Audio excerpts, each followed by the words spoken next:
cannot pay attention to nothing else. You love this game. I mean, love it with your whole heart. Because if you don't, let's not even bother. Let's not open that door. They're just going to slam it right in our face. I love this game. I live this game. And there's 1,000 other guys waiting in the wings who are obsessed with this game. Obsession's going to be talent every time. You got all the talent in the world, but are you obsessed? Is it all you ever think about?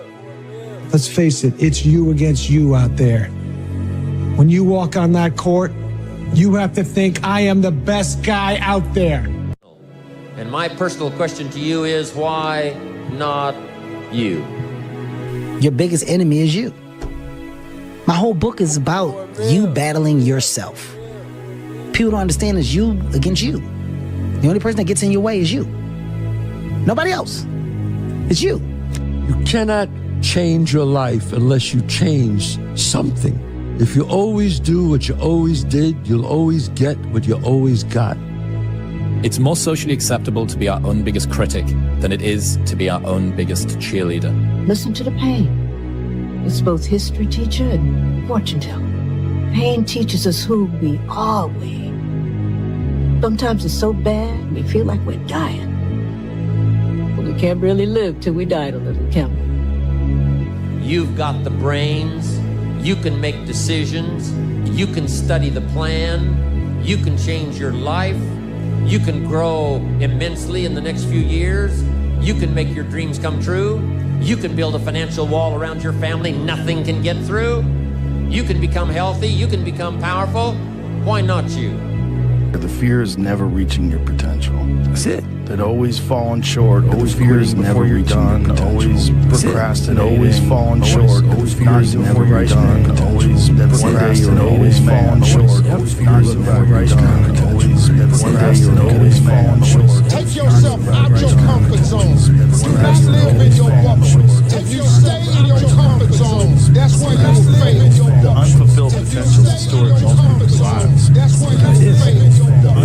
And it could have been a story of mine.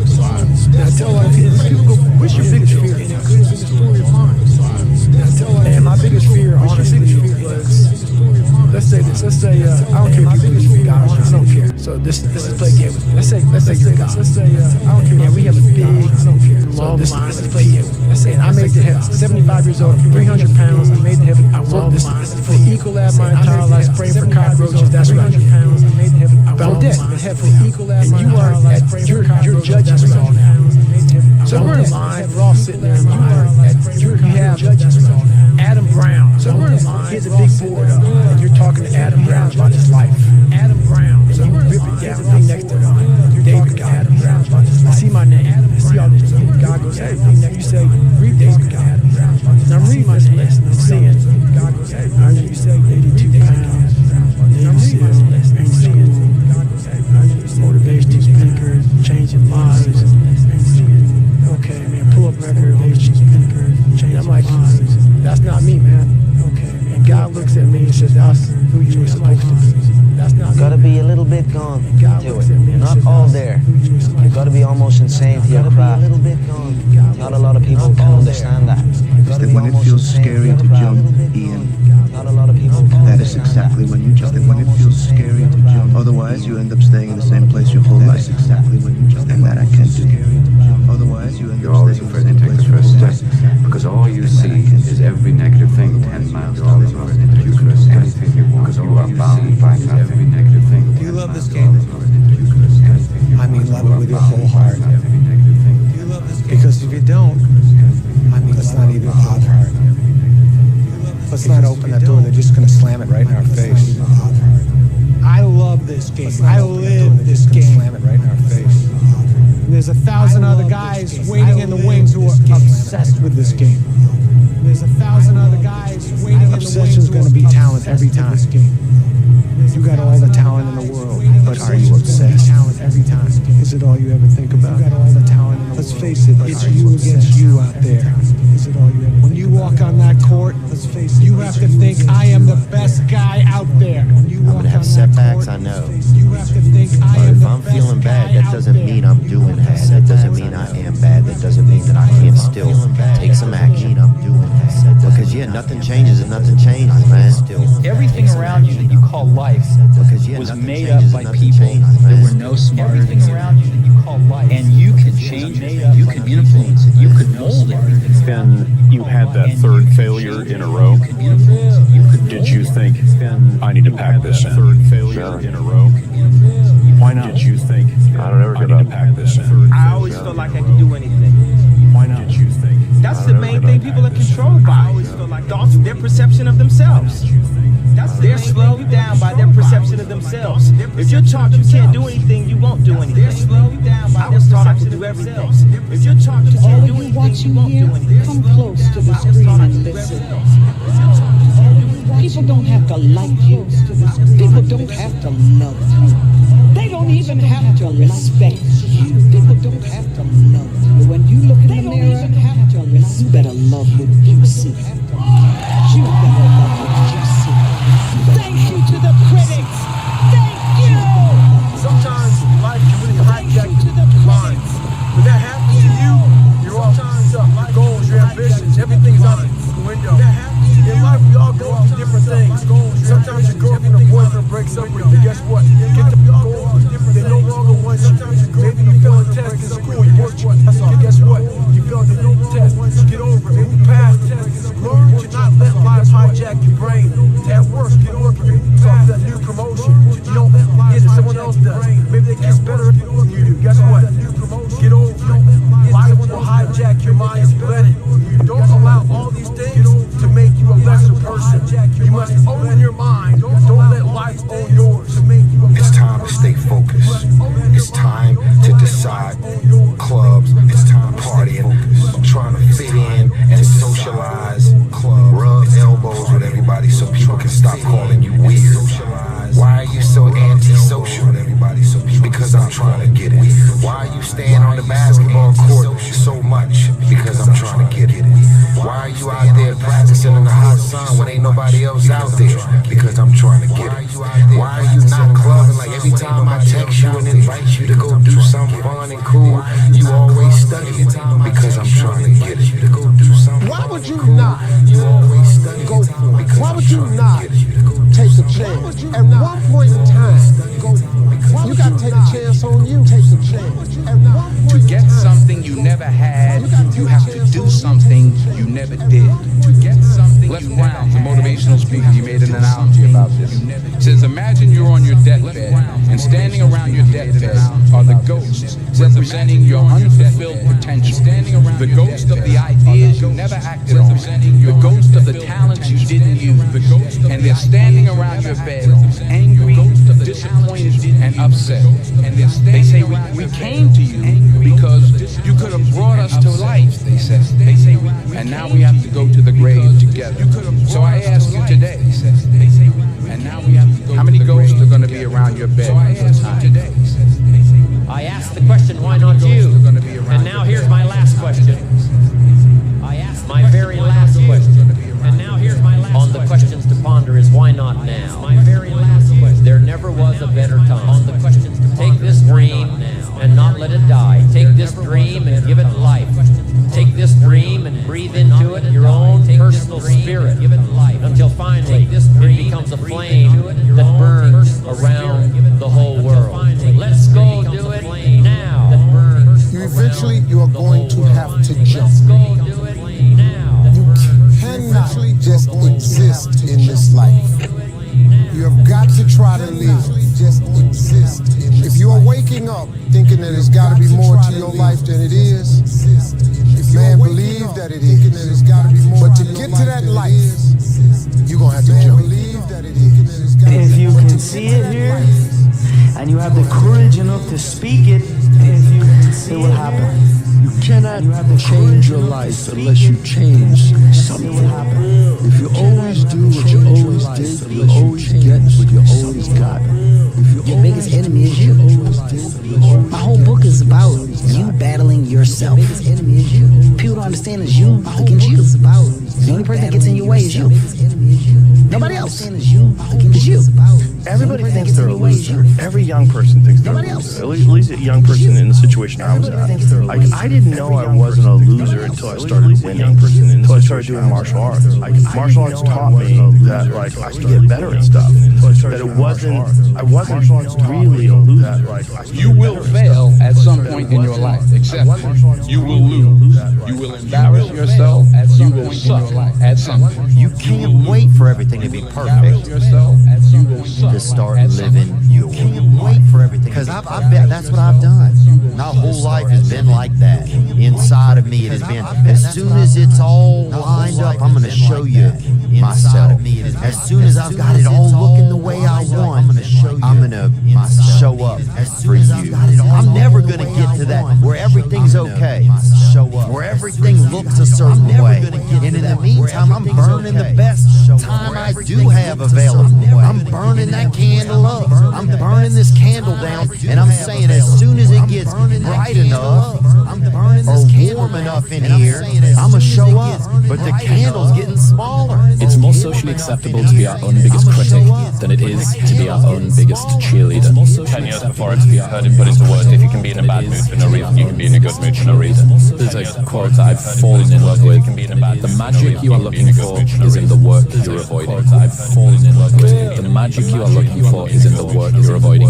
When I wake up every day, there's only one voice I have. It doesn't matter whether I achieve all of my goals or I don't achieve all of the goals. In 3 generations, I'll be forgotten, and the only people who were naysaying against me will also be dead.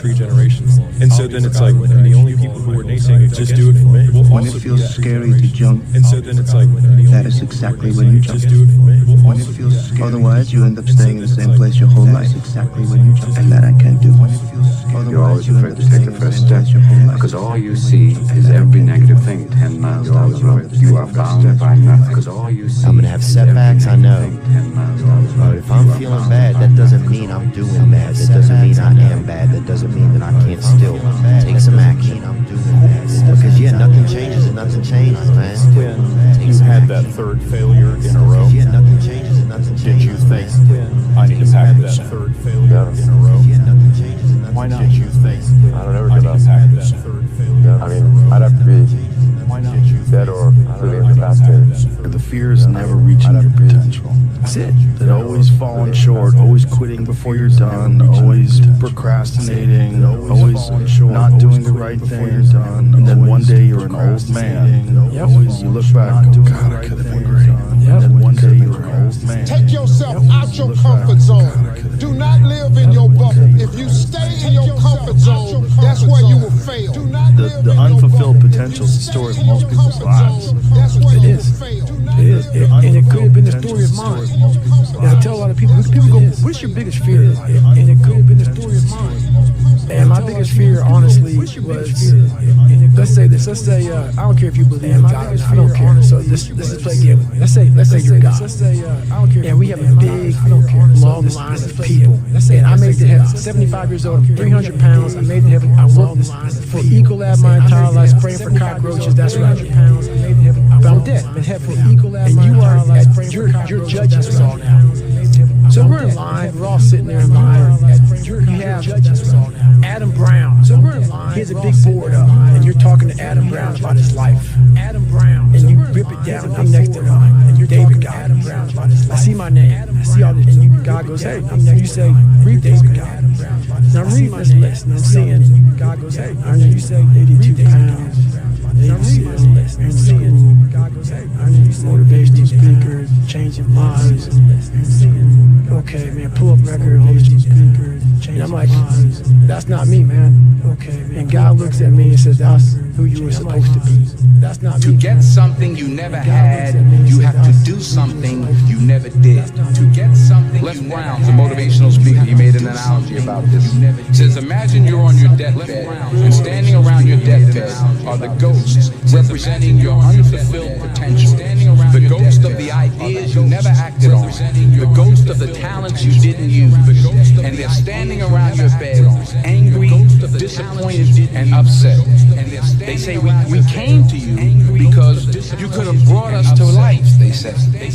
And now we have to go to the grave together. So I ask you today, and now we have to go. How many ghosts are going to be around your bed when your time comes? You see that look right there? Are going to be around your bed. Don't ever let a man see you like that. You see that look right there? You give him the power. Don't ever let a man see you like that. If you gotta take an L, you take it with your head up, chest out. If you gotta like take an L, you take it with your Make head the up, hard decisions, chest out. make the sacrifices, make the unpopular decisions, and become comfortable in your own skin. And if you are not a person that you are comfortable being alone with, and if you are that is the one person in this universe that you have full power, full right, full responsibility to change. If you were to create a human, what would you put them through to make them comfortable? It probably would create a really chill life. What would you put them through to make them patient? You probably wouldn't give them a really chill life. And so it's like we want these traits, but each of the traits has a price tag attached to it. So it's just like, do you want to pay the price tag to get the thing?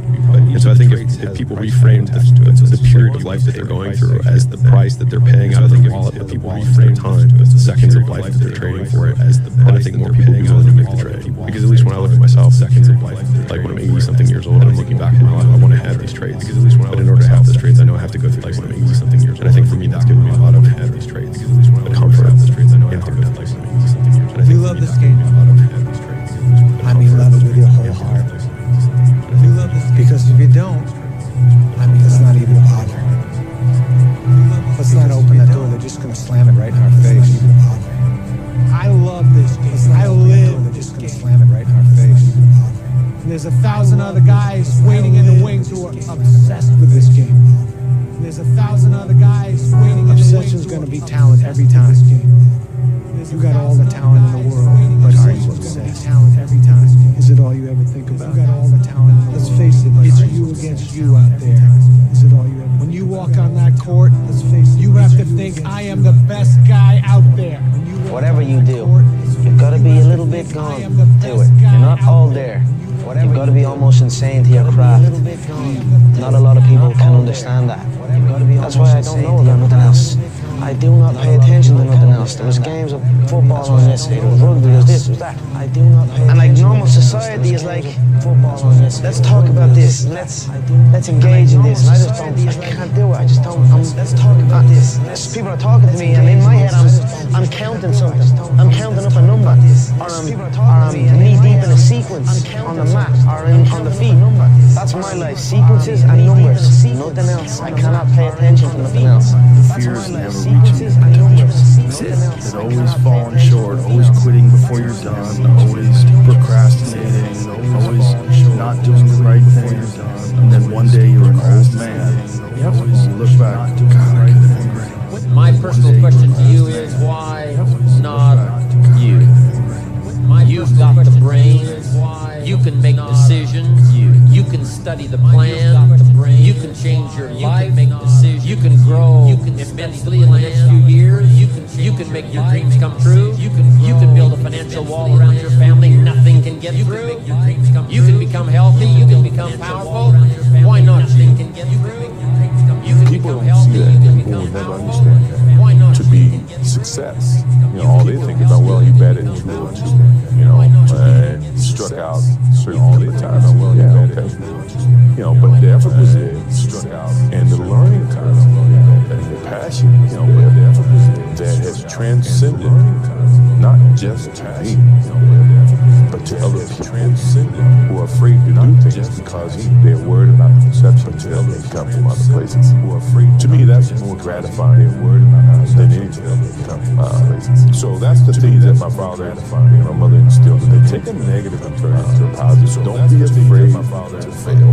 When you grow up, you tend to get told that the world is the way it is, and your life is just to live your life inside the world. Try not to bash into the walls too much. Try to have a nice family life. Have fun. Save a little money. Try to have a nice family But life, say that's a very limited life. Life can be much broader once you discover one simple fact, and that is everything around you that you call life was made up by people that were no smarter than you. And you can change it. When this goes online or whatever it is, it really matters, and it like really does matter. What matters is, you know, the people who are sparked by it, and the people who are like offended by it. It doesn't fucking matter. Fuck you, you know, like, because it's about motivating to do it. We're not on this stage just because of talent or ability. We're up here because of 4 a.m. We're up here because of 2-a-days or 5-a-days. We're up here because we had a dream and let nothing stand in our way.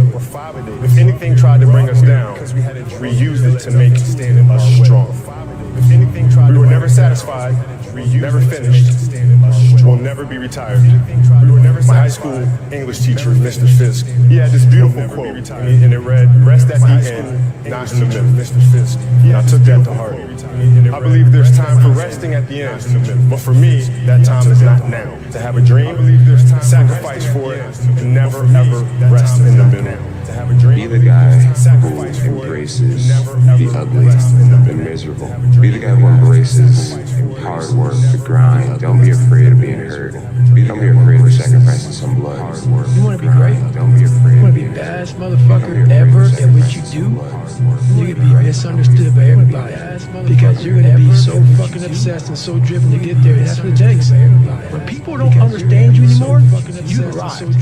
If you haven't gotten what you want, then you're not worthy of it, period. Now you can admit that you suck if you haven't improved you want. Better to know you're bad for a season than pretend you're good for a lifetime. If you're not making as much money as you want, because you're not as good as you think you are for a lifetime. You're crazy until you're successful, then you're a genius. I think for a lot of people, you're crazy, you know, you're grinding, you have a small channel, people think you're too obsessed, you're a weirdo, stop only making videos, like get a life, be realistic, you're I mean, people will convince you're out of your mind for wanting to do this, but then once you're successful, they're like, yo, your drive, your tenacity was great, but it's like, yeah, well, where was that back then? You know what I mean? I didn't get that when I was a small channel. It's only delusional until it works. So is it really delusional? Once the world sees it, there's nothing delusional about it. Now, you're delusional. Once the world sees it, oh, he's a fucking genius. I tell you, the harder and harder you work in here, the harder and harder it becomes to accept failure out there. Second place isn't an option anymore, guys. The more you give in here, the more you get out there. Why would you not want to give it at all? What else are you going to do? You come here and kill it right now? Or stay home on the couch?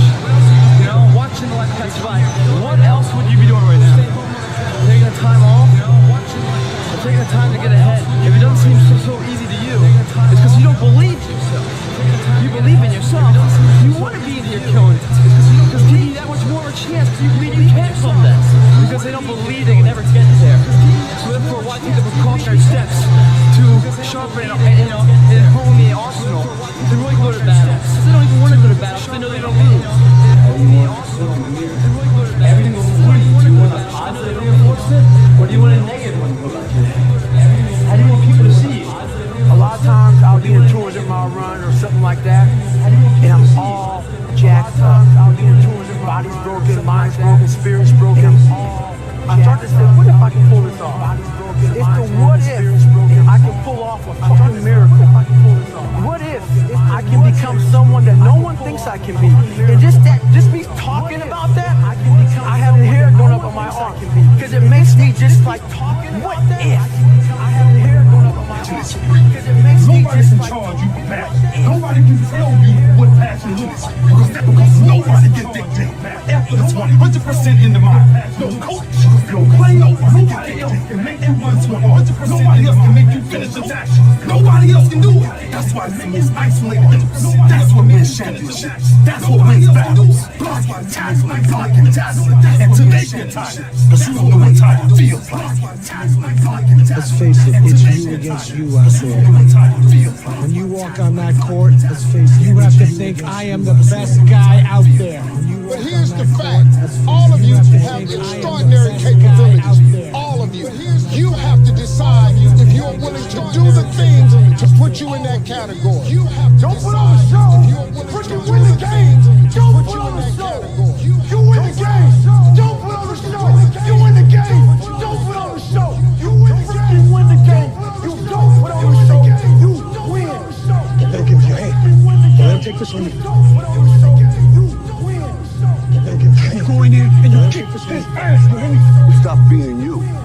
let people stick a finger in your face and tell you you're no good. And when things got hard, you started looking for something to blame, like a big shadow.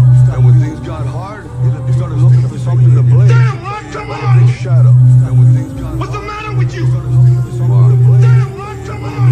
There is no tomorrow. What's the matter with you? There is no tomorrow. There is no tomorrow. There is no tomorrow. Same blackjack video. This is it. Same blackjack. This is it. You see this guy here staring back at you? That's your toughest opponent. Every time you get into the ring, that's who you're going against. I believe that in boxing, and I do believe that in life. Let me tell you something you already know. You, me, or nobody is gonna hit as hard as life. But it ain't about how hard you hit. It's about how hard you can get hit and keep moving forward. How much you can take and keep moving forward. That's how winning is done. Anger is your biggest tool. Keep moving forward. Dog's angry at you, drains you. Anger is twice as fast.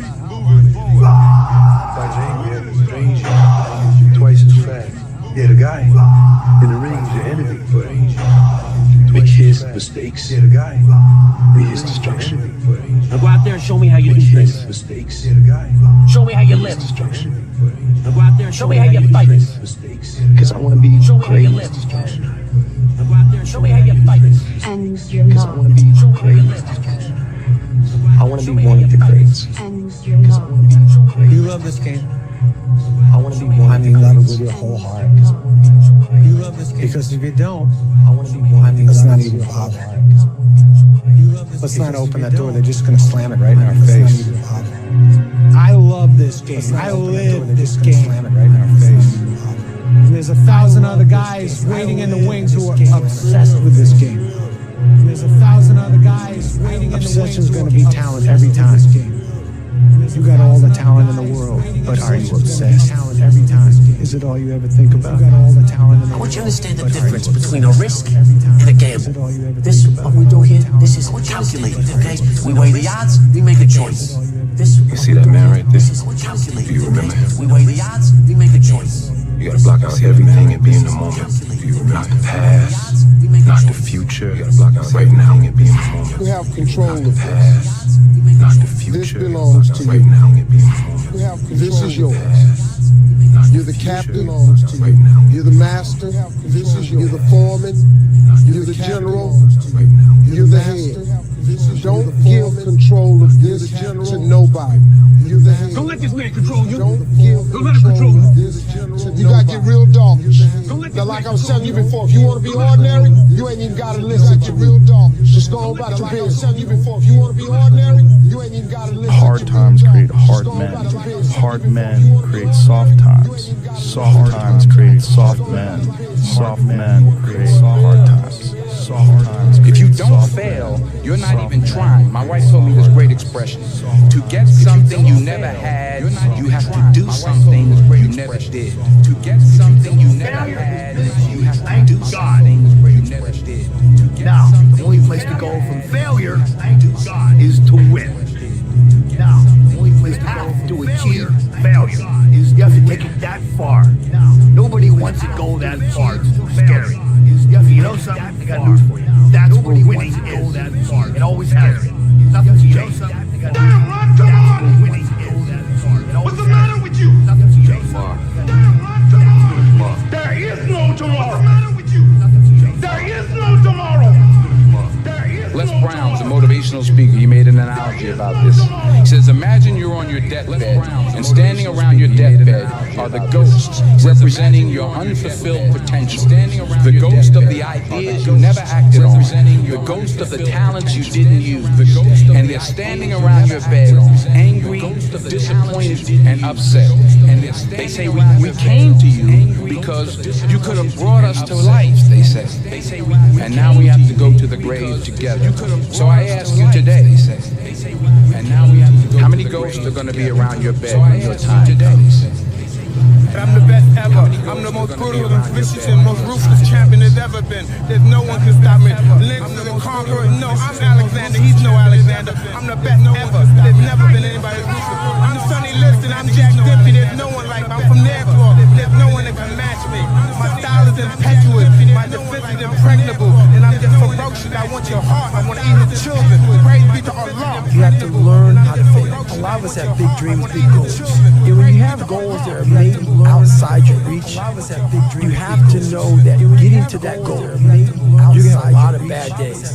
So I had to teach myself how to fail right. And what that means is, when I fail, I can't spend much time in that fail zone. What that means is, I have to be able to get up and get at it the next day just as fast. I don't have time to stay here and feel bad about myself for weeks and months and years, because I'll lose that time to stay here. The mud consumed each man till there was nothing visible but our heads. The instructors told us we could leave the mud if only 5 men would quit.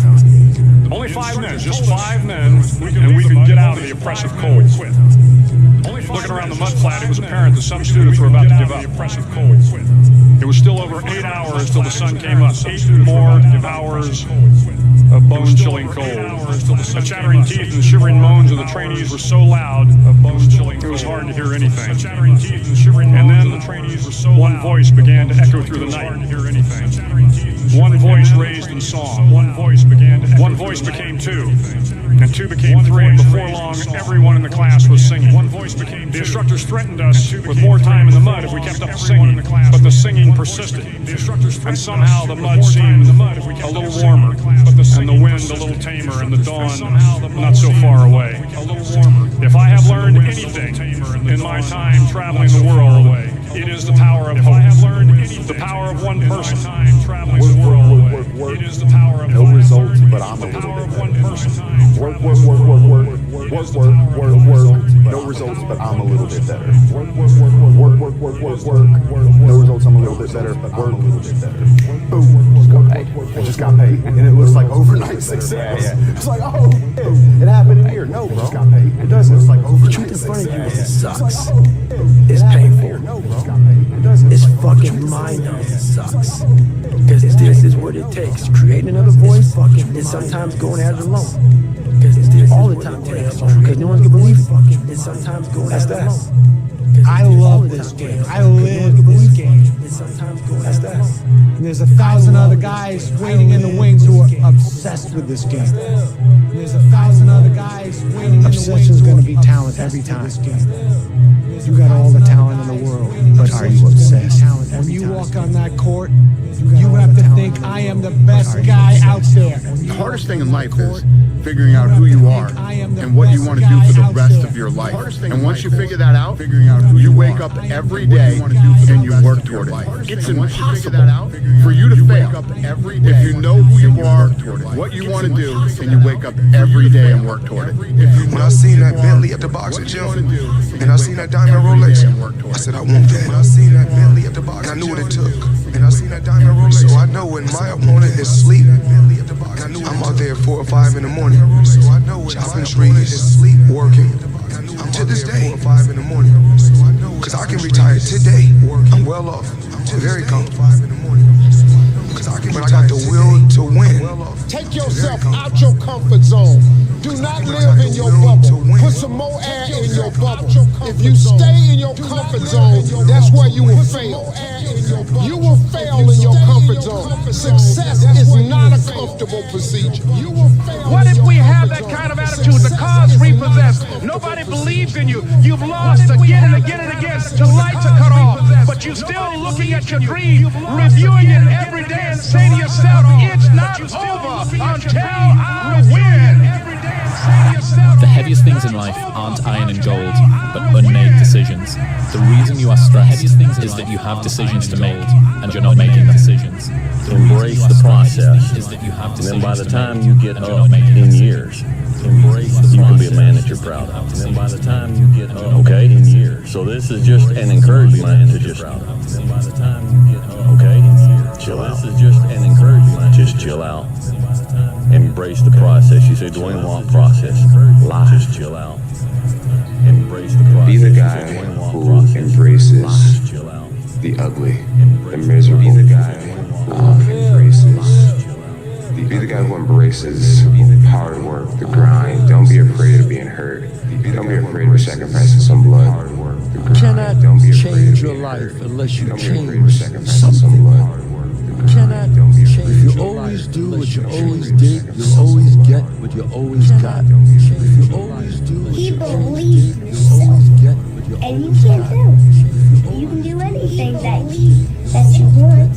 And you can get singing lessons, get a better job, make more money. You could be even like rich. You could live in the White House someday. You could be president, rich. Do what in the White House someday. You could be not up to other rich. Do what in the White House someday.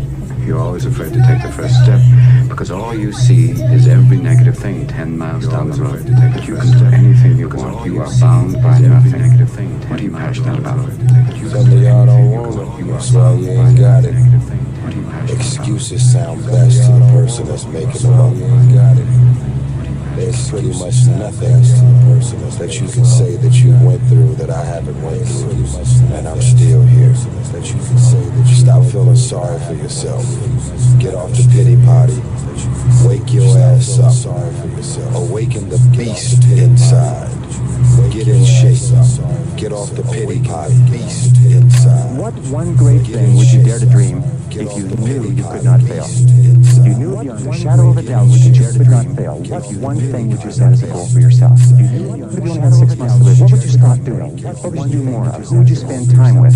What is really important to you? 75 years. That's how much time you get if you're lucky. 75 years. 75 winters, 75 springtime, 75 summers, and 75 autumn years. When you look at it like that, it's not a lot of time, is it? Don't waste it. Get your head out of the rat race. Forget about the superficial things that preoccupy your existence and get back to what's important now. Right now, this very second. Every time someone asks you a question, you try to say the right answer. Your entire life is a test. And when did you have the most anxiety? In grammar school or high school? On test days. So your entire life become this test.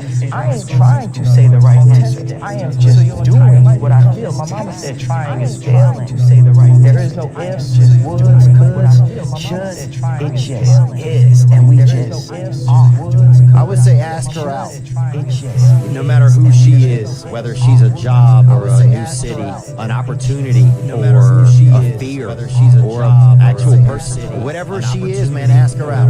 Go out there, make something of yourself for God's sake. Be an honest person and work and get to the top of whatever it is that you want to get to the top of. Stand up for yourself like a respectable human being. Be a bit of a light on the world instead of a light. That might make life worth living. It's like, yeah, it might. Why don't you go do it? The time is now. The time is now to express and for people to believe in themselves. The time is now for it to be okay to be great. People in this world shun people for being great, for being a bright color, for standing out. But the time is now to be okay to be the greatest you. The time is now to be okay to be the greatest you. Don't waste your life. Set your goals high. Quit thinking of what's wrong. Start thinking of what's right. Love a little more, hate a little less. You have no idea what you're capable of doing. Make up your mind to the hero things. When you grow up, you tend to get told that the world is the way it is, and your life is just to live your life inside the world. Try not to bash into the walls too much. Try to have a nice family life. Have fun. Save a little money. But life, that's a very limited life. Life can be much broader once you discover one simple fact, and that is everything around you that you call life was made up by people that were no smarter than you. Is to shake off this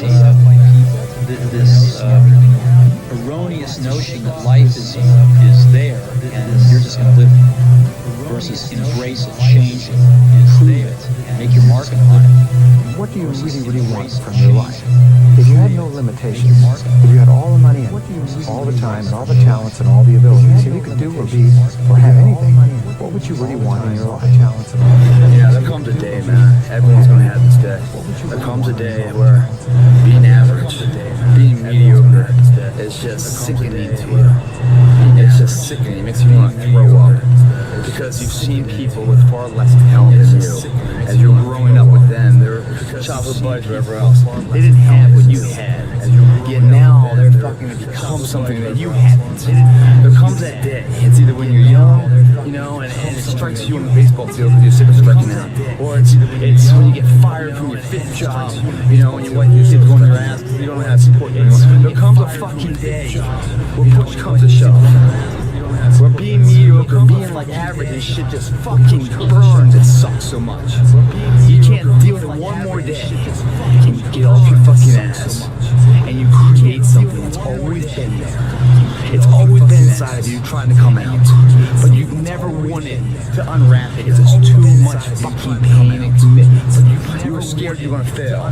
You were scared if you started, you never finish it. You didn't want to tell anyone about it. You knew it was there, but you never wanted to embark on it. Get success remind you what you could have been. And then that fucking spark is born. Get success remind you what you could have been. And then that fucking spark is born. And no matter what happens, I'm never going to be in this boat again. And you get up and you go, you think it's nothing, you just keep going, you're a wild man. And life has never been so sweet. That can happen at an early age, it can happen at a later age. It's going to happen to somebody no matter what's going to happen to you. And when it does happen to you, it's the lucky stars that finally you're alive. Don't give up. If times are hard, don't give up. Good things nor bad things last forever. But most generally, we are in control of our own destiny. Is that you're all in. We are in control of no matter what you do, you're all in. This is going to kill you. We are in control. So I think you might as well play the most magnificent game you can while you're waiting. Because do you have anything better to do? Really? Why not pick the best thing possible that you can do? Really? Why not do that? Maybe you could justify your wretched existence to yourself that way. I think you could. Why not do that? Because you're more powerful than you think. Existence to yourself. Way more powerful than you think. I mean, God only knows what you are in the final analysis. You're blind to your own weaknesses, but you're also blind to your own strengths. It's like, how far could you take that? If you stopped wasting time, and if you stopped lying, and if you oriented yourself to the highest possible good that you could conceive of, and you committed to that, how much good could you do? Well, I would say, why don't you find out? How much it's time to unwrap the potential you can be. Superior, man. It's within you. It's within every single one of us.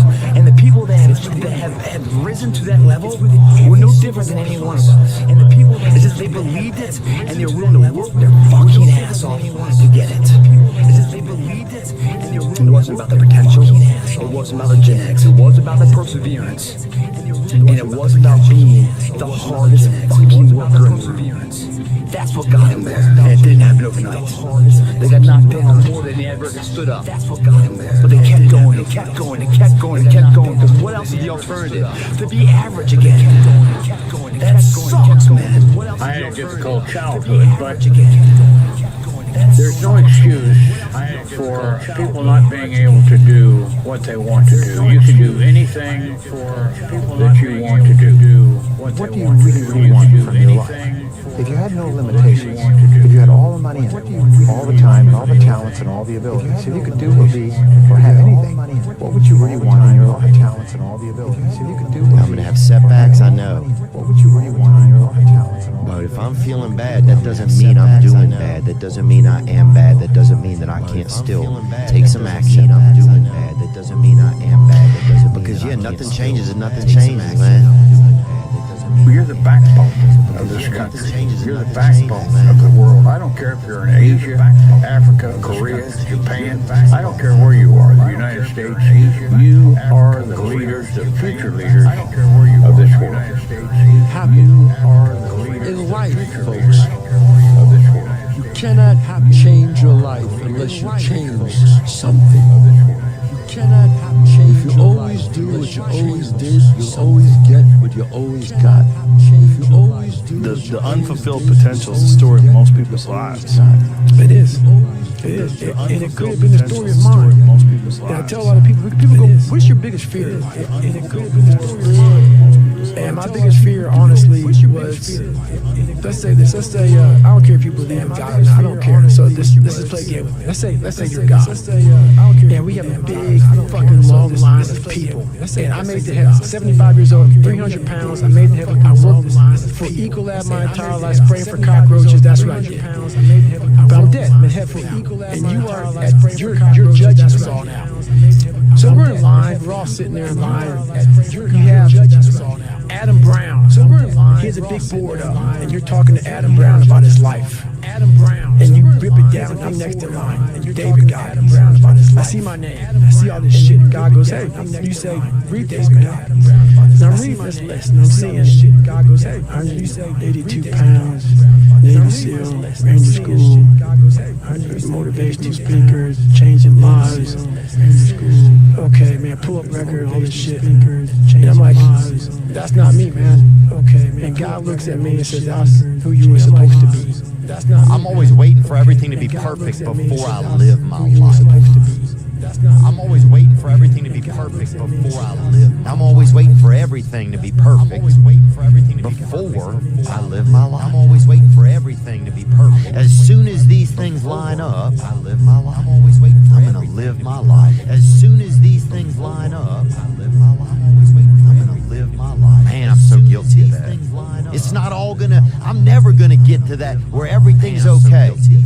Where everything looks a certain way. I'm never gonna get to that where everything's okay. And in the meantime, I'm burning the best time I do have available. And in the meantime, I'm burning that candle up. And in the meantime, I'm burning this candle down, and I'm saying as soon as it gets bright enough, I'm burning this candle down, and I'm gonna show up. As it gets bright enough, but the candle's getting smaller, and I'm gonna show up. As it gets bright enough, but the candle's getting smaller, and I'm gonna show up. As it gets bright enough, but the candle's getting smaller, and I'm gonna show up. As it gets bright enough. 10 years from now, you will surely become someone. The big question is, who? 10 years from now, you will. 10 years from now, you will surely arrive. The big question is. And the question is, where? 10 years from now, you will. So to answer the question of where you want to arrive and the kind of person you want to be, you've got to get serious. To answer the question of where you want to arrive. You think when you're young that you have all this time. You have no time. There's no time.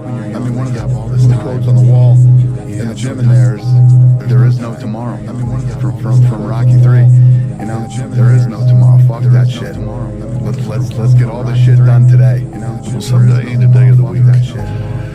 You know, there's Monday, Tuesday, Wednesday, Thursday, Friday, Saturday, Sunday. Look on your calendar. Some days not on there. So, you got to say, okay, I'm going to take this small step by here, this small step by there, this small step by there, and then pretty soon, I'm going to, we don't just step tall buildings in a single bound. We take it a floor at a time pretty soon. Everybody's in their bed, sleep, dreading that it's a Monday, hate it's a Monday, and I'm loving it. I'm loving that where everybody's getting weaker, I'm getting stronger. It's not about the running, the swimming, the push-ups, the sit-ups. It's about what those things do for your mentality. You don't get better on the daggone couch. You get better by coming out here and getting the fuck after it every daggone day. Greatness is not meant for a few chosen people. It's meant for those who persistently pursue their dreams every day and make that choice when they wake up. So just a mentality, really, aspiration, come from people that do amazing things, but they're really ordinary people just waking up every day doing the little things that other people aren't doing. So every morning when you get up, say over and over to yourself, do it now, do it now, do it now, I do it now, do it now. Whenever you have this tendency to procrastinate, program your subconscious mind with this automatic conditioned command, do it now, do it now, do it now. Subconscious mind with this automatic. The best way to fight the demons that chase you in the night is to stop and turn around. The best way to turn around, face demons that chase you in the night is to stop and turn around. For you to look back on that week with pride. Okay, maybe just stop breaking promises to yourself. When you say, I'm going to wake up tomorrow at 7 a.m. and when the option comes to hit the snooze button, don't do it. Wake up tomorrow at 7 a.m. There's one win you've got today. That's action. Don't do it. There's one win you've got today. Of the exceptional person is one of an exception, which means that you are not with other people. And rather than fighting that or bemoaning it, see it as an indicator that you're on the right path. Because if everyone else were cheering you on, then it means you're not in the right place, because it means you're just like everyone else, and that's not where you want to be. When you were born, you are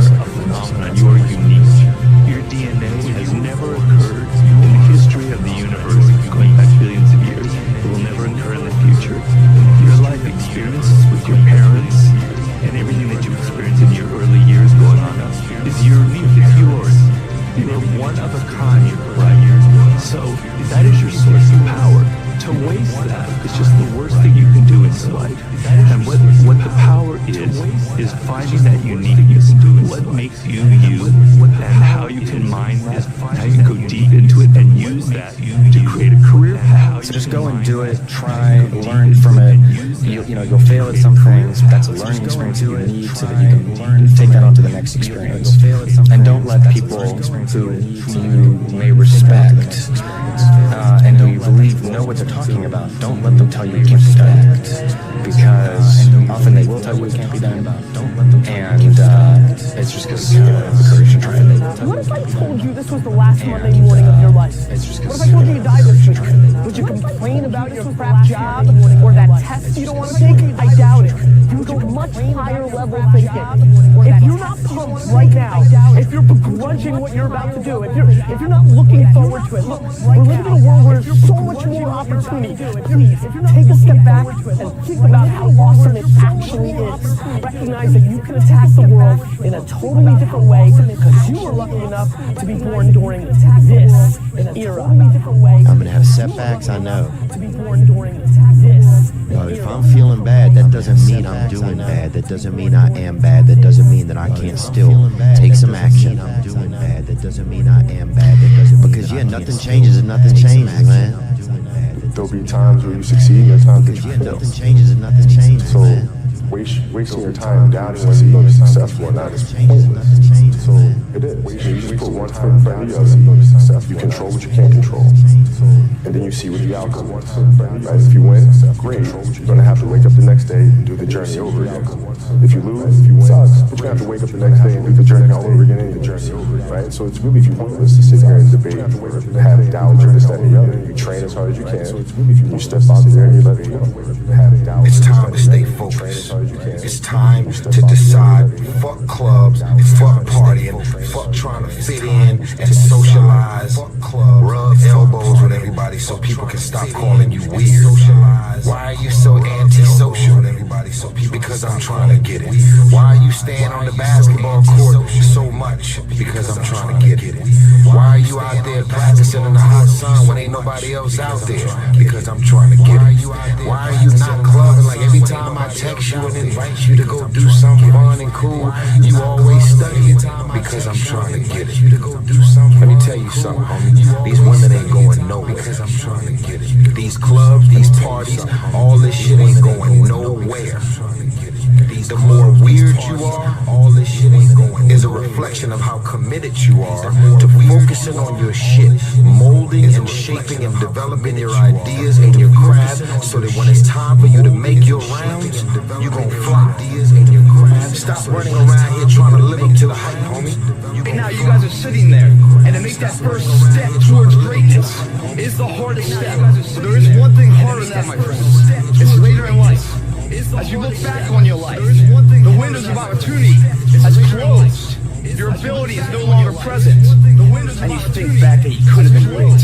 Right now, you had the ability to never have that debate inside your head. Because that's the debate you can never win.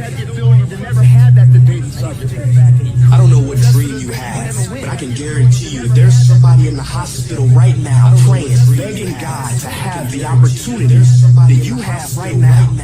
Don't blow it. It is time to go from mediocre to mediocrity. It is time to go from being counted out to being counted on. An hour lost today is an hour lost forever. In life, there's no timeout. You can't raise your hand and stop the clock. It doesn't happen. So instead, I recommend you learn how to flip that switch when you face something that is overwhelming or challenging. You flip that switch that says something that is overwhelming or challenging. You flip that switch. You don't have forever. Stop acting like it.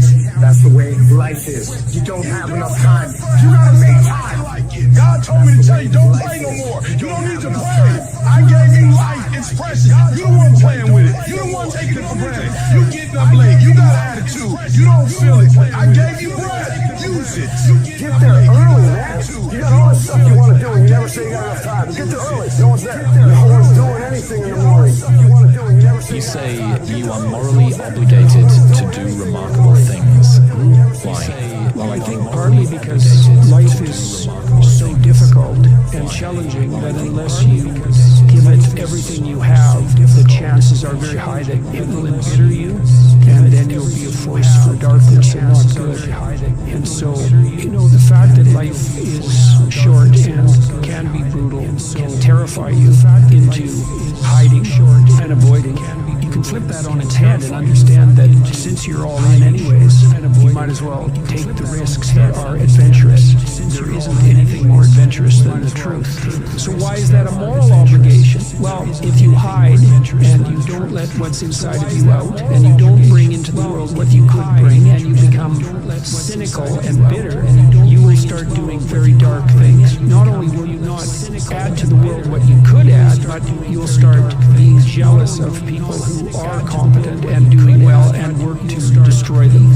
So that's the pathway to hell, and doing well and work to really destroy them. So that's the pathway to hell. The only way you're ever going to get to the other side of this journey is you have got to suffer to grow. To grow, you must suffer. We're built to walk uphill, and when you reach the pinnacle of the hill, you want to stop and appreciate the vision, but the next thing you want is a higher hill in the distance, because it's from the uphill climb that we derive our value, and I mean this technically. So almost all the positive emotion we feel, that's experienced in relationship to a goal. And so in some sense, you want a goal that you can never attain, right? So you can always move closer to the goal that recedes as you move towards it. You think, well, that's frustrating. It's like Sisyphus pushing a rock uphill. But it's not, because as you pursue that goal, you put yourself together and your life does get better and richer and more abundant. You want them to be above everything you're doing, so you can continually move towards something that's more sublime and better. That's what you are. You're here to live, not to sleep. Everything worthwhile is uphill. You see, every dream that you've ever had, it's all uphill. Is uphill. If you have a great relationship with somebody, you had to work on it. It's uphill. If you build a wonderful business, guess what? You had to work on it. It was uphill. If you made the right decisions, they're not easy, are they? It's uphill. If you made the right decisions, and the only way that you can go uphill is to be intentional. Nobody ever accidentally went uphill. You've never talked to a successful person and said, "How did you get to the top of the mountain?" and then look at you and say, "I have no idea." If they're at the top of the mountain, they know how they got there. Because they had to have effort. It took energy. It took time. Everything worthwhile. Everything worthwhile. It took energy. It took time. Take yourself out your comfort zone. Do not live in your bubble. Put some more air in your bubble. If you stay in your comfort zone, that's where you will fail. You will fail in your comfort zone. Success is not a comfortable procedure. It is a very uncomfortable thing to attempt. So you got to get comfortable being uncomfortable if you ever want to be successful. Those I can't catch a break guys, get them the fuck away from me. I can't be around those guys. I don't want to hear that. I don't want to hear that. I don't buy it. Because everybody has bad breaks. I've had a ton of bad breaks. But you know what I did? I stayed up and I thought through it. You're going to lose sleep. But you know what I did? You'll doubt whether it'll work. You'll stress to make ends meet. You won't finish your to-do list. You'll wonder whether you made the right call and have no way to know for years. You won't finish your to-do list. This is what hard feels like, and that's okay. Everything worth doing is hard, and the more worth doing it is, the harder it is. The greater the payoff, the greater the hardship. If it's hard, good. It means no one else will do it. The greater the hardship. I've fucked up everything I've ever done 100 times. There's no other way to do it. And I've had a bunch of shitty breaks. Everybody has. But you gotta realize when you have those shitty breaks what that is. Bro, you gotta stop. You gotta stop with all those I can't catch a break bull. All the time you're complaining, you could be instead hustling. You could be instead chasing your dream. You could be instead figuring out what you're doing wrong, trying to improve certain aspects of your life, getting your dream together, reading a book, meditating, something. Trying to improve certain aspects of your life, getting your dream together, reading a book, meditating, something. What's the matter with you? There is no tomorrow.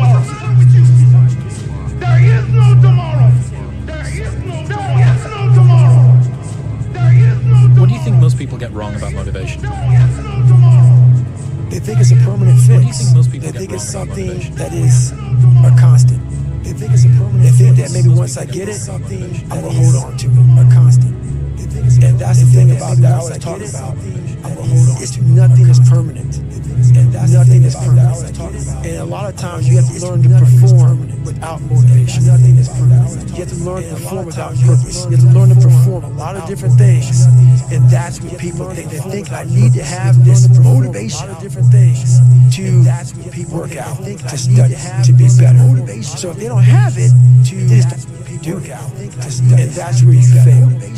That's why losing in life is so important. Whether it's getting dumped, getting fired, losing a game, loss. Those feelings where things didn't work out your way, that's important because it lets you know this is the bad feeling that comes when it goes wrong, and you improve, and then it makes the good feelings of victory all the better.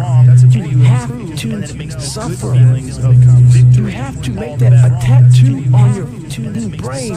So when that hard time comes again, you don't forget it. You want to be ordinary? You ain't even got to listen to me. Just go on about your business. If you think ordinary's cool, ain't no problem. It's some really, really wonderful ordinary people. But if you are sitting in this room and you have extraordinary aspirations, then you're going to have to do extra. You put extra on top of ordinary and you come up with extraordinary. It's no other way. You have to decide if you are willing to do the things to put you in that category. You have to decide. Rich people don't sleep 8 hours a day. That's a third of your life. It ain't but 24 hours in a day. You cannot be sleep 8 hours a day. You can't live in LA and wake up at 8 o'clock in the morning. It's 11 o'clock on the East Coast. The stock market been over 2 hours. They already making decisions about your life and your comes with sleep. Be the guy who embraces the ugly, the miserable. Be the guy who embraces. Be the guy who embraces hard work, the grind. Don't be afraid of being hurt. Don't be afraid of sacrificing some blood. Hard work. You don't get it. There's great joy in the grind. Great joy in the suffering. It totally cleanses your body out, man. Any kind of hate makes you grow up. And I realize a lot of it's totally fair. It's not fair, man. And you better figure out some tools and some ways to stop feeling sorry for yourself. Because no one is coming to rescue you. No one feels sorry for you. There's so much opportunity on the other side of being willing to persist for an extended period of time on the correct path without getting positive reinforcement from resist. And the longer you can stick with something without that positive feedback loop in terms of the big external thing, and the easier the opportunities are so people can pursue them. Difficult things make regular life less difficult. And that sounds so simplistic, but particularly physically difficult things. Because when you do things that are physically difficult, the strain of making yourself do those things is very valuable. It's not just valuable like exercise and fitness and martial arts and running and whatever you're doing that's really difficult. It's not just valuable in terms of like health and the way you look, but it's also valuable for your mind. Several people live to be 100 years old. They have great lives. They have great kids. The kids go to college, all sorts of stuff. But somewhere in their life, they have great lives. There was a point where they had a decision to make. They can go left or right on this path. Left was the easy route. Right was the hard route. Left or right on this path. A lot of people take the easy route. And they had a good life that way, but the better life was going to the right side. And you may have 20 years of pain and suffering to get past it. But a lot of us die never truly starting our journey. You're waking up every morning by yourself, and you're getting after it by yourself, and it's the hidden work. People see one minute video of me running, it's like these fighters, they see me during the fight or after the fight. They don't see what they deal with every day. I'm not good. They don't see I'm not good. They shouldn't be here. Shouldn't be here. Because even though they're the best in the world, that little got 7 or 8 years old is still in there saying, "Oh man, we don't have something." That little got 7 or 8 years old shouldn't be here. You're going to lose sleep. You'll doubt whether it'll work. You'll stress to make ends meet. You won't finish your to-do list. You'll wonder whether you made the right call and have no way to know for years. This is what hard feels like, and that's okay. No way to know. Everything worth doing is hard. And the more worth doing it is, the harder it is. The greater the payoff, the greater the hardship. If it's hard, good. It means no one else will do it. The greater the hardship, more for you. If it's hard, I make myself do things that are very uncomfortable, that I don't want to do. And by doing that, I develop this strength and perseverance. And some people hear that and like, I don't even. And by doing that, I develop this strength. Like, I'm not. And some people, they just like, it takes them away from that. And I'm like, you don't even have to do that. Just go for a walk every day. Takes them away from that. It sounds like it's easy to do, but you're just gonna, when that walk comes and you look at your clock, oh, it's like 8 o'clock. Time to go for that walk. Like, when that walk comes and you look at your clock, I play video games. I don't want to walk. I'd rather like read emails. I don't want to walk. I'd rather like scroll through TikTok. But if you just force yourself to go for that walk every day, you will develop mental perseverance. You will develop some tenacity. You develop the ability to force yourself into work. Every day you can fight, not want to get up. And you do anyway. You chip another piece off that rock. And every day you can eat the right foods. And every day you go to train. You train harder and harder and harder and harder. Every day, and you get up early. And all these things you do, you start forming yourself.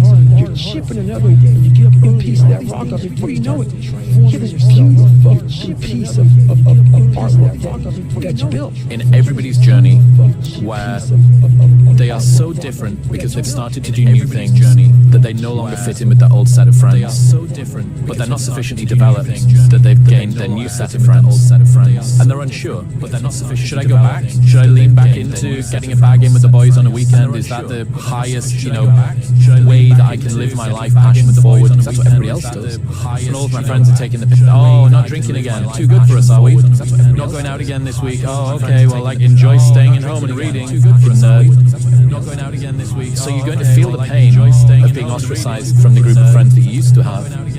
But you're stuck in this messy middle where you haven't yet worked out who you are on the other side of this. And that lonely chapter that's in the middle is something that I would say almost nobody that I've ever met who has gone from a place where they are to a place where they want to be hasn't gone through. You can't just go through life just showing up, eating, sleeping, and going to sleep. You're going to get depressed. Like your organism, the human organism, needs problem solving. It needs complex problems. It needs stress. It needs some sort of difficult thing you have to overcome. And through that, you relax. You can't just have happiness all day. That you have to do those things. You have to suffer. You have to live in it. You have to be comfortable in it. It takes more effort to start at the beginning. And more people are right about the fact, they're like, hey, you're not going to hit it big. And guess what? A month in, you're not. And they're only measuring on months. And at 6 months, you're also not going to hit it big. And they're going to be like, I'm still fucking right. And at a year, you're still not going to hit it big. And they'll still be right. And every day that you haven't hit it, they're going to feel like they were right. But they're wrong. Because they're measuring in days, they're going to feel like we need adversity, we need difficulty, we need struggle, you need a weight to carry. And if you don't have any of this, you do not get your character tested, you do not advance in your own perception of who you are in this world and how you engage with all the other people around you. I want to see that guy who engage with all the other people around you. And he thought about quitting and leaving and his wife and his kids, and why am I here? Is it worth it? All this crazy shit. It still said, why am I here? It found out a way to get through it. So basically, that's the bottom line of it all. We all want to read about how we can quickly get somewhere. That's why the 6-minute abs and all sort of shit so powerful. How we can quickly get somewhere. You may get some results from it, but not permanent. Life was basically the perfect grounds for training for where you need to go with your life. All the beatings, all the bullying, all the you going through learning disabilities, all the struggles. It was an absolute perfect training ground for you to go to where you need to go. And that's how I started looking at my life versus woe is me, poopy pants, kicking rock down the street mentality. It was not. God just hooked you right to be pants, kicking rock down the street mentality. I did a load of shit I hate. I did it for a very long period of time. And I did not have anyone to root me on. And in fact, I had many people who were actively trying to destroy my path and tell me why I was terrible. I did not have anyone to root every day. And in fact, I had many people who were actively trying to destroy my path and tell me why I was terrible. It's not in 3 easy packages, and it doesn't come to you. The cure to overnight success packages, and it's not. And the only way that you go uphill, the cure to overnight is by self-discipline. So listen to me very carefully. The only way that you go uphill, it's an impossible for you to have continued success. So listen to me without having self-discipline. It's an impossible for you. Now self-discipline success. So listen to me without having self-discipline. You to go uphill.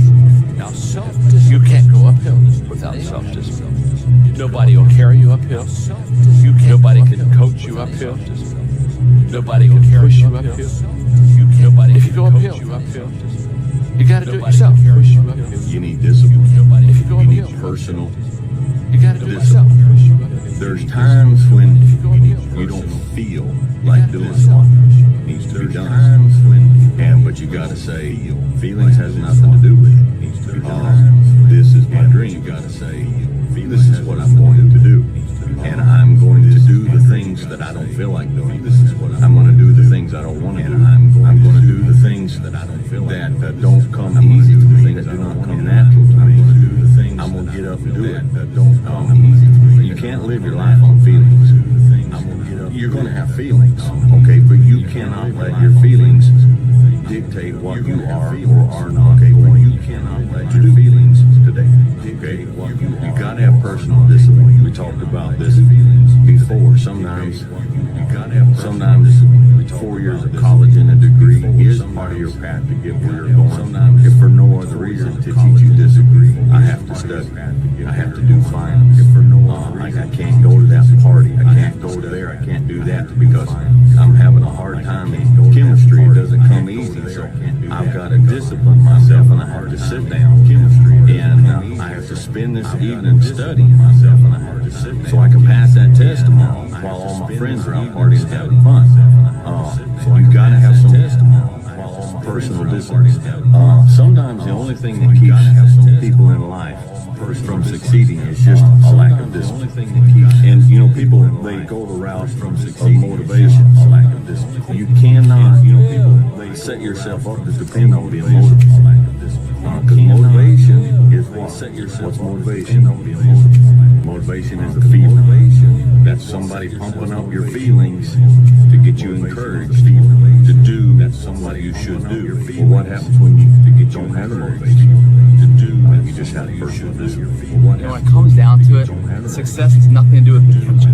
It's all about the perseverance of somebody. That will override any endeavor. If you throw it against the wall, eventually something will stick. You guys that have the potential, don't have the potential, that dies. What continues to last forever is a perseverance to always show up. That's what champions do. Every single champion is the same as every ordinary person. The only differential is that they show up to the event every single day. They see failure in their learning curve. They welcome failure. You learn more from failure than you ever see failure in success. So showing up and getting knocked on your ass, probably test before you stand back up and face that endeavor, it's going to be the overriding factor that makes a difference. People need to have purpose to get. They need purpose to perform. You need to get to a point in life where there's nothing on the docket. There's no 5K. There's no, I'm going to get into school and do this or that. It's still 5K to the highest level. But what's funny about it all is that we need these things to the highest level. But we don't take a second to realize the purpose is always there. The purpose never leaves us. Because the very purpose is you. You are always leads us. There may be another purpose, like being you are going to college, whatever. But the main purpose of life is you. So if you wake up in the morning and you don't want to do something, the purpose of life is you.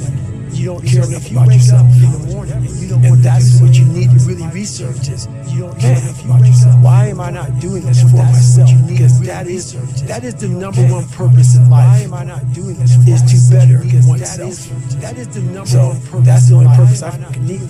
Use pain as a fuel. Imagine if you could use the pain as a passport. Imagine if you could use the pain to push you, to condition you, to prepare you for the stages and rooms you gotta walk into, and tables you gotta sit at, and the stages you have to stand on. What if the pain could make you better?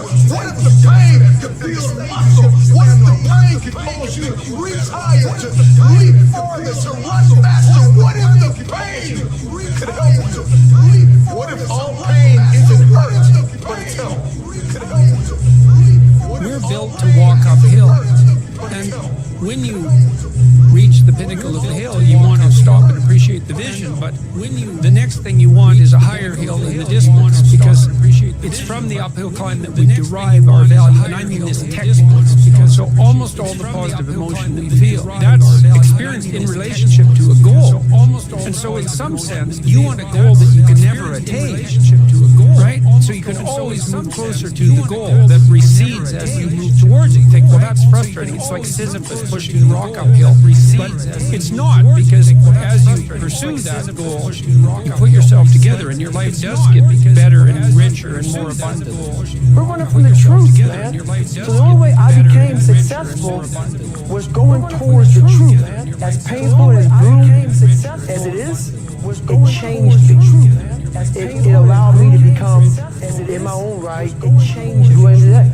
All the pain and suffering that they put on top of me and help me, I will reverse that pain and suffering, and I will take your soul. So every instructor that put me through Buzz, my job, what drove me, was I wanted you to go home that night after you beat the living shit out of me, and I smiled in your face. I wanted you to feel worse than I did, and you would go home to a nice warm bed with your wife or your kids and a nice meal, and I was still out there in the grip with your wife, suffering for another 100 hours. Nice meal. I wanted you to think about me, knowing that I'm comfortable, being very uncomfortable. The thing about transformation is you have to do a transformation. You've got to put in the work when nobody cares. You know, nobody cared if I practiced. Nobody cared if I I didn't have parents who are like, hey, Dan, you got to go to the gym. Oh, hey, Dan, go out and run some sprints. Nobody cared. If you want to transform, you have to do the work if nobody cares. There's only one person who has to care. You have to do the work if you've got to care. Only one person who has to care. And the reason to care, I think, is different for everybody to want. Some comes out of pain. I think some comes out of I want to prove somebody wrong. And then I think some people, I want to prove something. Just have that switch inside. Let them all talk. Let them all make their noise, because at the end of the day, just have that switch inside. You are the only one who has the guts. We have the guts to go to work and show up every single day in and day out, just putting in the work. You fight through the noise, you fight through the fatigue, you fight through it all, you stay extremely intensely focused on the goal. And once you fight through that fatigue, you fight through the noise. On the other side of that is your goals. On the other side of that is the accomplishment. On the other side of that is your greatness. If you have a sufficiently noble purpose, the suffering will justify itself. And I think that's empirically testable. And I do believe it's the case, because I've watched people do very difficult things. And what that shows is that if you turn around and you confront the suffering voluntarily, you find out that you are way tougher than you think. It's not that life is better than you think. Life is as harsh as you think. It might even be worse. But you are way tougher than you think if you turn around and confront it. And so then what you discover is that there's a spirit within you that you pursue something meaningful, that has the resilience and the strength to contend properly with the catastrophe of existence without becoming bitter. If you're feeling pain, keep going. If your lungs are working, keep going. You hurt, you grow, you go. And from the bottom of my heart, keep it moving and drink up. And from the bottom of my heart, my biggest fear in life is that there is a final resting place in the spirit. My biggest fear is a final judgment. And you talk to something much bigger than me. I don't want to sit down and have a conversation with somebody, with something that says, you're in heaven. This is what you should have been on earth. And are you really in heaven now, or are you in hell? A lot of us speak in hollow words. I used to speak in hollow words. I don't do it anymore. Everything that comes out of my mouth has substance. It's real. And we all have these feelings in our bodies, in our minds, in our souls. I act on mine. A lot of us who are afraid of something in our souls, we allow our minds to choose the path of least resistance, so we go a different route. And I'm afraid of something that's telling me you must choose the path of least resistance, you must go that route. Yeah. You have to go that way. And most of us don't understand that mentality. We go left and wonder why we haven't fulfilled something in our lives. You've just gone through a breakup, and it's the worst thing you've ever been through, because you haven't had the time and the experience yet to develop worse, and to turn around and look at that in relation to the realities of a long life well built. And one day you're going to try and look back and you're going to say, that really well built wasn't such a disaster. And in fact, that was probably the best thing that ever happened to me. I get it. The pain is unbearable. That was probably the best thing you ever keep happened. playing it back in your head. The situation is on repeat. Over and over and over, you keep trying to see where you went wrong. You feel like you can't take the pain, and you keep trying to see what you gonna do. Are you gonna prove them right, or are you gonna prove them wrong? Are you gonna prove them right? Are you gonna show them that failure doesn't define who you are? Are you gonna prove them right? Are you gonna show them that failure is a necessary lesson on the path to success? Are you gonna show them that? Are you gonna show them that you're a beast in this game? You gotta get hungry. You gotta get ready. Get up. You gotta get hungry. It's time to get to work and show them all. Get up. Every time you fail, you have to understand that now you're getting trained. You're getting better. You're getting stronger. You're getting more resilient. You're getting trained. You become tough because, like, you persevere and you continue to do something, or you just really want something fucking bad. Because, like, you persevere. Everybody fails. Like, every fucking champion, every, like, great fighter or whatever, like, they all have failures. It's just, you know, some of them choose to use that as, like, drive to, like, you know, continue to fucking train, you know, at fucking 11 o'clock at night when everybody else is, you know, watching TV. And, you know, some of them just kind of, like, chalk it up. It's like, okay, well, I'm just not tough enough and quit. You know, so it's like, you go one of two directions, but I think your adversities are what give you that fuel to, you know, become confident or become, you know, successful, whatever the fuck it is to go out and become confident or become. Focus on intention. Ignore distraction. Use your mind different. Focus on intention. Ignore distraction. Look for. Focus on intention. So if you're going to stop doing what poor people do, stop looking for. So if you're going to stop at the obstacle in every opportunity. So if you're going to stop at the obstacle, and instead do what rich people do. What do? We look for the opportunity. Do what rich people in every obstacle. We look because an obstacle by its very nature creates an opportunity. Why? Because the law of polarity is a law that governs, that's part of God's automation. So if there's something negative, there has to be something positive. Like, that's the other side of the coin. There's no wet without dry, there's no hot without cold, there's no up without down. Like, that's the other side. There's no potential for gain and there's no potential for loss. There's no opportunity if there is no potential for loss. There's no opportunity. Because that's the case, because that's the case, I'm going to use my mind to focus on finding the opportunity in this obstacle. I'm going to use my mind to focus on finding the opportunity in this obstacle. It really is, and anyone that says taking part is taking part's important, and anyone that says because learning to lose makes you want to win. Taking part's important, and that's the reality of it. Because that's the winning mindset. You could have not everyone can be a winner. That's the winning mindset. It doesn't hurt to want to be a winner. Not everyone can be a winner. There's an old-fashioned saying when you shoot for the stars, and if you achieve something up there, you've done well. Shoot for the stars and try and achieve something up there. If you enter a competition where there's no winner, well, you're not going to try. If you don't try, what's the point? If you enter a competition where manifestation is a very, very small part of your day. So if it becomes anything more than 30 minutes of your day, then it's mental masturbation. Part of your day. So if it becomes, the key is to get the outcome clear so that you can start to be guided towards it. You cannot go and find the destination if you haven't marked it on the map. If you don't know where you're going, you will never get there.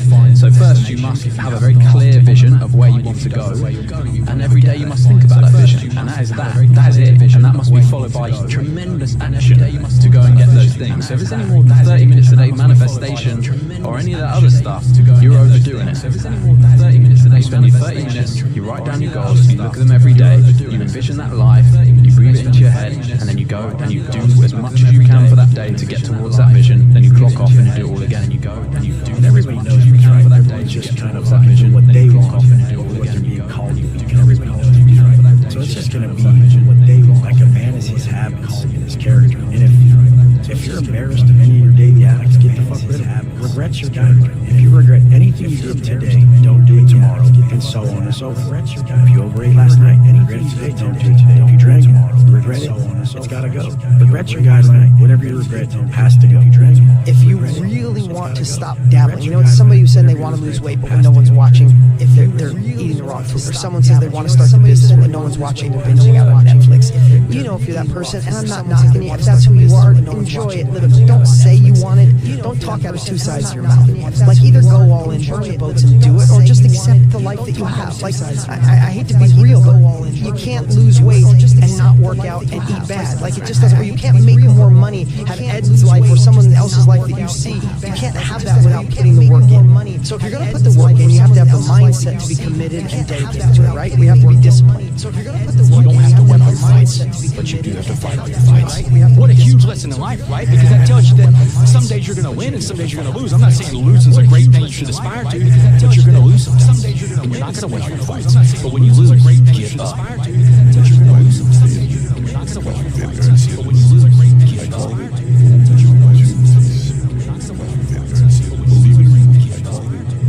When you face obstacles, or tribulations, or failures, or anything that can come our way, or failures, those are the opportunities that can come our way that I view as gold. Those are the opportunities. You can set as such as gold.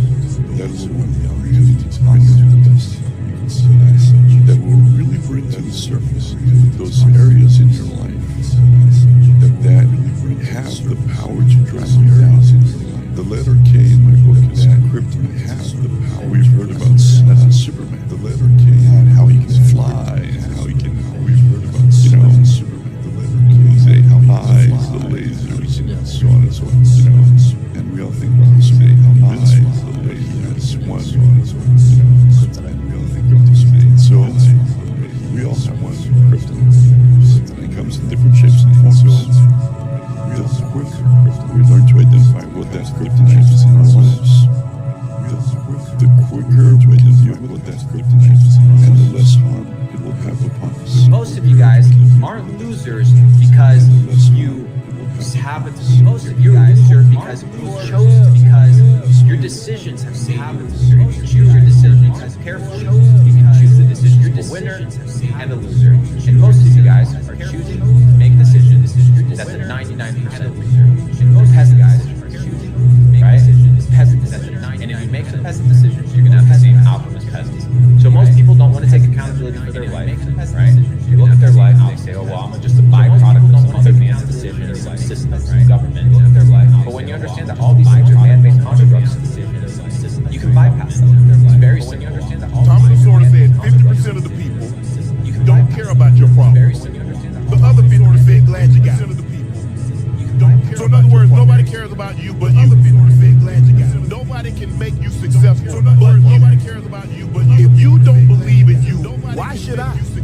If you're not going to invest in you, why should I? You are with you every single day. If you know you better than anybody else, but you want someone to invest in you that haven't been one moment with anybody else. If you're not willing to do that, of course you would. You believe in you're not willing to do that. Take the advice, the hard work, the discipline, and the dedication. Take the advice. Go be successful. The hard work. You don't need to be an NFL player. You don't need to be an entertainer.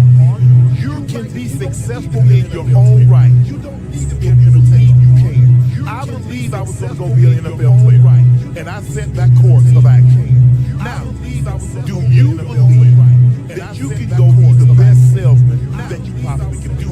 It's not about, that's all it's about. You can go be the best salesman. It's you that you possibly can do. It's not about, that's all it's about. You know, people people get up every day, they do the same thing, tell themselves they're going to change their life one day, and they never do. Same thing.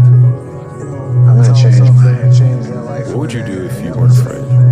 I love thinking about that when I'm thinking about big life decisions. Like, what would I do if I weren't afraid? And it's usually like the big one, life decision, the bigger thing that I really want to do, but I'm afraid to do it. And it's like that's what I should do. Big one, like what would I do if I weren't afraid? That I really want to do. What would I do if I knew I couldn't fail? Well, you shouldn't be afraid of taking risks and pursuing something meaningful. If I knew I couldn't fail. But you should be more afraid of staying where you are if it's making you miserable.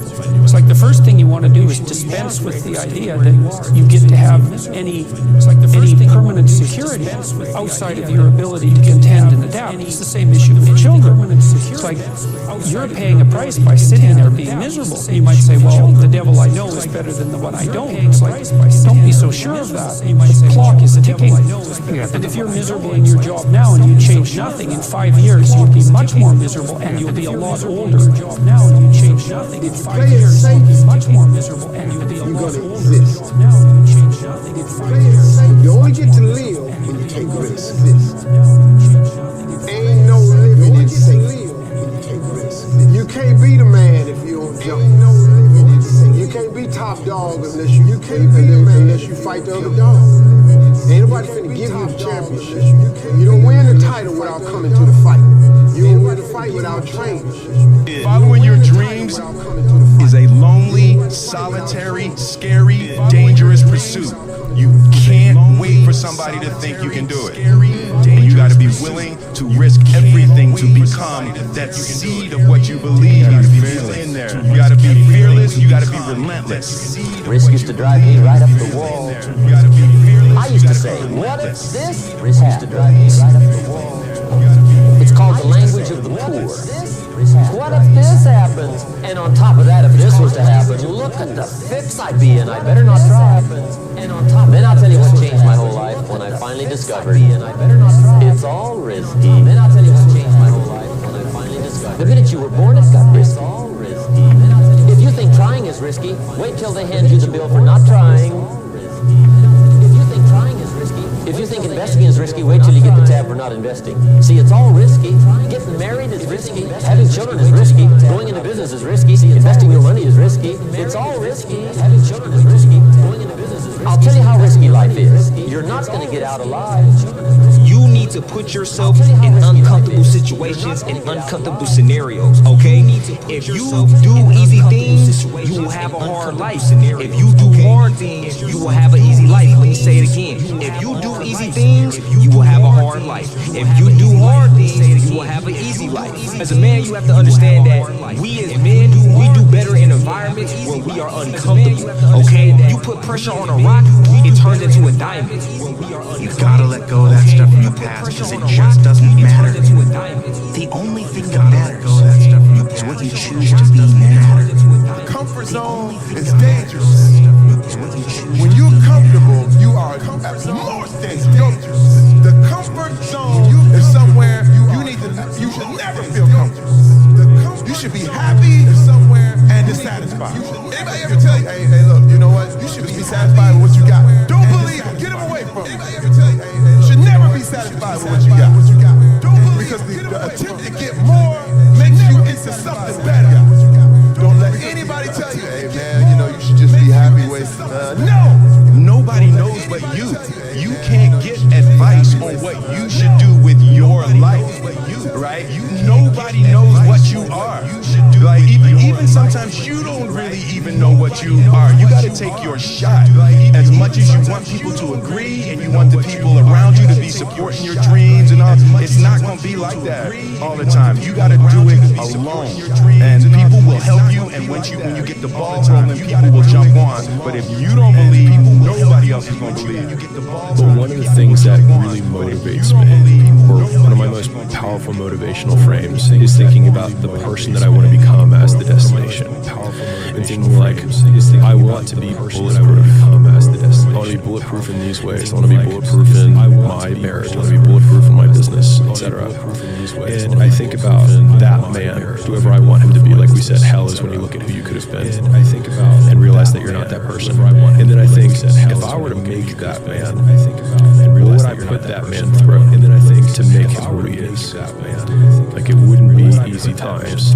It wouldn't be quick wins. It wouldn't even be easy wins. It would be the toil and the struggle of achieving and reaching for things. The toil and the struggle that are right out of grasp, that are right above my threshold, and continuing to do that to like lift the weight, to build the muscle, to break it down and do it over and over again, because like that's what creates the character traits that are the man that I want to be.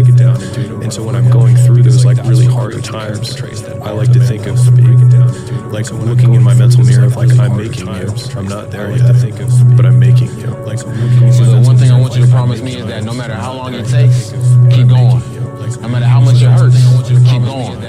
So you was placed on this earth for a reason. You weren't meant to be average. You were meant to excel. You gotta understand that this grind is meant to make you who you're supposed to be. A dog. A little grind ain't never hurt nobody. Stop being soft. Let's embrace it. If you go through that fire, you're gonna come out real cold. That's what we want. So I wanted to project myself forward to age 80 and say, okay, now I'm looking back on my life. I want to have minimized the number of regrets I have. And you know, I knew that when I was 80, I was not going to regret having tried this. I was not going to regret having tried to participate in this thing called the internet that I thought was going to be a really big deal. I knew that if I failed, I wouldn't regret that. But I knew the one thing I might regret is not ever having tried. And I knew that that would haunt me every day. When I thought about it that way, it was an incredibly easy decision. Every day. Get older, think about things. My estimate historically, 80% of the time it ends up in the can like Johnny Shack. My estimate historically, 80% of the time it ends up in the can like Johnny Shack. Did I take enough risk? Did I put myself out there? You definitely did not. And here's how I know it. At least, again, one man's point of view. I'm not sure anybody is taking enough risk from 20 to 30. I'm not sure. It is the most interesting thing that I've been thinking about, which is it is never more practical to be disproportionately risky than from 22 to 30. Yet everybody goes the other way because now they're the real world and it's time to prove something to their parents, to themselves, to everybody else, and everybody goes conservative to their parents. And that's when I realized that there's two ways to see the world. Some people see the thing that they want, and some people see the thing that prevents them from getting the thing that they want. This next 5-year window is when you don't go practical and safe. This is not the time to get the job mom wanted you to. This is the time to realize that you have a 5-year window. And it's 3 for some, it's 8 for others, but this is a 5-year window for you to attack the life that you want to win. Don't ever let somebody tell you you can't do something. Don't ever let somebody, not even me. You got a dream, do something. You got to protect it, not even me. You got a dream, people can't do something themselves. They want to tell you you can't do it. You got a dream, people can't want something themselves. Go get it. They want to tell you you can't, period. This is why I'm a big believer in this, is that when you are starting out, I think you gotta find the thing that's the pain. And like, pain motivates significantly faster and stronger than pleasure does. Like, people are like, no, passion's the right way. It's like point a gun at a family member. All of a sudden, 10 out of 10. Like, people are like, no, passion's the right way. It's like point a gun at a family member. And so like, I think people 10 out of 10 should use their pain. It wouldn't kill you to try. You know, spending a long time getting a life you would actually want is about 1,000,000 times better than getting a quick turnaround time on a life that you'll forever be disappointed with. You know, playing it safe seems just fine until you get to the last moments of your life and realize all the potential that you threw away. You can never get back. And I will never know from experience what that feels like, but the thought of that realization is haunting. What that feels like. What matters is, at some point, you have to identify what you want to do, and you've got to become the best in the world at that. Period. Not really good. You've got to be the best in the world. So, want to do, and your thing in life, at something, you've got to become the best in the world at it. And if you're not prepared to go in with that mentality, you're never going to get there. I'm speaking to all of you out there that want to do something unbelievable. So many of us come from these small places in our mind that we're not willing to think outside only what we've seen. That our mind works in such a small compartment. And one thing I was able to do was to dream.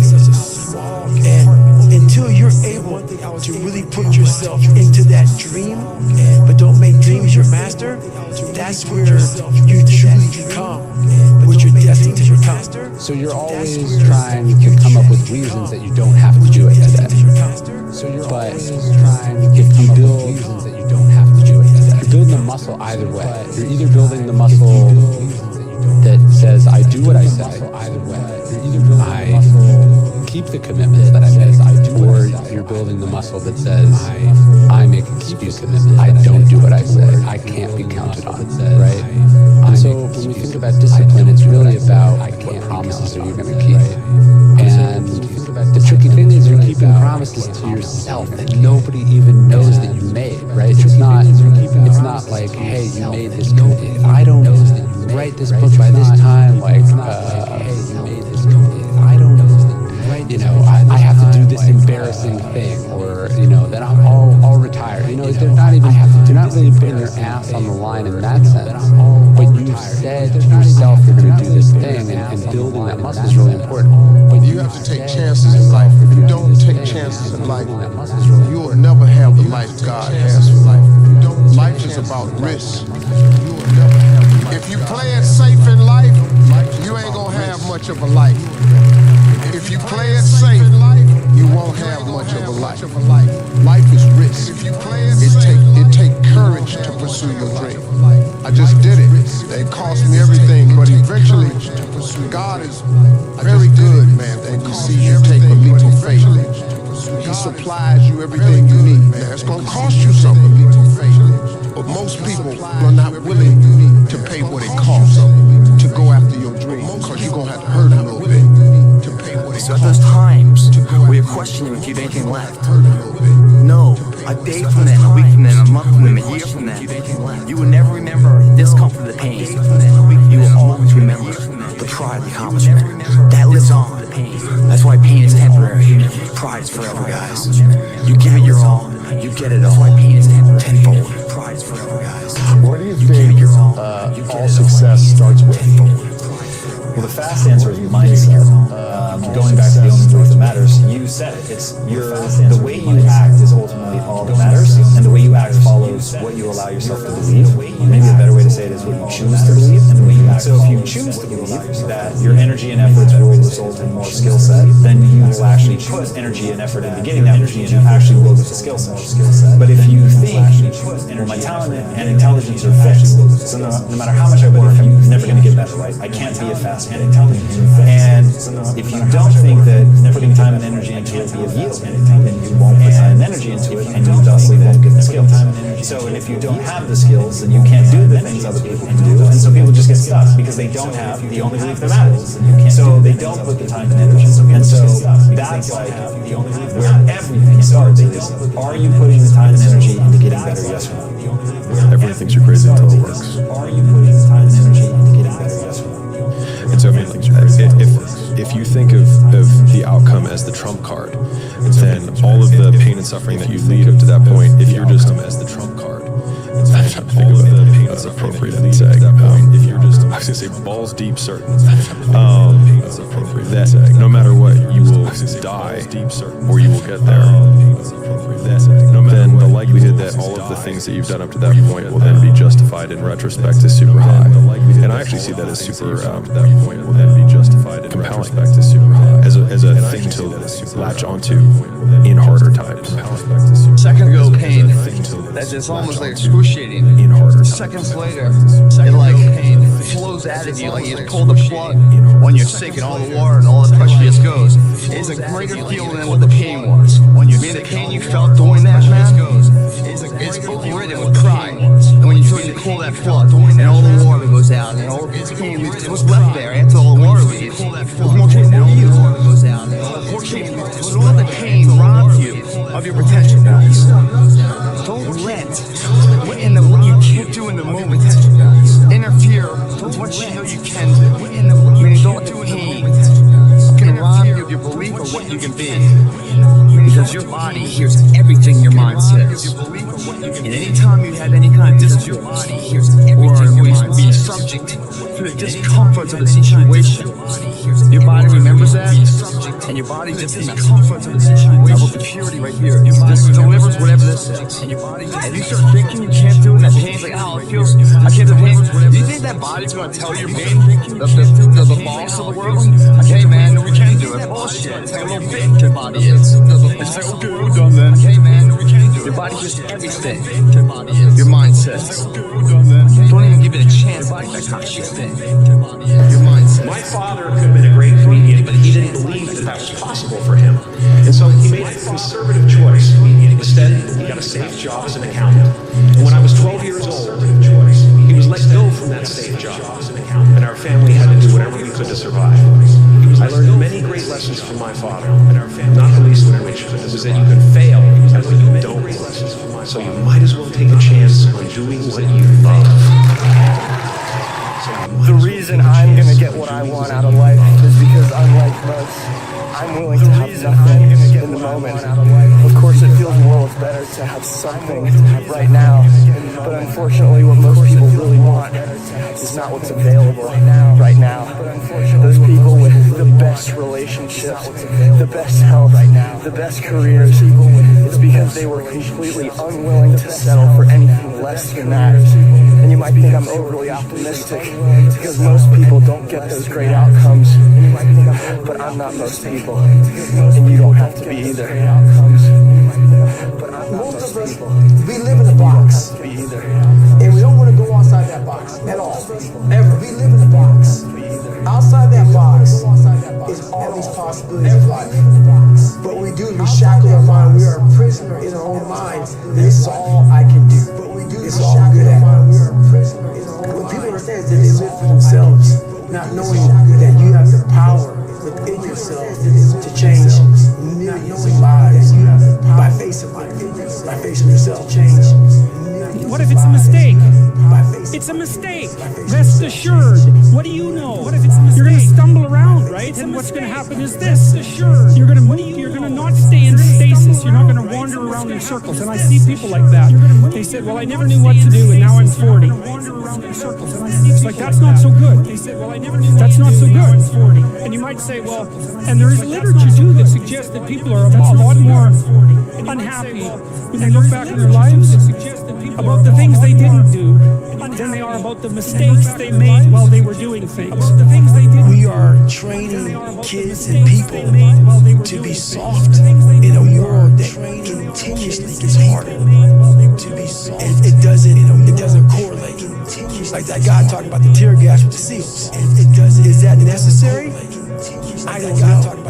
But what is necessary is you have to build a person that can withstand the pressures of whatever they're going to be dealing with in life. That can withstand the pressures. And we don't do that. I'm not trying to send a message of run 200 miles, be the best motherfucker in the world. Let's be tough. Run 200 miles. You better have a part about you that's tough, a part about you that can break down situations and get better. We actually have to re-embrace risk on a personal level and on a societal level. We have to take the risk of freely exchanging ideas because that's where innovation happens. We have to take the risk of being able to invest and reap the benefits of that risk in a personal relationship. Getting married is a risk.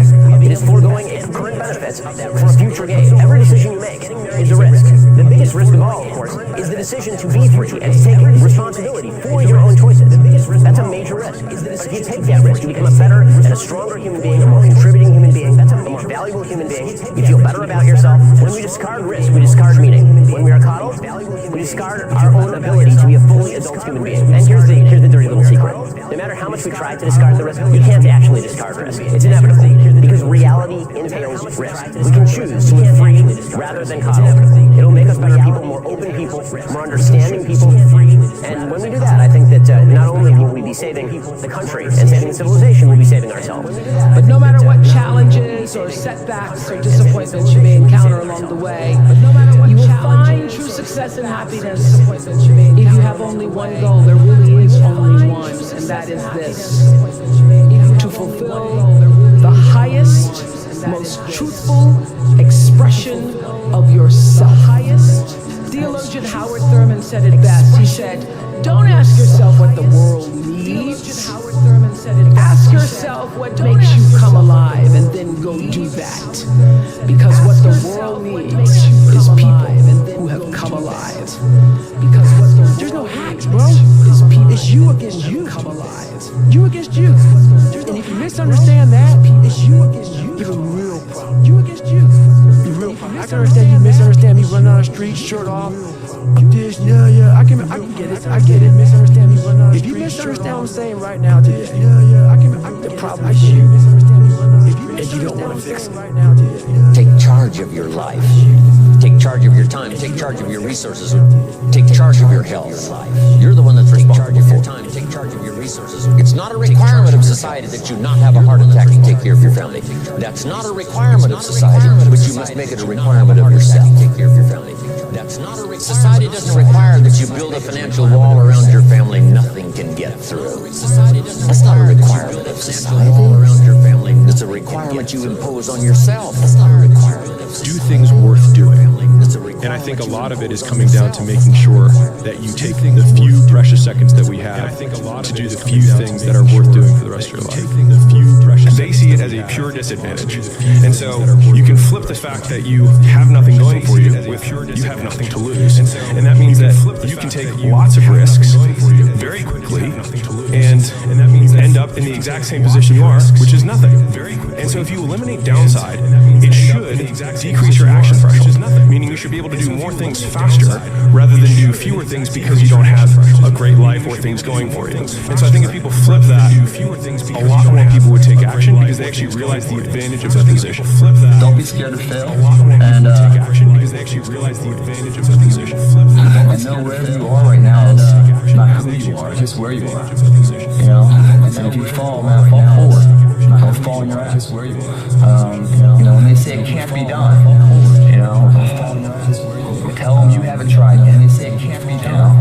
It can't be done by someone else. But I can't say that because I haven't tried it. You know, and then you go try it. Those who can do. Those who can't talk about those who can. I'll say it again. Those who can do. Those who can talk about those who can. Say it again. Now, can you do? Or can you not? Or you just want to sit on the sideline and talk about other people? Or can you step up? How do you want to live? Stop just waking up like an accident. What do you want? And then once you find out what you want, spend the rest of your natural life waking up and going after it. I think most people feel really lonely when you want something that doesn't currently exist. And so some people call that dreams, some people call that goals, whatever it is. You're trying to pull something from your mind into reality, and you want it done a certain way. And if it's not done that way, it's not what you imagine. And so people on the outside will throw stones and call you names that they think will change your behavior and get you to stop. And the more I have been the person trying to pull things into reality, the more I've tried to weather and build kind of defenses against those things, so that when those stones get hurled at you by being called a control freak or by saying you micromanage things or that you have incredibly high standards, the answer is yes, because I want it done right the first time. Because either way, if you have enough will, it's going to get done the way that I want it to get done regardless, and it will be less painful if we just do it right the first time, because we will still have to do it, and you may have to do it 3 or 4 more times, but eventually you'll just succumb to the fact that we're going to do it this way. And I think all of the great things that have happened for humanity have been from one man or woman who had an idea and just wouldn't let people shake it from humanity.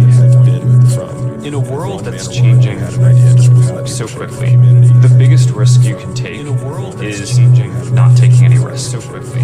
And the biggest risk, I really think that that's true. Right? I mean, a lot of people I think that, you know, whenever it comes to, whenever you get yourself in a position where you have to make some big shift in direction or do something, there are always people are going to point to the downside risks of that decision. And locally, there may be downsides, right? I mean, if for any given decision that you're going to make, there's upside and downside. But in aggregate, if you are stagnant and you don't make those changes, then I think you're guaranteed to fail. So many people do this. Those changes. They're talking to you. Then I think you're guaranteed to fail. On who many want to. They're lying to you. And they walk away. I've heard so many times. Walk away like, God, they're lying. Why can't I just tell the truth? And they, why the hell can I just tell him the truth? Why can't I just tell the truth? You know how good it feels for me now to look at you in your eyes? Tell him. And man, I see. Because women won't get this. Women will not get this. chance. Man to man. That man, you look another man in the eye, and you know that everything you're saying is real. And it comes from a real working place. So that you earn. It's the best feeling in the world. You can say that actually happened. Like I know with certainty what I'm saying actually happened. You can say that. Who I am and who I say I am, I am. What I'm saying actually. No more lies. You can say that. No more skirt and truth. No more I am. And that is worth every dime I've ever made in my life. Because if you live in the future, you're anxious. If you live in the past, you're depressed. If you live in the now, you're anxious. You're happy. If you live in the past, that's how you do it, guys. You commit to something. You tell everyone about it. And no matter what, they honk and cheer for you. They get behind you. Instead of being one of the subjective nature losers in life that beats you down because you're doing better than them and you're reminding them of their failures. And here it starts. Get the mind right, the body will follow. Tell the world, get a goal. Achieve a goal. The body will follow. And then day by day, you start to do that goal to make it the reality, guys. It's not guesswork. It's a science of intensity. If you don't have the intensity, it's a science of intensity. Don't come in. When I was like 17 years old and I didn't know what I wanted to do with my life, as you guys know, I created my Twitch account in 2019. As you guys know, I had one viewer on my Twitch account for an entire year. That one viewer was my dad.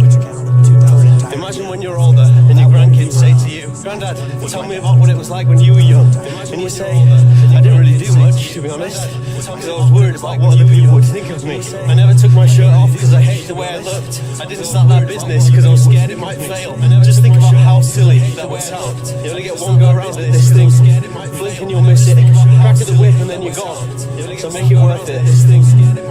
Your story may not have such a happy beginning, but that doesn't make you who you are.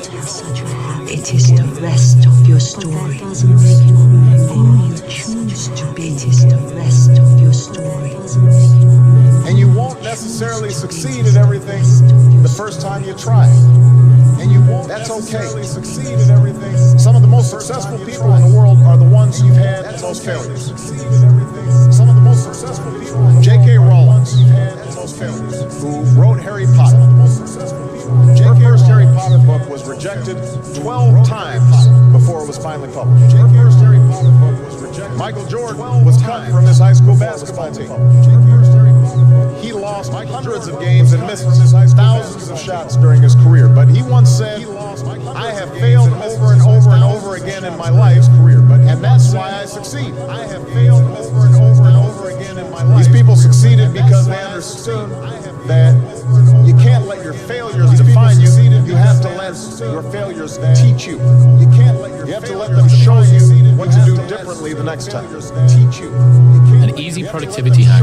Instead of spending time getting in the mood to work, just start working. Confront the work.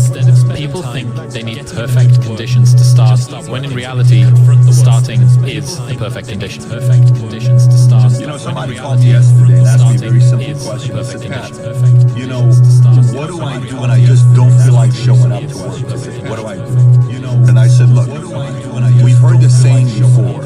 You know, you got to show up whether you feel like it or not. But I don't think that's enough. I don't think that's what the great ones do. I think it's even past that. You got to raise your standards to a whole different level. And I'll tell you what I think it is. You not only have to show up, you have to show up when you don't feel like it, and you have to want to perform and psych yourself out to be in the zone and be confident and excited in the mood and, you know, figure out a way to psych yourself out, fool yourself into being positive, fool yourself into becoming such a high vibration type of an energy where all of a sudden you start to perform and then you start believing you're excited, then you completely forgot you were not in the mood."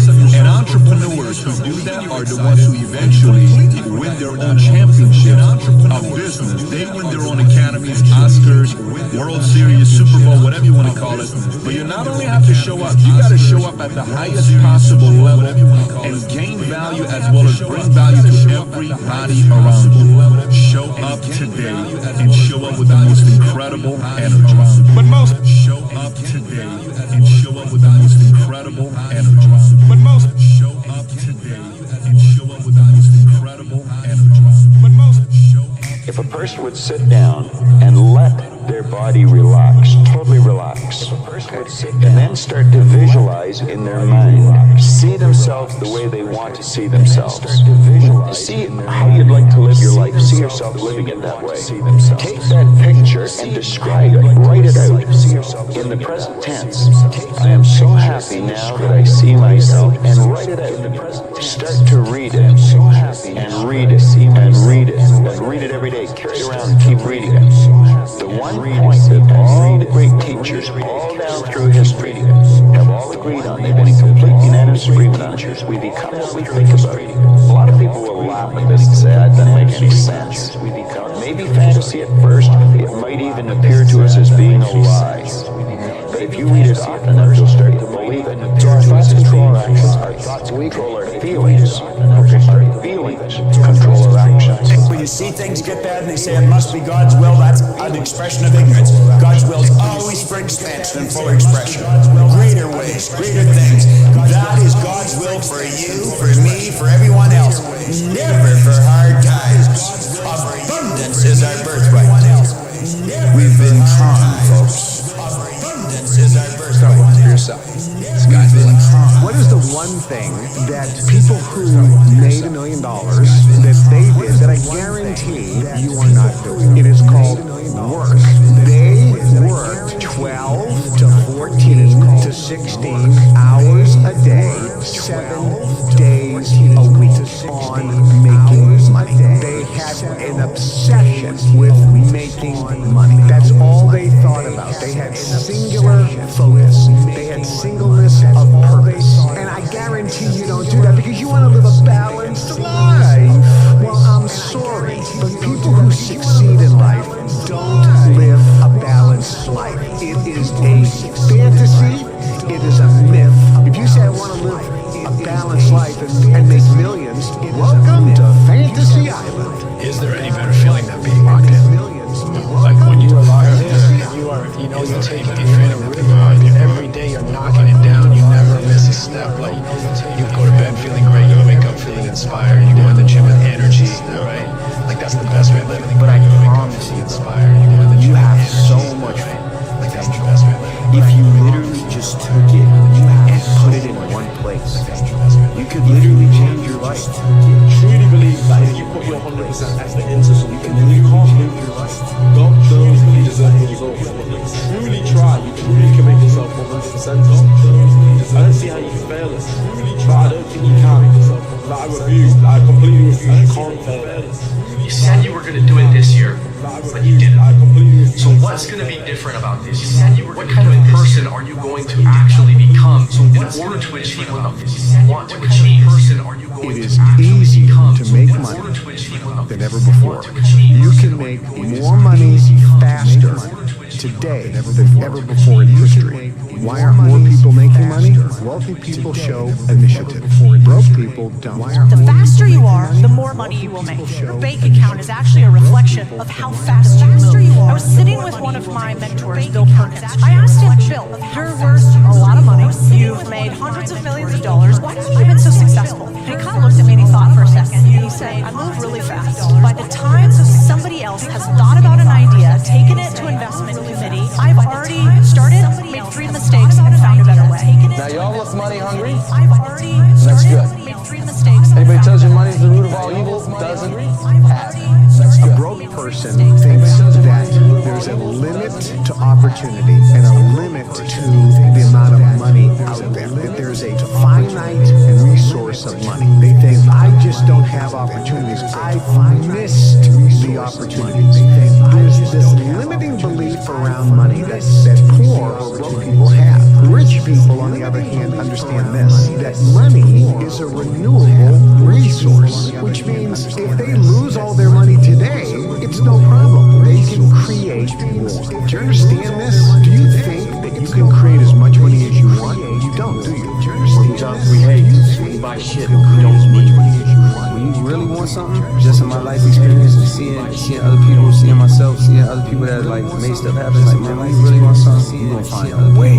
Ultimately, every single day is about winning that battle against It might not be today or next year, 5 years or 10 years, but this thing takes priority and precedent over all other things. You have to want it. You have to want to be better. When you realize you have to make this shit work, or you're falling on your face, it's a different kind of grind, a different kind of mentality, a different kind of person, a different side of you that you've never seen before that comes out when you go on.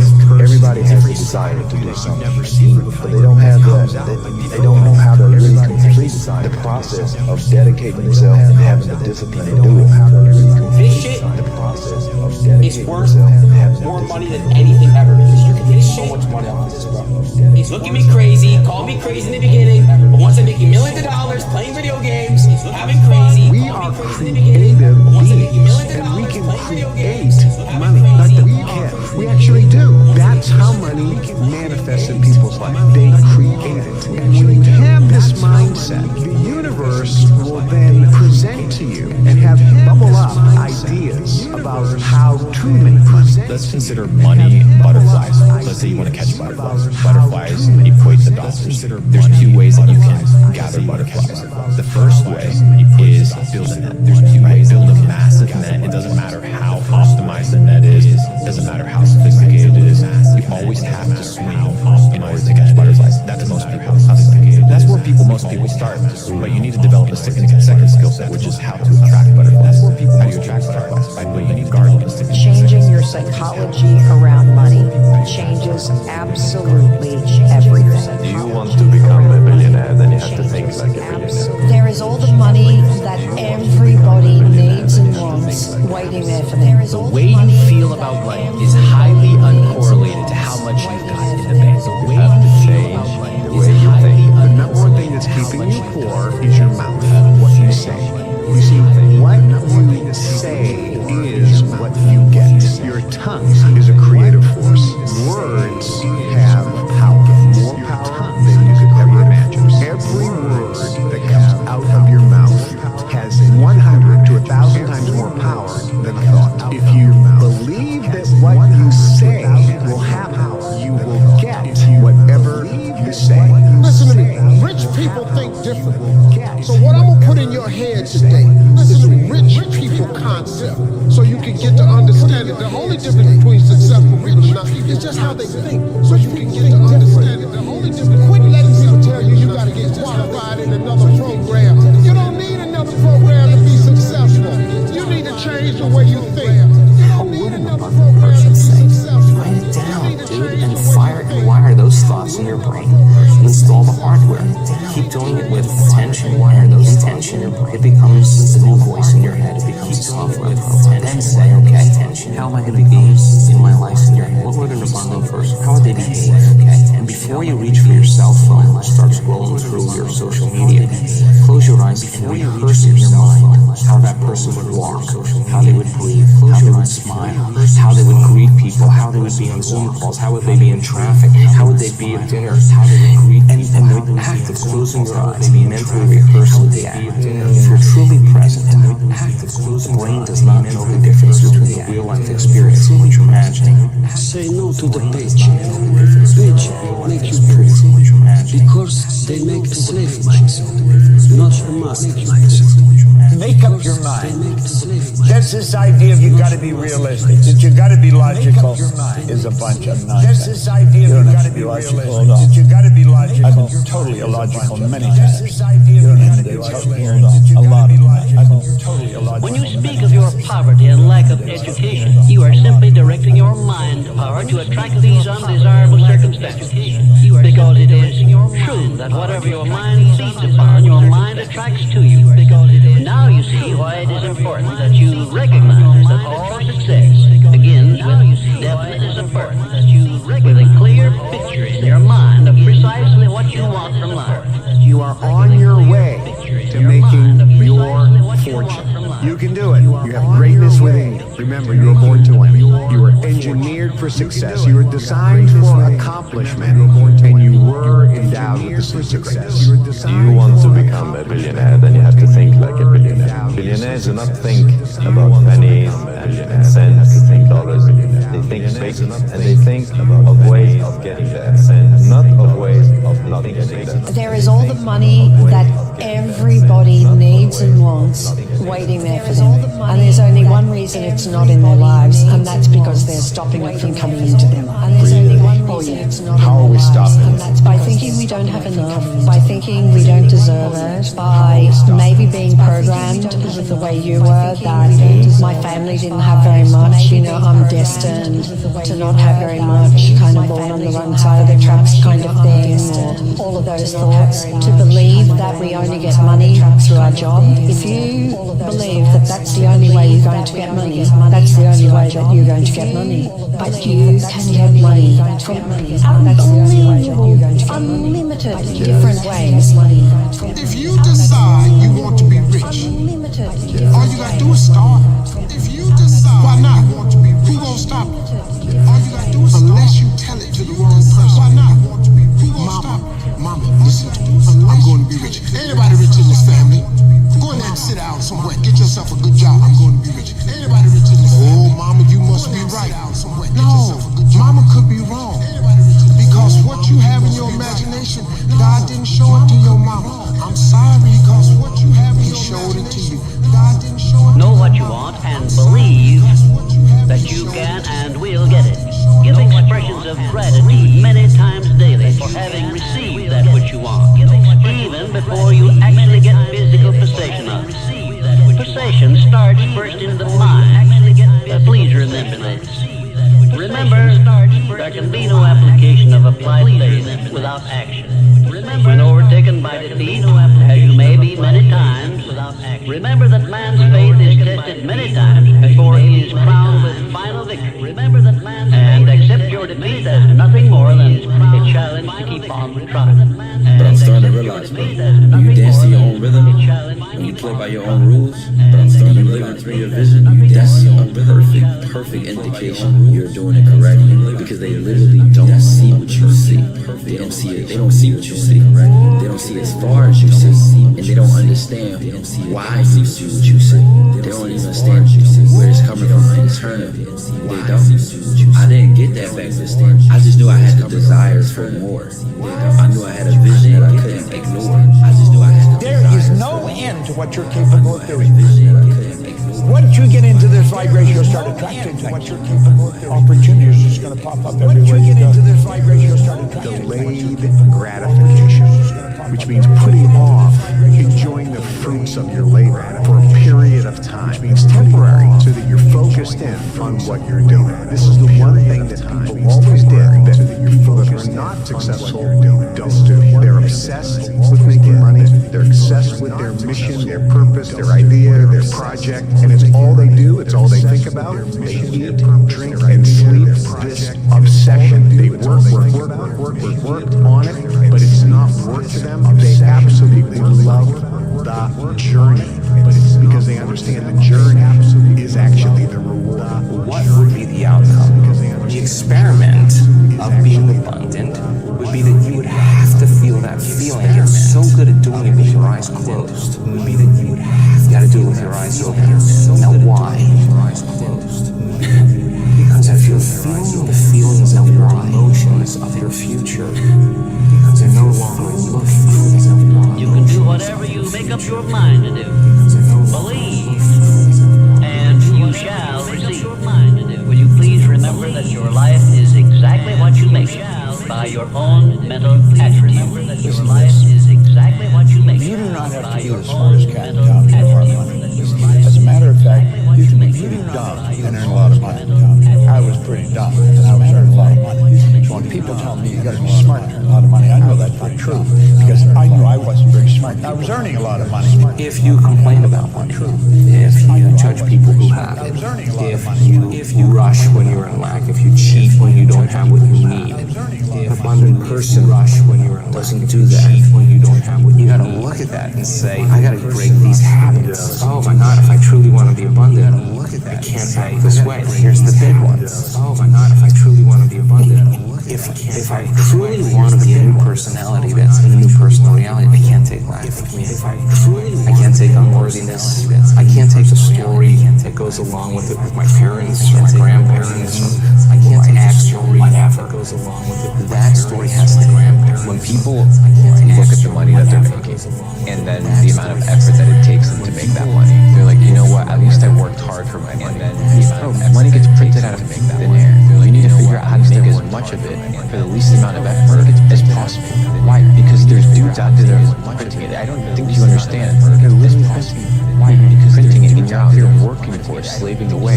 So you need to ask yourself, how can I get as much money as possible for the least amount of effort? So you need to start a business. You need to be able to understand how to arbitrage. You need to learn how to sell. You need to learn how to market. These basic skills, because the assumption that you're going to find security in a job is a fallacy. They can fire you for any of a million reasons tomorrow. Your skills are what's going to determine if you stay afloat or not. If you have the ability to make money. The job doesn't count. The idea of having a side hustle that you're not actually fully invested doesn't count. You need to be focused on making money. Money is the name of the game. It doesn't take care of it. A lot of you niggas gonna spend your whole life waiting on a handout, waiting on somebody to come and put you on, waiting for some money to fall in your lap, waiting for somebody to come and save you. Ain't nobody coming to save you, bro. Once you understand you're gonna have to do this shit on your own, you're gonna have to have your own motion, you're gonna have to have your own grind, you move different, you talk different, you apply pressure to shit different. It's different when you know nobody's coming. No more. You want your life to be better? I can't help you. Lee can't help you. Joe Rogan can't help you. Ari can't help you. Only you better. I can't help. Grab your ball, get a notebook, and write down what the fuck you're gonna do this year. And this is it. You're not gonna have these problems. Notebook, the drugs, cigarettes, it all starts. And this is it, right? No more excuses. This is the year of the soldier. We're getting back what belongs to us. That's it. You chase something that you believe you deserve until you get it. And it doesn't matter what happens. You chase something that you believe you deserve. It doesn't matter how many people don't believe in you. Just go until you get it. That's the point. Are you tired yet? But some of you need to get tired. You need to get tired of what's going on in your life. Get tired of your habits. Get tired of your results. Get tired of the actions that you're putting in every day. You gotta change, man, or nothing changes. In Africa, you know from your early age that you're not counting on having nobody.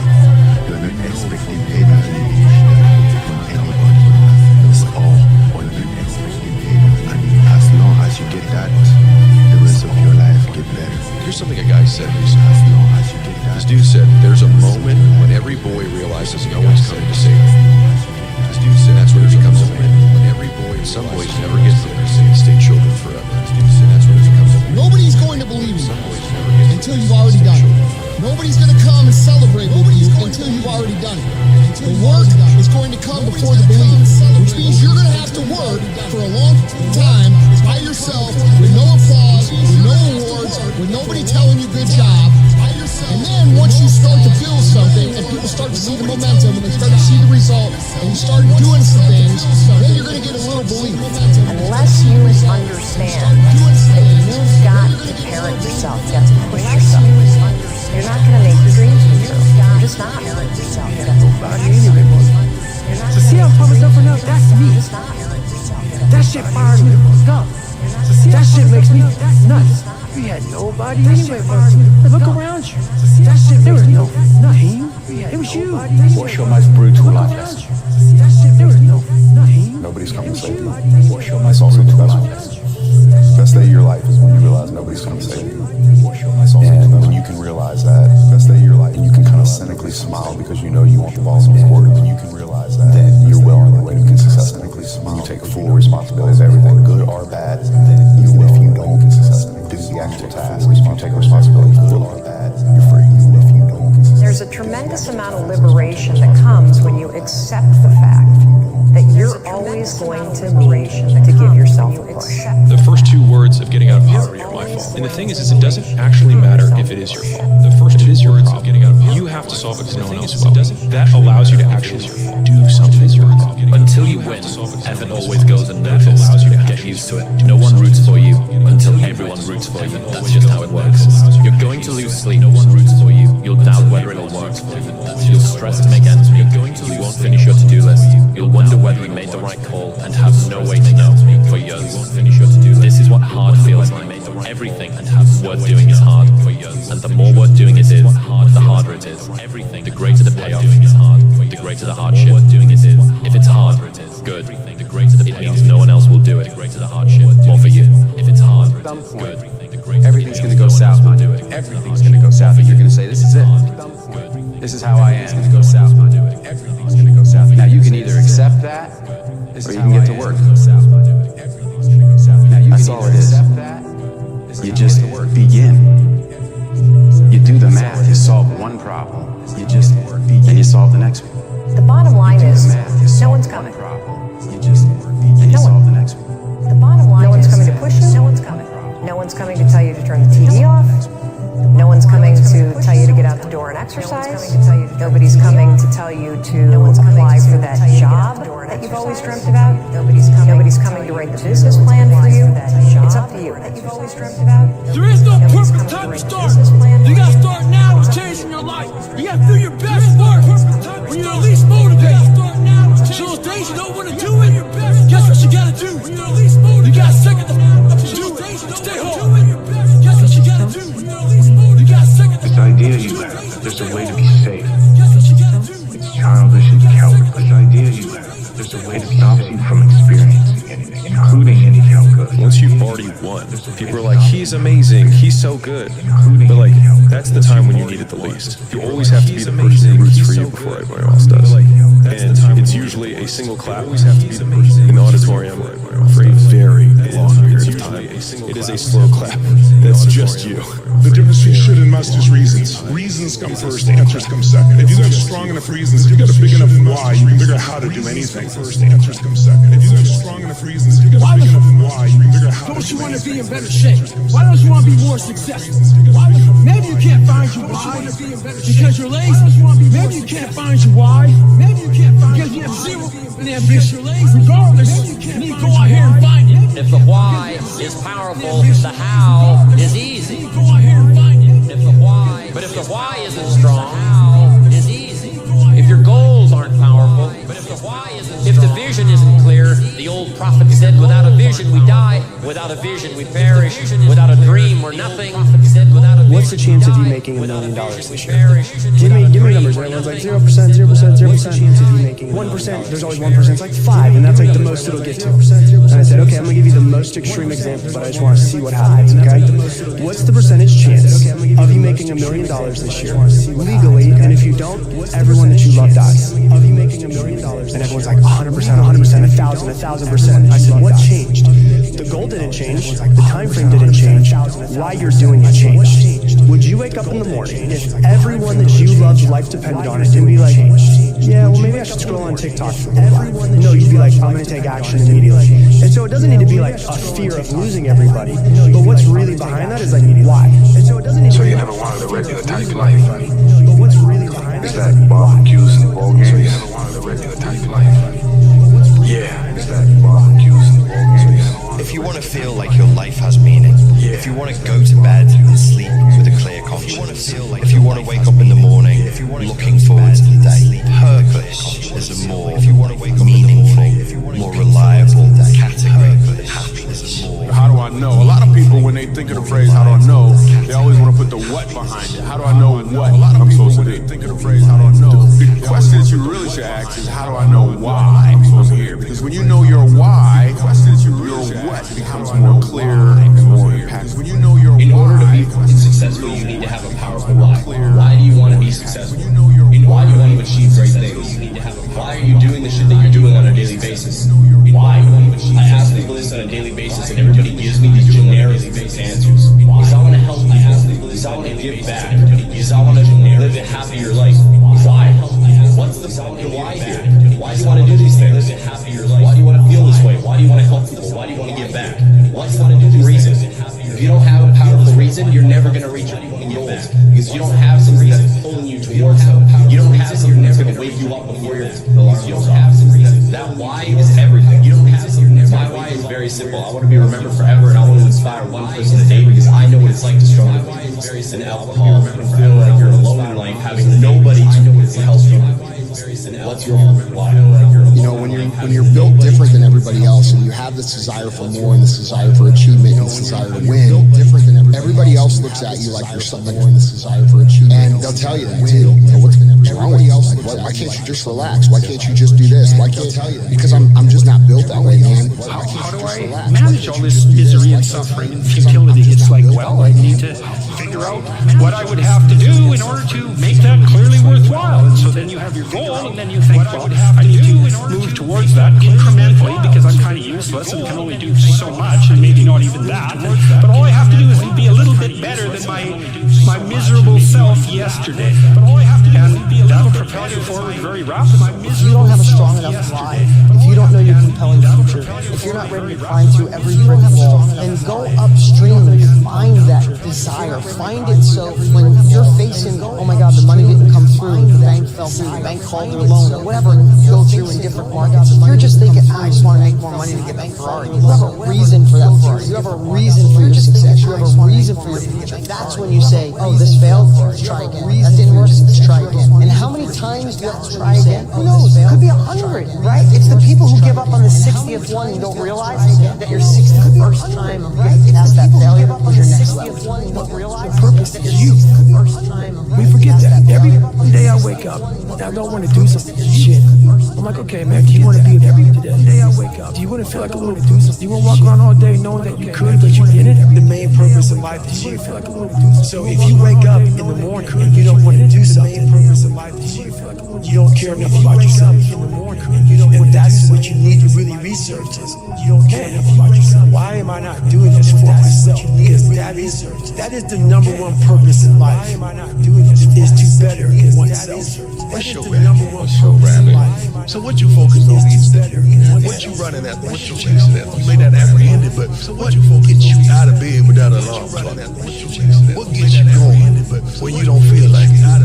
What makes you go get it when everybody says you can't? If you don't know where you want to go or who you want to be, you eventually just float around and you will eventually crash. Most people walk around with no goals, no ambition. They don't know where they're going. It's like a ship with no destination. If you don't know where you're going, you'll never get there. Once you know where you want to go, then you direct your time, your energy, and your attention to the execution and the achievement of that goal. It's all about intention. But most people walk around in life thinking that life is just a big fat lottery. And it's just not that case. Those that live by the lottery of life most likely end up losing.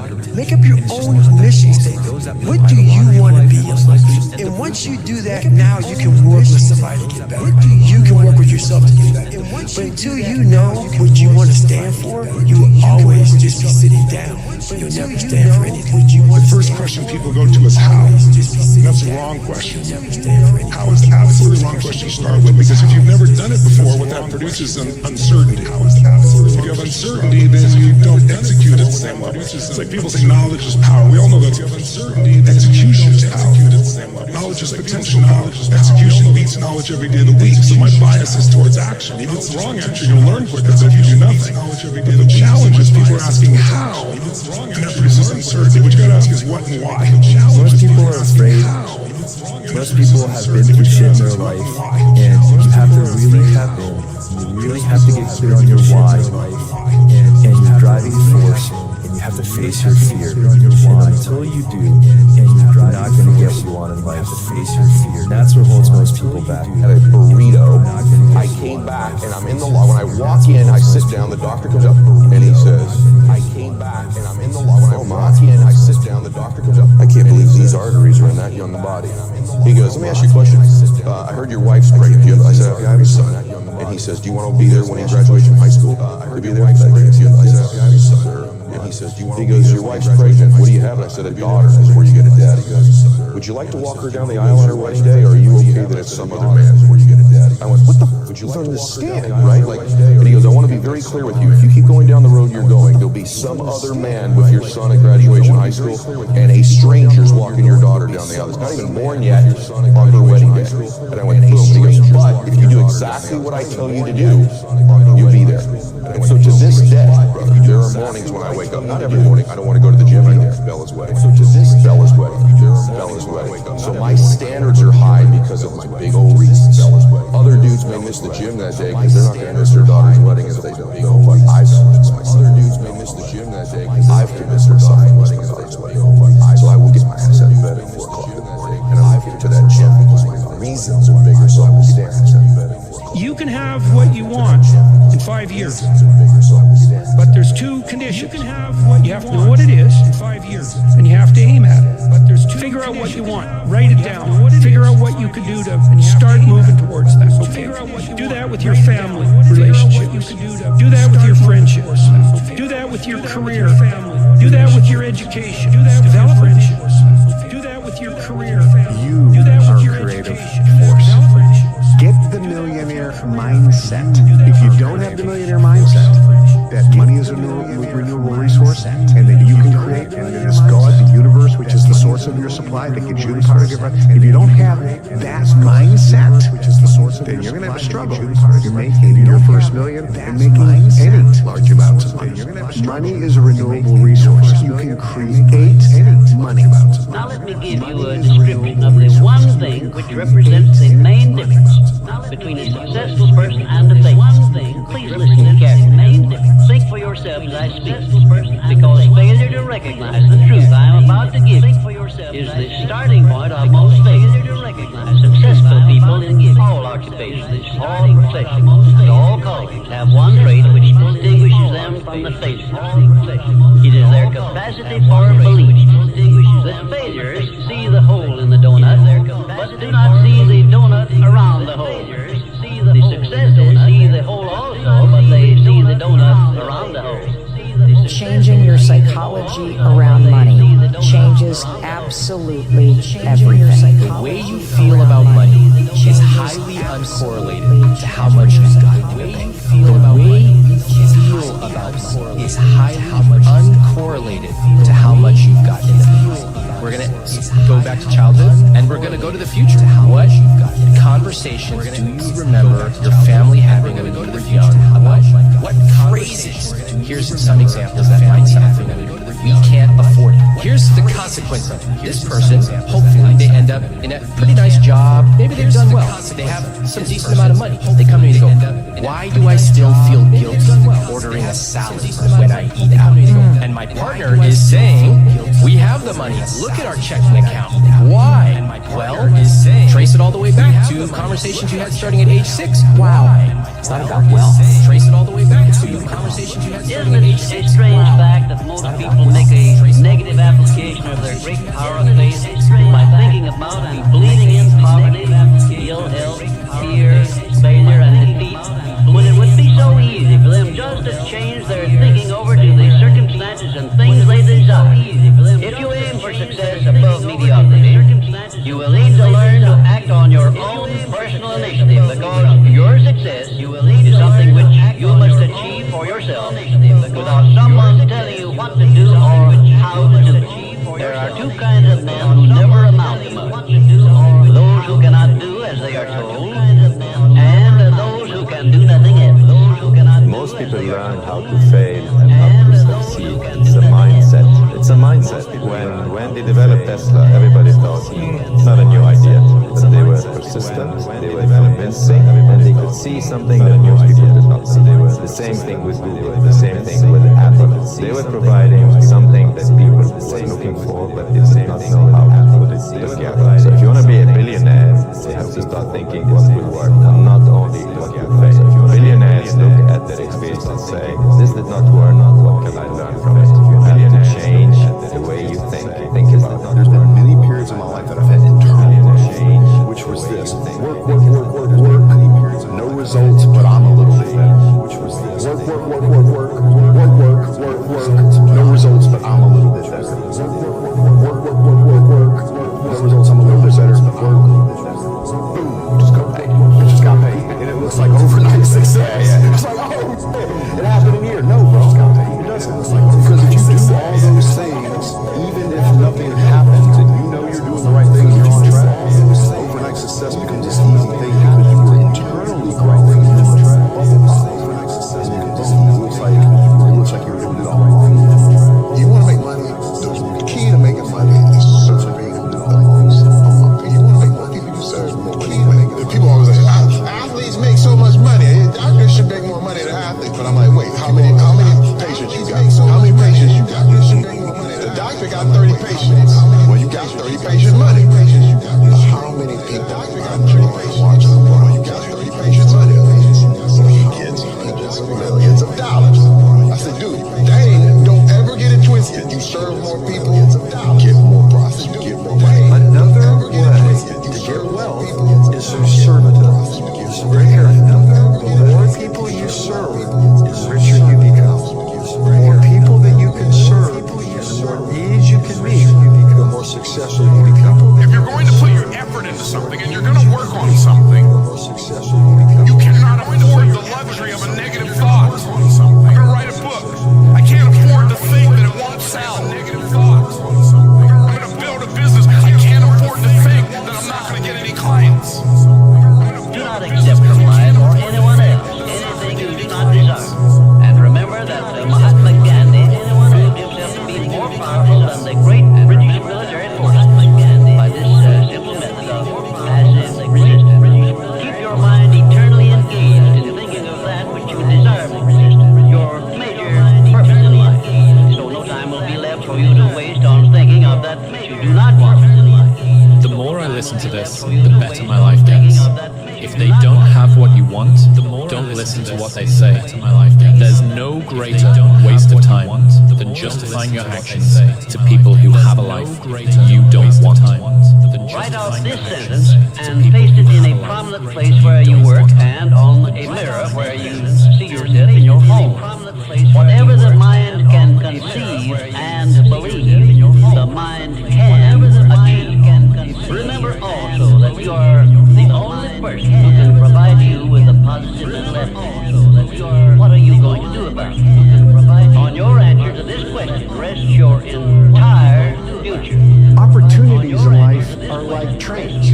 There's always another one coming. There's not like this is the last opportunity that will ever present itself to you in this lifetime. No, there are an abundance of opportunities, tons of opportunities. There's huge amounts, and if you don't take advantage of this because of various conditions and circumstances that you can't, there'll be another one down the road. This is the confidence or knowingness that you can and will have tons of opportunities in this lifetime. You can't take advantage of every single one. Take advantage of the ones you want. Oh, it's so easy to make money. You know this, online, anybody can go out and make 10 grand a month. Literally. I was talking with a guy in Singapore, probably worth a couple $1 billion. I was having a conversation with him, and he's like, you know what the biggest issue is between you and me and people who make no money?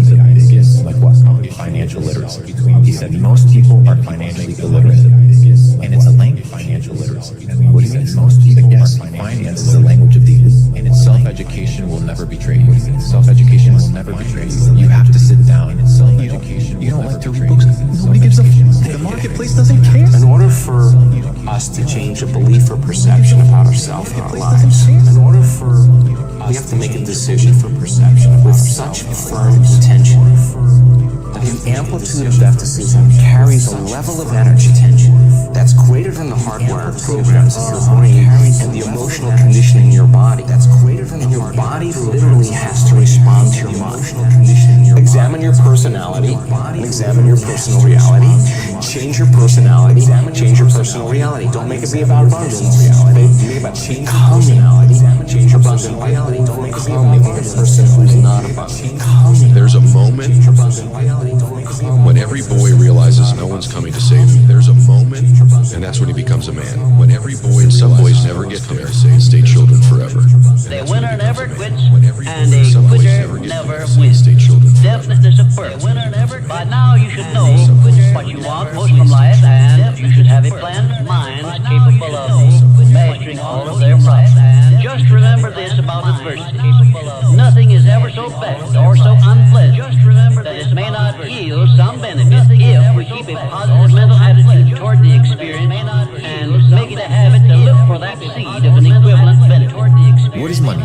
Define it. What is money? You go in, you give your time, your energy, your attention towards a task, and you get paid. What is those 15 pounds that you're getting for that hour worth? No, not your time. What is it worth? Where does it come from? Who gives that thing value? It has no value. That money isn't real.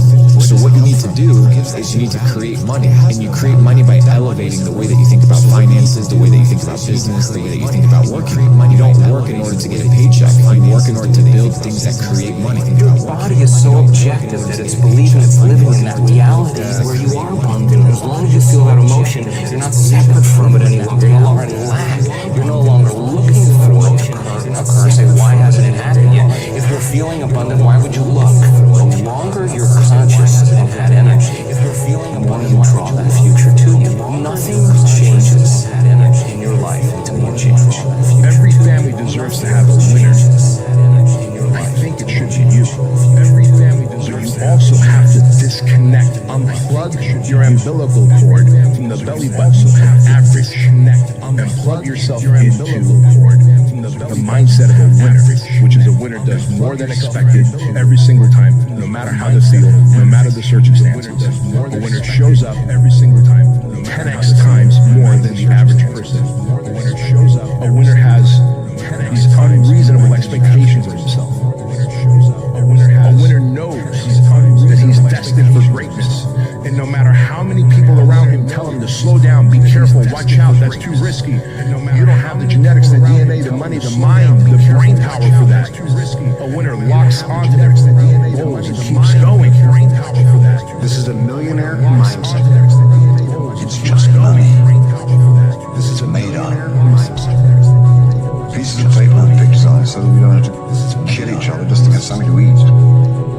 Rich people's mindset, the millionaire mindset, the real, most important millionaire mindset is this. You think and you know and you have complete confidence in your own ability to create.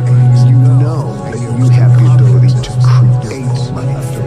You have confidence that you have the ability to create money anytime you need. With the help of the universe. There's nothing wrong with being broke, homie. It's only wrong with someone being poor. Because poor is a mindset. Broke is just a temporary situation. Just you fix. Broke is being poor. That's a mind state. Let me tell you something. There is no nobility in poverty. I've been a rich man and I have been a poor man. And I choose rich every Poor thinking habits keep most people poor. Not poor working habits. Most people work hard, but they don't think hard. And so taught me that the mind is like a factory, a mental factory. And whatever you think about all day long pours ingredients into this mental factory. And that's what builds the economic, social, financial fabric of your life. As you think, so you become. How awesome your life. There's an important phrase you use here. I think it's time you all learned it. Act as if. You understand what that means? I think it's time. Act as if you are the president of this firm. You understand what that means? You're a millionaire. It's just that simple. Let me tell you what rich people do. Rich people give themselves pep talks when no one's around. Let me tell you what rich people do. When they're by themselves, they say things like, I'm a winner. I am sick and tired of being sick and tired, and I am going to win. I'm going to make this happen. Look at all those people down there. I'm going to make this happen. Do they follow the rules for what? Look at all those people down there. They're letting fear lead down. Do they follow the rules for what? Look at all those people down there. What happens if they don't? Fear lead down. Do they follow the rules? Life's simple. You make choices and you don't look back. Stay small enough, long enough, you'll be big enough soon enough. See you at the top because the bottom is too crowded, but we never look down on anybody unless we're willing to help them up. So believing that you can is way more profitable than believing that you can't. Successful people are always too busy doing what the other guys are still talking about. Successful people are always willing to do what the other guys are not willing to do. Your friends are shit. They tell me you made 25 grand last month, they're not gonna believe you. Your friends are shit. Parents don't like the life you lead, they're not gonna do mom and dad. Your friends are shit. See how it feels when you're making their mom's head. Set a goal to become a millionaire. Here's why. For what it will make of you to achieve it. Here's why. Set a goal that will make you stretch that far to achieve it. For what it will make of you to achieve it. Today, it's easier to make money than ever before. You are on your way to having your first $1 million in the bank and all of your bills paid. To having your first $1 million in the bank and all of your bills paid. Success is something you attract, not something you pursue. Success is looking for a good place to stay. So instead of going after it, you work on yourself. Personal development. Why is it that people are successful? It's simply this. The rich get richer, the poor get poorer. Why? It's because the rich think about wealth and affluence all the time. And what do the poor think about? The poor think about life, loss, and limitations. Risk, danger, fear, failure all the time. Think and grow rich. Think and grow rich. Think and grow rich. You become what you think about. And here's the interesting thing. You can choose. Choose what you think about. Choose. With your business, what you think about. Choose what you're aiming at. With your leadership, you can choose what you're aiming at. With your team, with your business, help them. Choose what you're aiming at. The act of intentionality is so freaking powerful. It's unbelievable. Henry Ford said, if you think you can, or you think you can't, you're right. I am amazed at the things we don't do because we have this little tiny bit of fear that offsets all the other data and all the other evidence in our life that causes us to not go do something.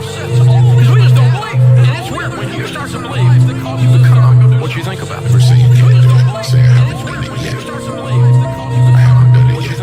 And that's true of everything. In fact, there's nothing that you can't do. I may not have done it yet. So that's true. You don't know if you can do it or not until you can really practice. And then you find out if you can do it or not, or how well you can do it. Money is not our issue. The mindset of money is our issue. If you don't have a mindset for money, then trading stocks and options wouldn't be the game for you because you're not going to know how to manage your risk. You're not going to have the discipline to be able to stay out of the market when necessary. You're not understanding money in its totality. So when you got the mindset of money coupled with the skill of making money, this is what equals a wealthy person. This is what allows a person to be able to build wealth throughout their generations. You cannot have what you're not willing to become vibrationally. If you do get it, you lose it. This is why people that win the lottery, they lose everything. They'll get a modicum of success but can't hold on to it because inside they weren't vibrationally aligned. They really hadn't come in. So you can temporarily manipulate and get vibration, but to have it completely, you have to lift your vibration and become that. You can have more than you've got because you can become more than you are. And of course, the other side of the coin reads, unless you change how you are, you'll always have what you got. I have found in my experience that income does not far exceed personal development. Now, sometimes income takes a lucky jump, but sure enough, unless you grow out where it is, it'll usually come back where you are. Life has strange ways.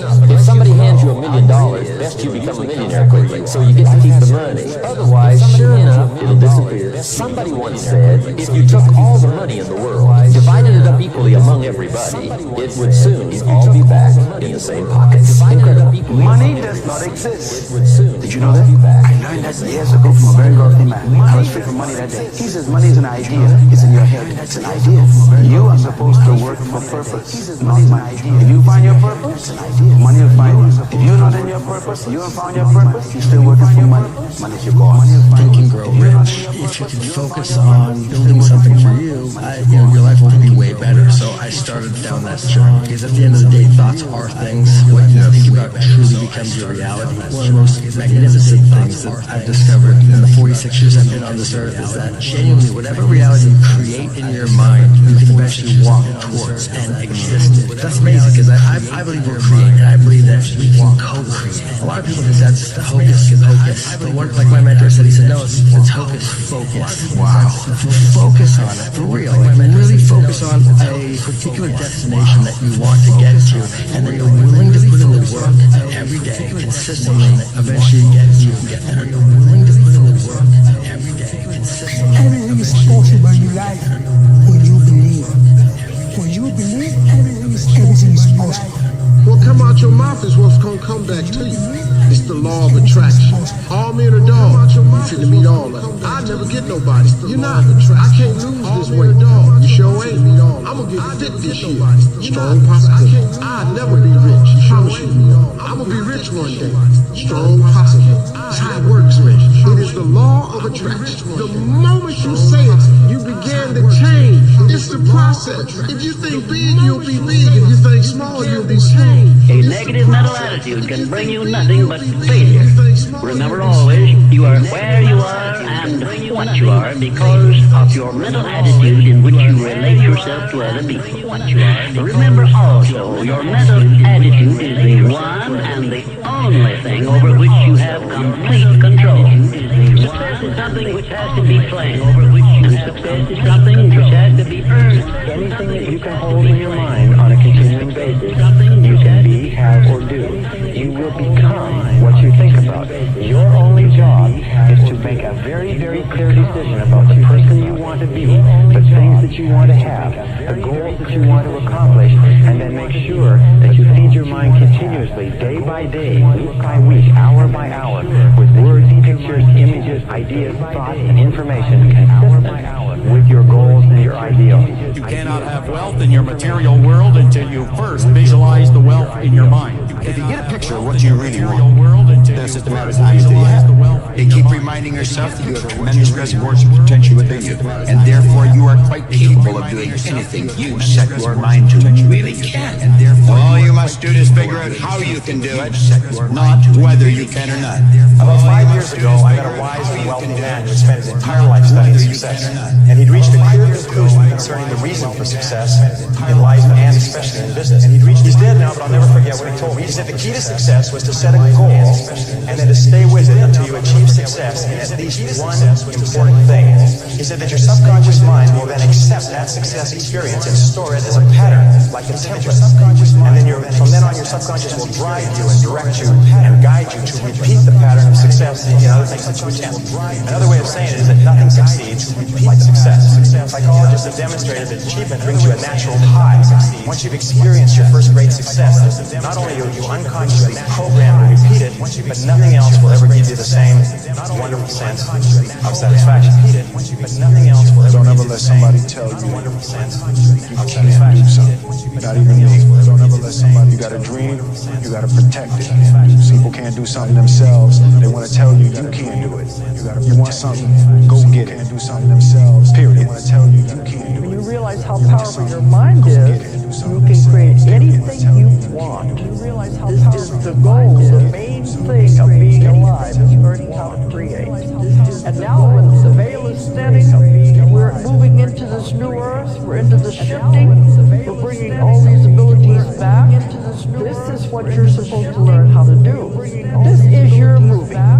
So you are the producer, director, and actor in your own play. You're also the script writer, but the script isn't written. It's written as you go along. You can change it anytime you want. You can create anything. You know the only difference in steam and ice is the state of vibration of the water or the H2O. Steam and ice. Do you know the only difference in where you are versus where you want to go is your state of vibration? Do you know that everything to get you there is already here and it always has been? You know, when you take an idea and you impregnate it over and over again, you impregnate that idea into one cell. When you impregnate that idea into the cell, that cell is dividing 1 into 2, 2 into 4, 4 into 8, and the process goes on at the rate of 50,000 cells per second. And the more and more you act on it, even though you don't feel good about it, but you work with the idea, you start to develop this change in vibration. But what is really happening is you're impregnating the cells with the characteristic or the idea. What we need to do is we need to constantly think about where we're going, what we want to do, and we start to increase our level of thinking by vibration, and we begin to attract thoughts of a like nature that'll move us in that direction. How badly do you want what you want? How badly do you want it? Or do you want it at all? You see, there's an awful lot of people who want an awful lot of things. But how badly do they want it? If you want it so badly, if you want it with tremendous intensity of desire, there's really nothing in the world that can stop you from getting it. There's an interesting story that's told about Socrates. And Socrates was talking to one of his students, and the student said, I am hungry for knowledge. What can I do to increase my knowledge? And Socrates said, knowledge is something that is readily available and easy to get if you want it bad enough. He said, I'm sure I want it badly enough. And Socrates said, come with me. And he walked him offshore into the ocean and walked him offshore into the Aegean Sea. And I got about 3 or 4 feet. And Socrates was a very, very strong man, grabbed the young man and put his head under the water. And the young man began to struggle, and finally became incredibly frantic, and finally brought him up. And he said, now what did you want while you were under the water? And he said, all I wanted was air. He said, all I could think of in this whole world was air.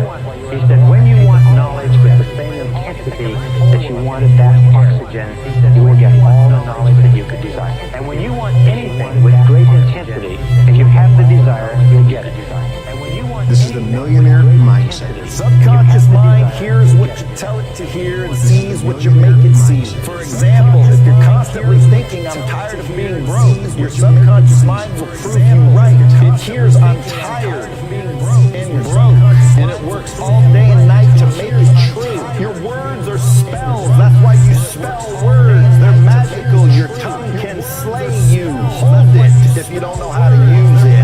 Stay small enough, long enough, you'll be big enough soon. See you at the top because the bottom is too crowded, but we never look down on anybody unless we're willing to help them up. So believing that you can is way more profitable than believing that you can't. Successful people are always too busy doing what the other guys are still talking about. Successful people are always willing to do what the other guys are not willing to do. Your friends are shit. What the other guys. If someone made 25 grand last month, they're not gonna believe you. Your friends are shit. Your parents don't like the life you lead, they're not gonna believe mom and dad. Your friends are shit. See how it feels when you're making their mom and dad. Set a goal to become a millionaire. Here's why.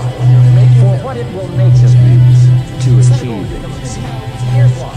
Set a goal that will make you stretch that far to achieve it. For what it will make of you to achieve it. Today, it's easier to make money than ever before. You are on your way to having your first $1 million in the bank and all of your bills paid. Don't ever let somebody tell you you can't do something. Not even me. Don't ever let somebody. You got a dream, you got to protect it. People can't do something themselves. They want to tell you can't do it. You want something, go get it. Do something themselves. Period. They want to tell you can't start working for yourself. You want something. Sky's the limit. What is the one thing that people who made $1 million that they did that I guarantee you are not doing? It is called work. They work 12 to 14 to 16 hours a day, 7 days a week on making money. They had an obsession with making money. That's all they thought about. They had singular focus. They had singleness of purpose. And I guarantee you don't do that because you want to live a balanced life. Well, I'm sorry, but people who succeed in life don't live a balanced life. It is a fantasy. It is a myth. If you say I want to live a balanced life and make millions, welcome to Fantasy Island. If you want to unlock your potential, if you want to go straight to the stars, you have to use the law of substitution to keep your mind on what you want. Use the law of concentration to dwell continually on the results you desire. Be solution-centered rather than problem-centered. Be goal-centered rather than loss-centered. And the law of subconscious activity will begin to adjust your words, your actions, your feelings, your emotions, and everything to the point where you will draw into your life the people and circumstances that will harmonize with it. Now, what's the most powerful thing you can do? It's very simply this. Success begins with taking purposeful, systematic control of the content of your conscious mind. Purposeful, systematic control of the content of your conscious mind. Everything comes back to the law of control. Is there any better feeling than being locked in? Like when you are locked in, you take it and you're in a rhythm. Like every day you're knocking it down. You never miss a step. Like you go to bed feeling great. You wake up feeling inspired. You go in the gym with energy, right? Like that's the best way of living. But I promise you, you have so much potential if you literally just took it and put it in one place. You could literally change your life. Truly believe that if you put your 100% effort into something, then you can't lose your life. God knows that you deserve the results. If you truly try, you can really commit yourself 100% to something. I don't see how you fail it. Truly try, I don't think you can. I refuse. I completely refuse. You can't fail. You said you were going to do it this year, but you didn't. So what's going to be different about this? What kind of person are you going to actually become in order to achieve what you want to achieve? Person are you going to on physics that basically says that when you have energy that is vibrating at a particular frequency, within 17 seconds, other energy like that will be attracted to it. So if I'm having a positive thought or a negative thought, then what happens is that energy is attracted to it. I have other thoughts that are like that thought. So if you do that 17 seconds, for 68 seconds, then momentum begins to occur. So let's say that I'm normally, all of our emotions have a frequency to it. So if I'm in despair or anger or worry, all of those are lower, denser frequencies. You get into things like contentment, happiness, joy, love. Those are higher, faster frequencies. Let's say that I normally live in contentment, and that's my set point. That's where I live. I think about that all the time. That's what my makeup is, that sort of thing. I'm driving down the highway. All of a sudden, a car cuts me off, and I get angry. So now I'm in the lower, denser frequency. And so then I go back to the office, and I'm telling all my colleagues, here's what happened. This knucklehead cut me off. Go home, tell my wife, what am I doing? I'm vibrating angry energy. I'm attracting into my world whatever it is that I'm vibrating. So where my thoughts are, that's what's creating my reality. It is easier to make money than ever before. You can make more money faster today than ever before in history. Why aren't more people making money? Wealthy people show initiative. Broke people don't. The faster you are, the more money you will make. Your bank account is actually a reflection of how fast you move. I was sitting with one of my mentors, Bill Perkins. I asked him, Bill, you're worth a lot of money. You've made hundreds of millions of dollars. Why do you think you've been so successful? And he kind of looked at me and he thought for a second. And he said, I move really fast. By the time somebody else has thought about an idea, taken it to investment committee, I've already started, made 3 mistakes, and found a better way. Now y'all look money hungry? I've already and that's good. Made 3 mistakes. Anybody tells you money's the root of all evil doesn't have it. And that's good. A broke person thinks that there's a limit to opportunity and a limit to the amount of money out there. That there's a finite resource of money. They think, I just don't have opportunities. I missed the opportunities. There's this limiting belief around money that poor or broke people have. Rich people, on the other hand, understand this, that money is a renewable resource, which means if they lose all their money today, it's no problem. They can create more. Do you understand this? Do you think that you can create as much money as you want? You don't, do you? Do you understand this? We buy shit we don't need. When you really want something, just in my life experience, seeing other people, seeing myself, seeing other people that like made stuff happen, like man, when you really want something, you'll find a way. Seeing myself, seeing other people. Every single day is about winning that battle against and it might not be today or next year, or 5 years, or 10 years, but this thing takes priority and precedent over all other things. You have to want it. You have to want to do better. When you realize you have to make this shit work, or you're falling on your face, it's a different kind of grind, a different kind of mentality, a different kind of person, a different side of you that you've never seen before that comes out when you go off. Everybody has a desire to do something, but they don't have that. They don't know how to really complete the process of dedicating themselves and having the discipline to do it. Complete delusion. You gotta believe the delusion, because it's only delusional if shit works. So is it really delusional? You have to be crazy enough to think that it's possible. That's how you really do something work. You have to be crazy. That's how you think that it's possible. You have to believe it's possible. Okay? And when you believe something is possible, everything else will figure itself out. If you can see it here, and you have the courage enough to speak it, if you can see what happens. The power of the mind. People don't understand. We still don't understand. I still don't understand how powerful it is. I'm still learning. But I know one thing is I can make things happen. We don't get in life a reflection of what we want, because what we want we lack, but we always get a reflection of who we are being. And who we are being is representative of our vibration, how we're thinking, feeling, and acting. So becoming aware of those 3 things, and becoming aware of where the attachments are from childhood, where the attachments are from the past, is where the freedom really begins. Much of my journey has been just becoming aware of these attachments, letting them go. Once you let that go, things naturally begin to align, and as a result of that alignment, there's more synchronicity, in the right place at the right time. You're feeling higher vibrational emotions where you could literally feel high a majority of the time without using substances. And once you're aware that that's a potential, then becomes a game of what can I let go of? And once you're shit. Aware that that's a potential. It's worth a game of more money than anything ever because you can make so much money off of this, bro. Look at me crazy, call me crazy in the beginning, but once I'm making millions of dollars playing video games, having crazy, we are creative beings, and we can create money. Not that we can, we actually do. That's how money manifests in people's life. They create it. And when you have this mindset, the universe will then present to you and have bubble up ideas about how to make money. Let's consider money butterflies. Let's say you want to catch butterflies. Butterflies equate to dollars. There's two ways that you can gather butterflies. The first way is build a net. Right? Build a massive net. It doesn't matter how optimized the net is. It doesn't matter how sophisticated it is. You always have to swing in order to catch butterflies. That's most people sophisticated. That's where most people start. But you need to develop a second skill set, which is how to attract butterflies.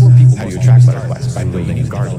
Changing your psychology around money changes absolutely everything. Do you want to become a billionaire? Then you have to think like a billionaire. Absolutely everything. It's just money. To become a billionaire, then it's made of like a billionaire. Pieces of paper with pictures on it, so we don't have to kill each other just to get something to eat. Pieces of paper. Rich people's mindset, the millionaire mindset, the real, most important millionaire mindset is this. You think and you know, and you have complete confidence in your own ability to create. You know that you have the ability to create money. You have confidence that you have the ability to create money anytime you need. With the help of the universe. There's nothing wrong with being broke, homie. There's only wrong with someone being poor. Because poor is a mindset. Broke is just a temporary situation. Because poor just you fix. But being poor, temporary situation, that's a mind state. Just you fix. The reason you want it so damn bad is because you know you can get it. You know you're capable. You know if you do everything right or everything that you're supposed to, you know that you can achieve. And when you know you can do it, you get pissed off when you don't have it already. And see, the problem is so many people don't think that they can do it. That's when you lose your drive. People want to talk about where's that fire. That fire is by starting. You gotta ignite it. That's gonna light that fire. Now you know how big this fire can get. You know how dangerous you can be. You just gotta stoke the fire every day. You gotta keep adding to it. Every time you add to it, it gets a little bigger. It gets a little more possible. It doesn't seem so crazy anymore. And after you add it enough, you see what's capable. Until one day that fire is there. It isn't any more rage, all because of the spark. Nothing ever just happens by luck, but every effect has its definite cause, albeit we often observe effects, the causes of which we cannot isolate or understand. Now there's three types of people in this world. Those who watch things happen, those who wonder what happened in this world, and those who get up and make it happen. And it's easy for you to figure out what type of person you are. And those who get up, do you wait to start doing it until you feel like doing it? Or do you get up, do you get after it until you feel like doing it? Come on now. It starts with the dream killer button. Don't you feel like what you're doing? Come on now. You're gonna snooze yourself or choose yourself. Don't confuse yourself and lose yourself. How you gonna start your day with a nap? Don't confuse yourself. You ain't even done nothing yet. How you gonna start your day with a nap? You had plans on waking up last night when you set that alarm. What happened since then?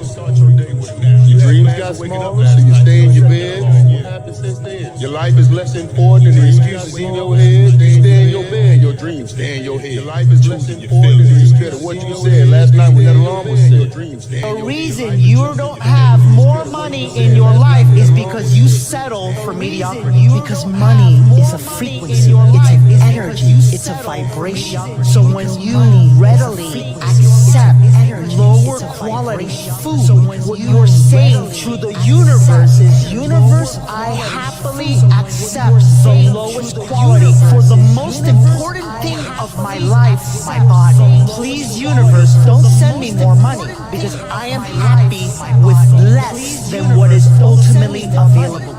See how you're creating more of what you don't want? You're not living in your authentic self. Poor in spirit people say the words, I can't afford that. Authentic self people say the words, how could I afford that? That's the shift. I shall introduce you to your greatest asset, and with this introduction, the magic key to success will be within your easy reach. And with this, I say this is your greatest asset, with which you may tap and draw upon the supreme power which created you and runs this entire our universe. The name of this principle is applied faith. I should know what I'm talking about because I was handicapped at birth by the four horsemen which keep most people in bondage all the days of their lives: poverty, fear, illiteracy, and superstition. I'm gonna just tell you guys right now straight up how it works in life. There's cheat codes in life, bro. There's shortcuts in life. And I'm gonna tell you guys right now. You watch me because in some way you can relate to me or you look up to me in some way. Well, guess what? You can go out and get this shit too. I'm trying to tell you it's not easy. It takes a lot of hard work, dedication, a lot of blessings, a lot of luck. It's luck. I'm trying to tell you, but at the same time, it takes a lot of hard work, dedication, years and years and years and years. And it finally will pay off. If you work extremely hard at whatever you got going on, something that you love to do, I swear to God, your life will change. It takes you one whole year to see crazy improvement. I guess it comes down to a simple choice. Get busy living. Crazy improvement. Get this too tired to a simple choice. You gotta want it bad. Busy living. You gotta want it so bad that it hurts. That you don't can have it yet. You gotta want it so throughout your whole life, every day, day in and day out, you've been putting in work and you're not there yet. That should be painful. Day in and day out, you should be punching yourself for this. I thought you wanted this shit. You tell everybody you want this shit. You wake up and you tell yourself you're gonna get it. And then you fail to live up to your own expectations every single goddamn day. And then you gotta want it with your heart. To live up to your own expectations. You gotta wake up and you gotta want it that. You gotta want it as bad as you wanna breathe, as you wanna eat, as you wanna go to bed, and you can't sleep because you're tossing and turning thinking about what you gotta do tomorrow. And your goals are so far away, and you're walking and you need to sprint to even catch up, to even get close. You gotta want it so bad that nothing else matters. Anything that's not working towards that is a waste of your time. That's how bad you gotta want it. Stop wasting every single day. You gotta get up and get the fuck after it. Let's go. You want that?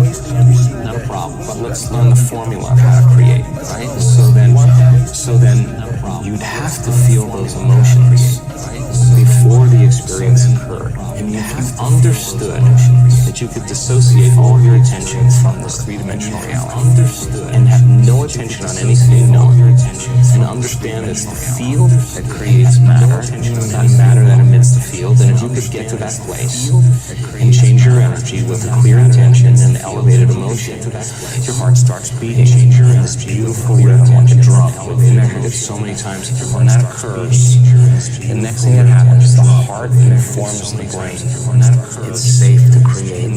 Everyone, said Mr. Carnegie, comes to the earth plane blessed with the privilege of controlling his mind power and directing it to whatever ends he may choose. But, he continued, everyone brings it over with him at birth, the equivalent of two sealed envelopes, one of which is clearly labeled, the riches you may enjoy if you take possession of your own mind and direct it to the ends of your own choice. And the other is labeled, the penalties you must pay if you neglect to take possession of your mind and direct it. Your only limitations are those that you set up in your own mind or permit others to set up for you. I can't. You can't? Are you kidding me? You just said I can't? I want to fucking slap that mother. You know what I'm saying? I can't. Applied faith is the mental attitude wherein you may clear your mind of all fears and doubts and direct you to the attainment of whatever you desire. The next year is going to go by whether you're doing something about your life or not. Write down what you're trying to get done. Write down what you need to get done on a long-term basis and what you need to get done on a short-term basis. Write off a checklist. Force yourself to be accountable. The difference between a dream and a goal is a timeline and accountability. Because, I mean, just sitting around dreaming someday I'm going to get a different job. Someday I'm going to change this. Well, someday ain't a day of the week. It is an inevitable law of nature that you lose that which you do not use. And of course, this applies to the use of your own mind, the same as everything else. There are no more opportunities to become rich, did I hear you say? Remember, you are given as your richest birthright the privilege of controlling your own thoughts. Therefore, treat this divine gift with the profound respect which it is entitled, and do not allow anyone to do your thinking for you, or to influence your thinking in any manner whatsoever, except by the rules of accurate thinking I am passing on to you. Follow this procedure regardless of what people think or say about your method of thinking. If they wish to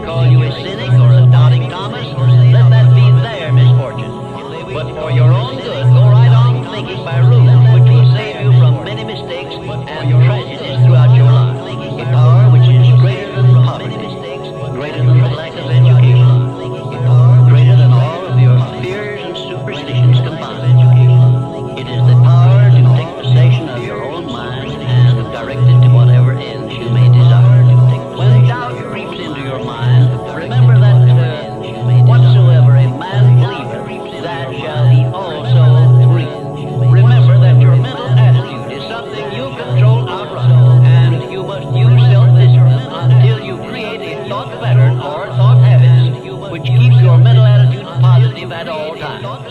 Your mental attitude is important because it acts as a magnet which attracts to you everything, every circumstance which makes you what you are and where you are. Maybe not today, maybe not tomorrow, and maybe not the next month. Pero only one thing is true. I will be champion one day. I promise. I promise. One thing is certain. No one ever becomes very wise without the aid of self-discipline. And no one ever finds peace of mind and happiness without the strict exercise of self-discipline. Believe me, the more you put into anything, the more you're gonna get out. The more you put in, the more you get out. So stop making excuses. Get out there and do whatever the fuck it takes to reach your fucking goals. Get out there and rise. Pretty soon you win. Pretty soon you'll you have the courage, the heart, the dedication, and the mindset. But everybody will. You put so much practice in. You know exactly what to do. It just sucks doing it. There is no get out of jail free card. This is why I say stay home. Because when you weren't given the gifts, the only thing you can do in life is stay hard. Because when you put that practice and every day you lace them up, and all you do in life is stay hard. Just a metaphor for life. Remember, faith is not something you get. Faith is something you already have. But you may be using it in reverse gear by believing in the circumstances and things you do not want, the things you fear. Faith is guidance only. It is not a power which will bring you what you want, but a power that can guide you to go after what you want and get it. Nobody's coming to save you, big dog. Don't you get that? Your whole life has led to this point because of you. Your shitty decisions, your habits, your poor choices have caused you to end up at this point. The only person, big dog, that's gonna get you out of this spot is you. You need to get scared. You need to get freaked out. If you're not where you want to be right now, you need to get scared. These people that are telling you it's not your fault, you have time, yada yada yada. No, you don't. Because those are the exact people that don't make it. It should freak you out that your parents aren't taking care of you. It should freak you out that you don't have the life you want to live. It should freak you out that if something happens, something went wrong, you can do nothing about it because you're living paycheck to paycheck. That should freak you out. Bro, this is not that hard. It's just hard to do. There is no secret. There is no quick fix. There is no hack. There is no path of least resistance. The quickest way for you to go from where you are to where you want to be is that shit you're trying to avoid doing. And not only is it the fastest way, it's the only way in most cases to get where you're trying to go. I must work hard. I must have failures so I develop skills. And I must not quit so I can continue to push forward. Choices, don't look back. About 85 to 95% of all of the influence in your life, all the reasons you do anything, is because of suggestive influences around you. Not only physical suggestions, the weather, the heat, the cold, and so on, but also the emotional suggestions, the impact of the people you associate with. And the more you associate with people, especially people in your family, people in your close social circle, people that you work with, the more you associate with these people, the more of an impact they have on your thinking and on your future. Who do you identify with? Now, whoever you identify with today, one of the things you have to ask yourself is who would you like to be like? Who do you want to identify with? And then you start getting around the right people. Keep your mind on what you want. Keep it off of what you don't want. And everything is possible for you. Here is a terrible word almost everybody uses concerning money that you need to wash right out of your vocabulary. Never again say spend money. Spend means it's gone. I got rid of it. I'm not going to see it anymore. As long as the thought is formed in your mind, spend money, you are dismissing money from it. I prefer circulate. To circulate means what? Return to point of origin. See, this way you've always got a hold of your money. It never gets away. It circulates. It goes over there and pays your light bill and comes back and brings more with it. All of the money that I use returns to me multiplied in a never-ending cycle of increase and enjoyment, thank God. If I want to attract a lot of money, I got to see myself with a lot of money. I got to mentally accept I've already got it. I don't let my bank account dictate that. I choose that. Choosing myself to see myself with the good I already desire, I'm on that frequency. Now the trick is to stay on that frequency. Most people look at the results and they let the results dictate the frequency they're on. That's why they keep getting the same results. They have the image in their mind, they're already reached the goal they want, they're already successful.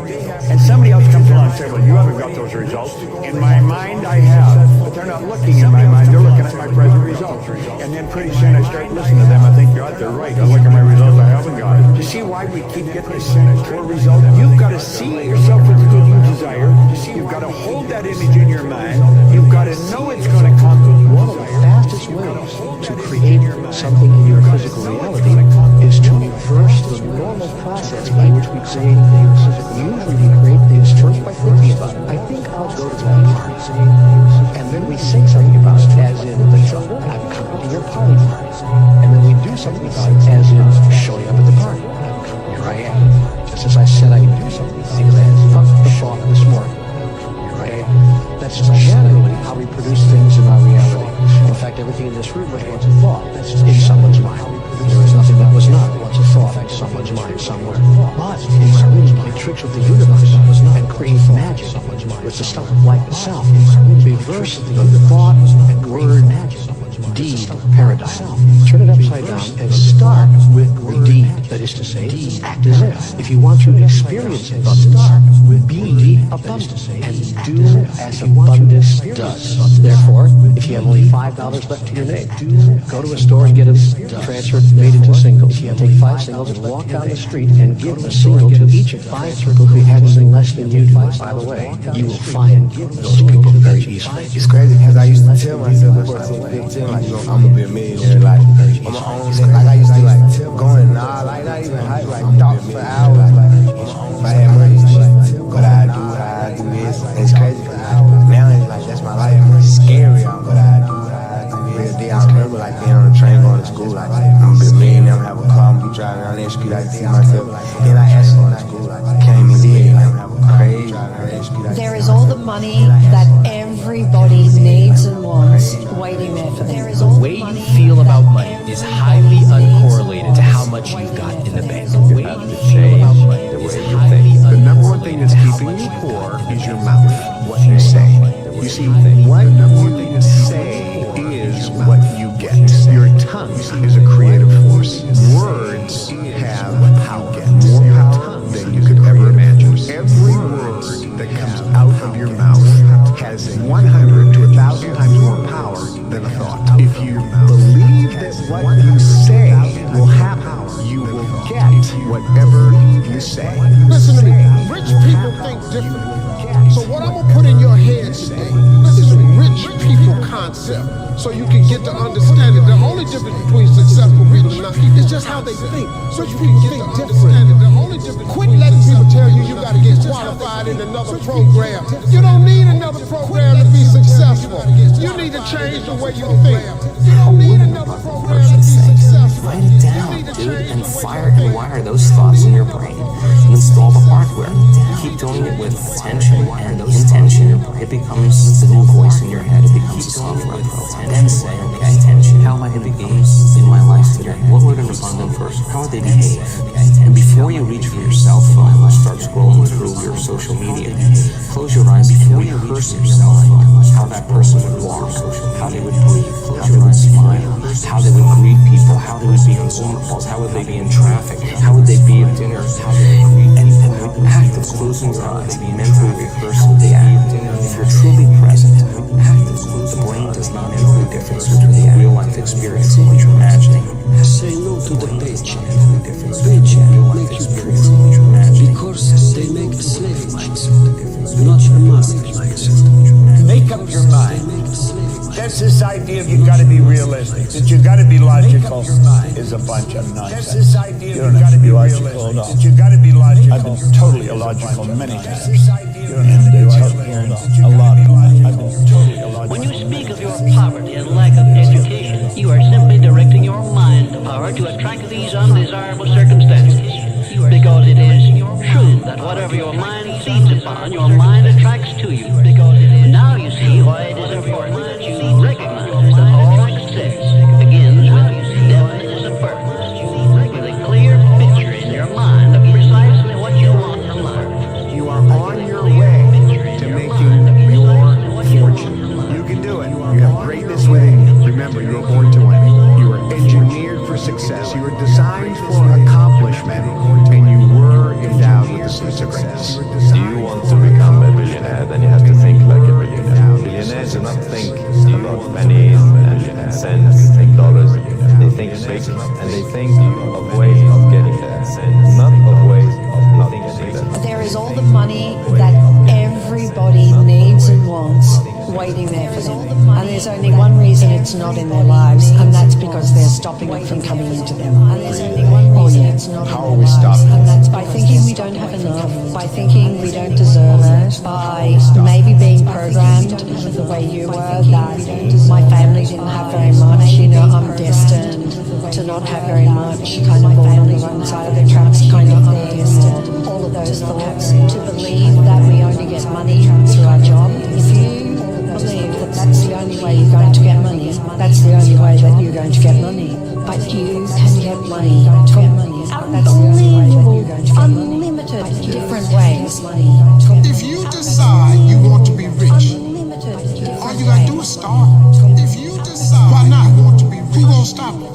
All you gotta do is unless you tell it to the wrong person. Why not want to be rich? Who gonna stop it? Mama, listen to me. I'm going to be rich. Anybody rich in this family? Go in there and sit down somewhere. Get yourself a good job. I'm going to be rich. Anybody rich in this family? Oh, mama, you must be right. No, mama could be wrong. Because what you have in your imagination, God didn't show it to your mama. I'm sorry, because what you have in your imagination, showed it to you. God didn't show it. Know what you want and believe that you can and will get it. Give expressions of gratitude many times daily for having received that which you want. Even before you actually get physical possession of it. Possession starts first in the mind. But please remember this. Remember, there can be no application of applied faith without action. When overtaken by defeat, as you may be many times, remember that man's faith is tested many times before he is crowned with final victory. And accept your defeat as nothing more than a challenge to keep on trying.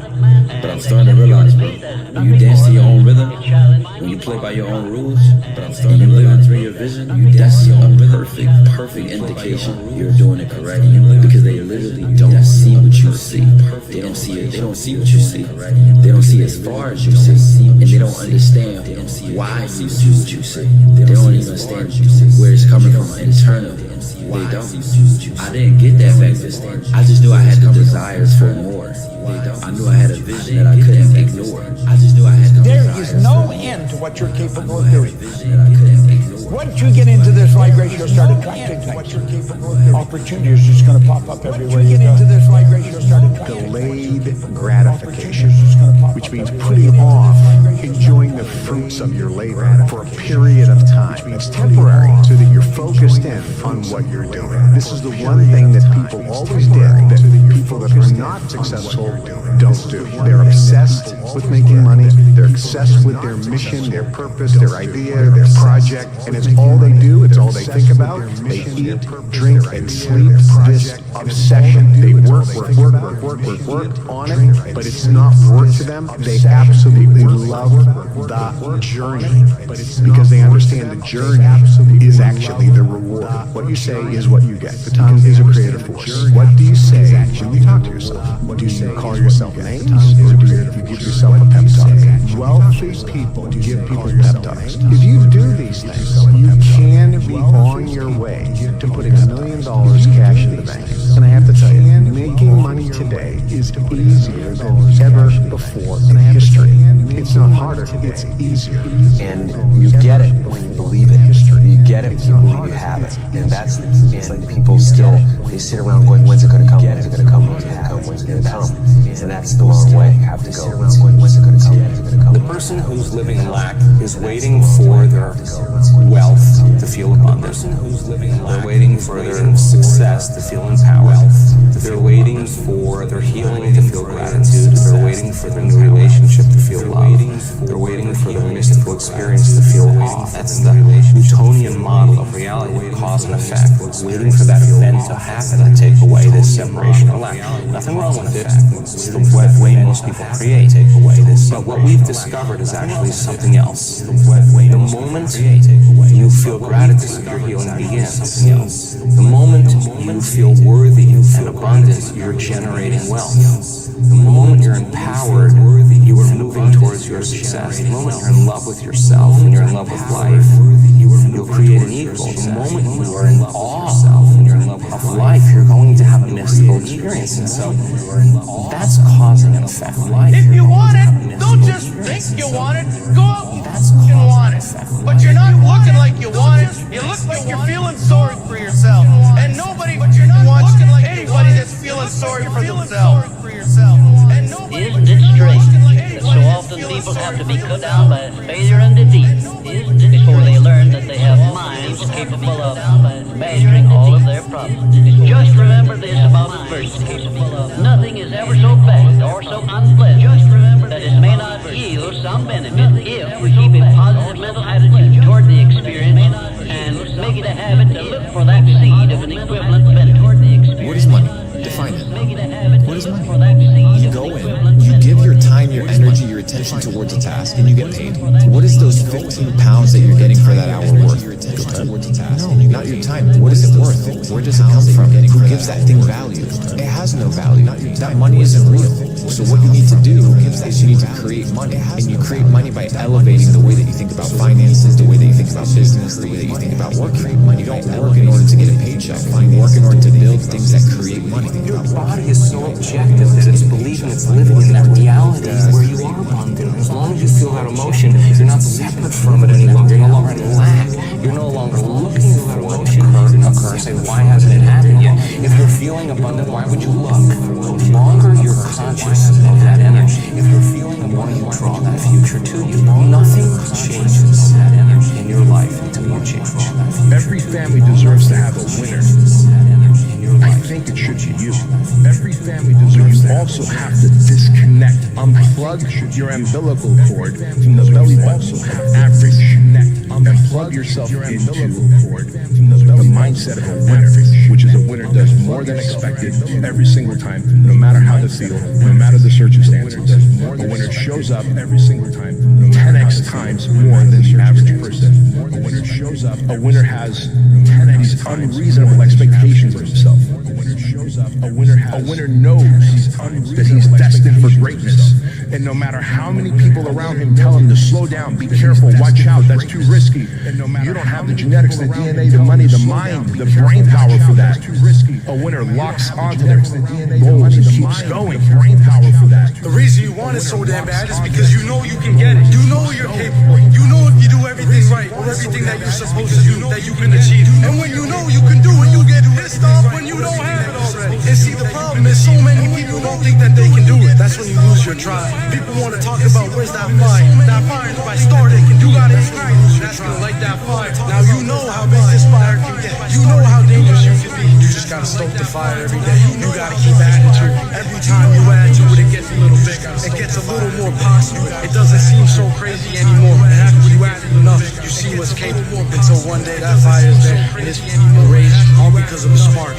Nothing ever just happens by luck, but every effect has its definite cause, albeit we often observe effects, the causes of which we cannot isolate or understand.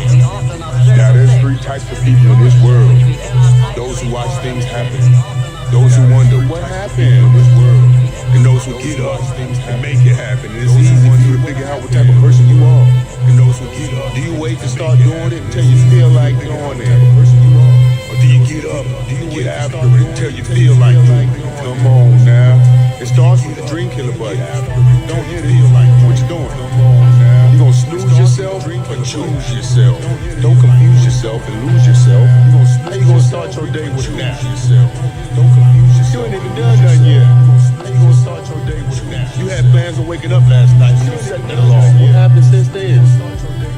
Your dreams got smaller, so you stay in your bed. What happened since then? Your life is less important than the excuses in your head. You stay in your bed, your dreams stay in your head. Your life is choosing your feelings instead of what you said last night when that alarm was said. The reason you don't have more money in your life is because you settle for mediocrity. Because money is a frequency, it's an energy, it's a vibration. So when you readily accept lower quality food, what you're saying to the universe is, universe, I happily accept the lowest quality for the most important thing of my life, my body.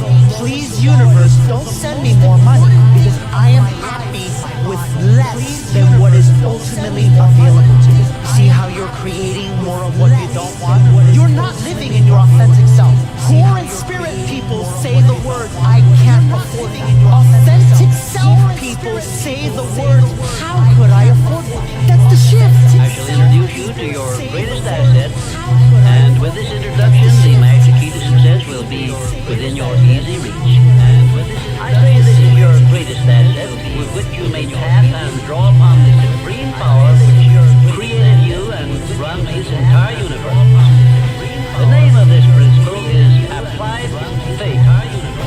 I should know what I'm talking about because I was handicapped at birth by the four horsemen, which keep most people in bondage all the days of their lives: poverty, fear, illiteracy, and superstition. I'm gonna just tell you guys right now straight up how it works in life. There's cheat codes in life, bro. There's shortcuts in life. And I'm gonna tell you guys right now, you watch me because in some way you can relate to me or you look up to me in some way. Well, guess what? You can go out and get this shit too. I'm trying to tell you it's not easy. It takes a lot of hard work, dedication, a lot of blessings, a lot of luck. It's luck. But at the same time, it takes a lot of hard work. You know people that work years and years and years and it finally will pay off.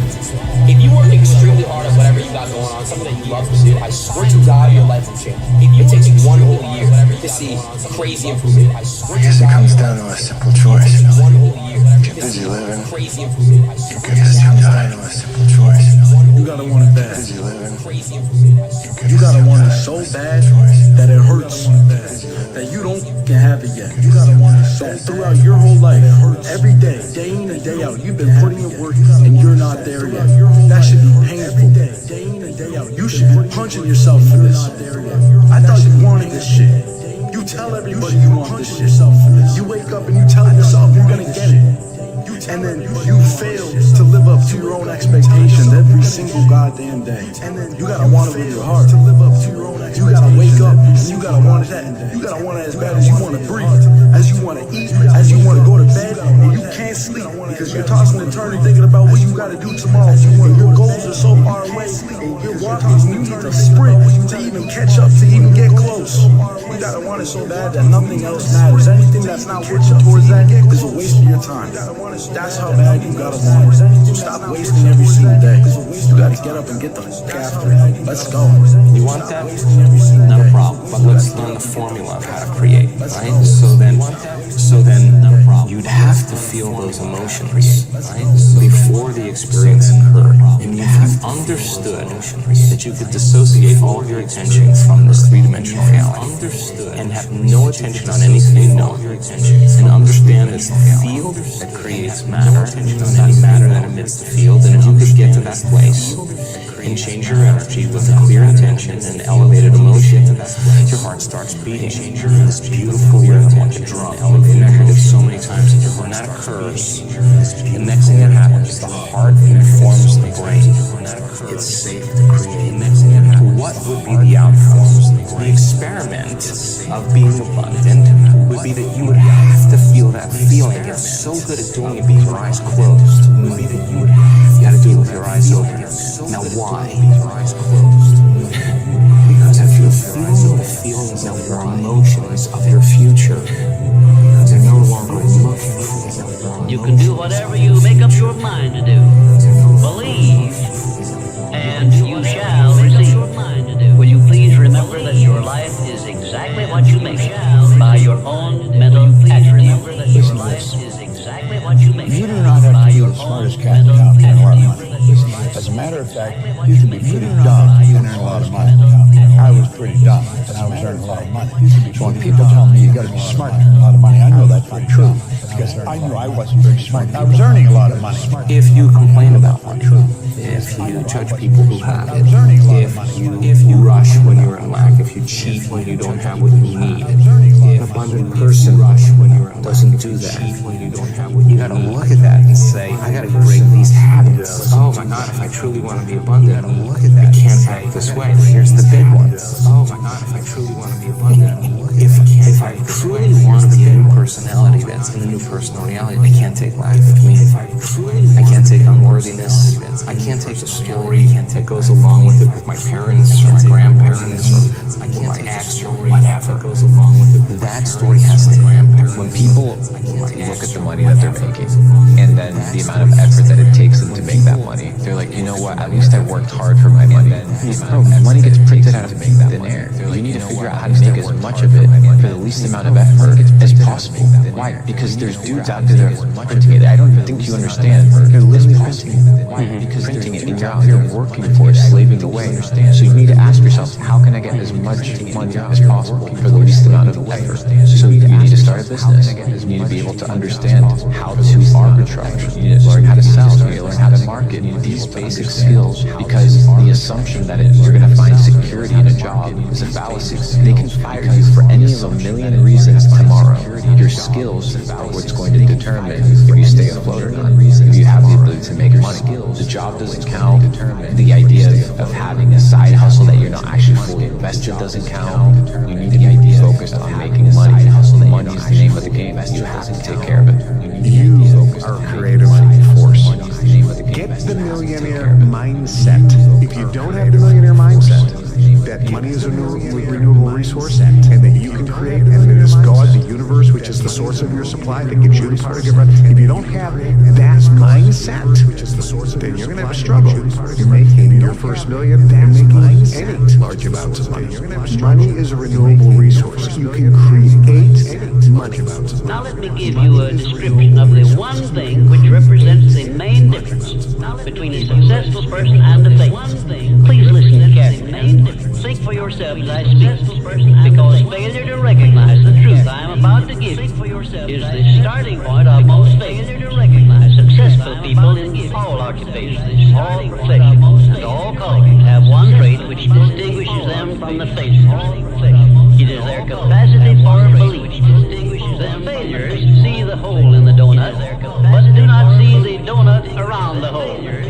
The successes see the hole also, but they see the donut around the hole. Changing your psychology around money changes absolutely everything. The way you feel about money is highly uncorrelated to how much you've got in the bank. The way you feel about money is highly uncorrelated to how much you've got in the bank. We're going to go back to childhood, and we're going to go to the future. What conversations do you remember your family having when you were young about money? What phrases? Here's some examples that might sound familiar. We can't afford it. Here's the consequence of it. This person, hopefully, they end up in a pretty nice job. Maybe they've done well. They have some decent amount of money. They come to me to go, why do I still feel guilty ordering a salad when I eat out? And my partner is saying, we have the money. Look at our checking account. Why? Well, trace it all the way back to conversations you had starting at age 6. Wow. It's not about wealth. Trace it all the way back to conversations you had starting at age 6. Isn't it a strange fact that most people make a negative application of their great power of faith by thinking about and believing in poverty, ill health, fear, failure, and defeat, when it would be so easy for them just to change their thinking over to the circumstances and things they desire? If you aim for success above mediocrity, you will need to learn to act on your own personal initiative, because your success is something which you must achieve for yourself without someone telling you what to do or how to do it. There are two kinds of men who never amount to much: those who cannot do as they are told, and those who can do nothing else. Most people learn how to fail and how to succeed. It's a mindset. mindset. It's a mindset. When they developed Tesla, everybody thought it's not a new idea.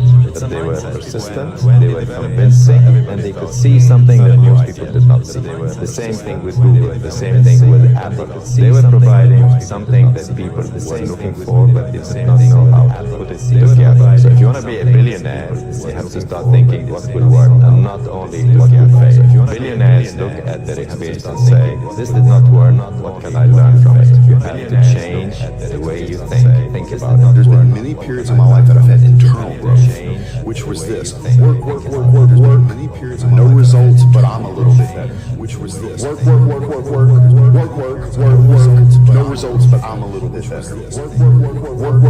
Work, no results, I'm a little bit better. Work, boom, just got paid. I just got paid, and it looks like overnight success. It's like, oh, it happened in here. No, bro, it doesn't. Because if you do all those things, even if nothing happens, and you know you're doing the right thing and you're on track, overnight success becomes this easy thing because you were internally growing, and then the bubble pops, and then boom, it looks like you're doing it all wrong. You want to make money? The key to making money is serving the most amount of people. You want to make more people you serve, more money you make. People always say, athletes make so much money. Doctors should make more money than athletes. But I'm like, wait, how many patients you got? How many patients you got? The doctor got 30 patients. Well, you got 30 patient money. But how many people enjoy watching LeBron? You got 30 patients, millions, so he gets hundreds of millions of dollars. I said, dude, don't ever get it twisted. You serve more people, you get more profits, you get more money. Another way to get wealth is through servitude. Listen very carefully. The more people you serve, the richer you become. The more people that you can serve and the more needs you can meet, the more successful you become. If you're going to put your effort into something and you're going to work on something, the more successful you become. You cannot afford the luxury of a negative thought on something. I'm going to write a book. I can't afford to think that it won't sell. Negative thoughts on something. I'm going to build a business. I can't afford to think that I'm not going to get any clients. Do not accept from life or anyone else anything you do not desire. And remember that Mahatma Gandhi proved himself to be more powerful than the great British military forces by this simple method of passive resistance. Keep your mind eternally engaged in thinking of that which you desire more. Your major purpose in life. So no time will be left for you to waste on thinking of that which you do not want in life. The more I listen to this, the better my life gets. If they don't have what you want, don't listen to what they say. There's no greater waste of time than justifying your actions to people who have a life you don't want.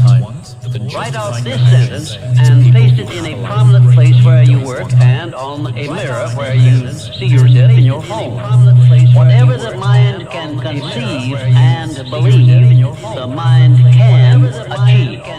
Remember also that you are the only person who can provide you with a positive mental attitude. What are you going to do about it? On your answer to this question rests your entire future. Opportunities in life are like trains. There's always another one coming. There's not like this is the last opportunity that will ever present itself to you in this lifetime. No, there are an abundance of opportunities, tons of opportunities. There's huge amounts, and if you don't take advantage of this because of various conditions and circumstances that you can't, there'll be another one down the road. This is the confidence or knowing this that you can and will have tons of opportunities in this lifetime. You can't take advantage of every single one. Take advantage of the ones you want. Oh, it's so easy to make money. You know this. Online, anybody can go out and make $10,000. Literally, I was talking to the guy in Singapore, probably worth a couple $1 billion. I was having a conversation with him. He's like, you know what the biggest issue is between the elite and people who make no money? I'm like, what? Financial literacy. He said most people are financially illiterate, and it's a language. Financial literacy. What do you mean? Most people are finance is the language of the elite, and it's self-education will never betray you. Self-education will never betray you. You have to sit down. You don't like to read books. Nobody gives a the marketplace doesn't care. In order for us to change a belief or perception about ourselves and our lives, we have to make a decision for perception with such firm intention that if amplitude of that decision carries a level of energy that's greater than the hardwired programs in your brain and the emotional conditioning in your body. That's greater than your body literally has to respond to your mind. Examine your personality and examine your personal reality. Change your personality, change your personal reality. Don't make it be about abundance. Make it about change your personality, change your abundant reality. Don't make it be about being a person who's not abundant. There's a moment when every boy realizes no one's coming to save him. There's a moment, and that's when he becomes a man. When every boy, and some boys never get there, and stay children forever. The winner never quits, and a quitter never wins. Definitely superb. By now you should know what you want most from life, and you should have a plan for getting it. Going the extra mile. This is a must if your major purpose is anything above mediocre. Wake up every day. How bad do you want it? How bad do you want your dream? It's so much easier to forget that vision than to remember it, right? So if you're going to remember, you got to keep it alive in your mind. How do you keep it alive in your mind? You disconnect from your environment. You got to close your eyes, play music in the background. How do you keep it alive? Don't be thinking about what's going to happen today. You already know what's going to happen. Don't think what happened yesterday. You already know that. Get in the present moment and say, who do I want to be with my yesterday? You already know that. Who do I want to be today? What would greatness look like? How would one day, one shot, one lifetime, what great abundant person? Don't let losers and rookies sit and say to you, oh, all our grades are the same, it doesn't matter. No, it doesn't matter. You were not born to suffer and die without being remembered or leaving a mark on this life. You weren't born to die. You were born to do something great and to be remembered. You were born to leave offspring, which are so fantastic and raised in your image, that you, by proxy, are discovering into eternity. Your bloodline becomes synonymous with competence and capability. That's why you were born. Becomes synonymous with competence. Don't ever let somebody tell you you can't do something. Don't ever let somebody, not even me, you can't do something. Alright? Don't ever let somebody, not even me, you can't do. You got a dream, alright? You gotta protect it. You got a dream, people can't do something themselves. They wanna tell you you can't do it. You got a dream, people can't do something themselves. You want something, go get it. You can't do it. Period. You got a dream, people can't do something. You want something, starting out, I think you gotta find the thing that's the pain. And like, pain motivates significantly faster and stronger than what you got. Like people are like, no, passion's the right way. It's like point a gun at a family member. All of a sudden, 10 out of 10. Like people are like, no, passion's the right way. It's like point a gun at a family member. I think people 10 out of 10 should use their passion the right way. What matters is, at some point, you have to identify what you want to do, and you've got to become the best in the world. Period. And so you say in your life, well, something grips you, and it fills you with interest. And you think, well, should I do that? Something grips you. And the answer is, if not that, then something. Should I do that? What if it's a mistake? It's a mistake. Rest assured. What do you know? What if it's a mistake? You're going to stumble around, right? And what's going to happen is this. You're going to move. You're going to not stay in stasis. You're not going to wander around in circles. And I see people like that. They said, well, I never knew what to do, and now I'm 40. It's like, that's not so good. They said, well, I never knew. That's not so good.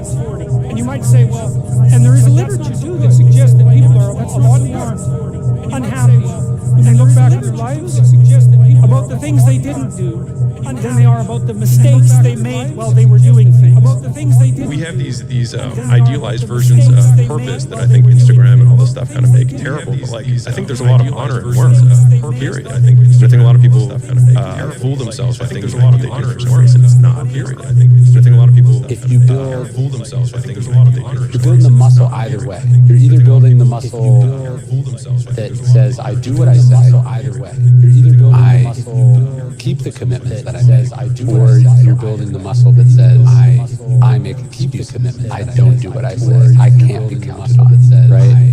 And so when we think about discipline, it's really about I can't promises you're going to keep.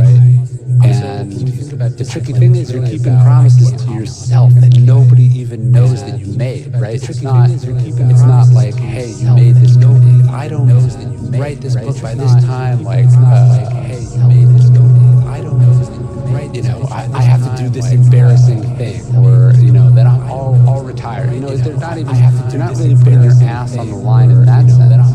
But you said to yourself you're going to do this thing, and building that muscle is really important. I mean, sometimes you have to let other people's dreams for your life die for yourself. And for me, it was like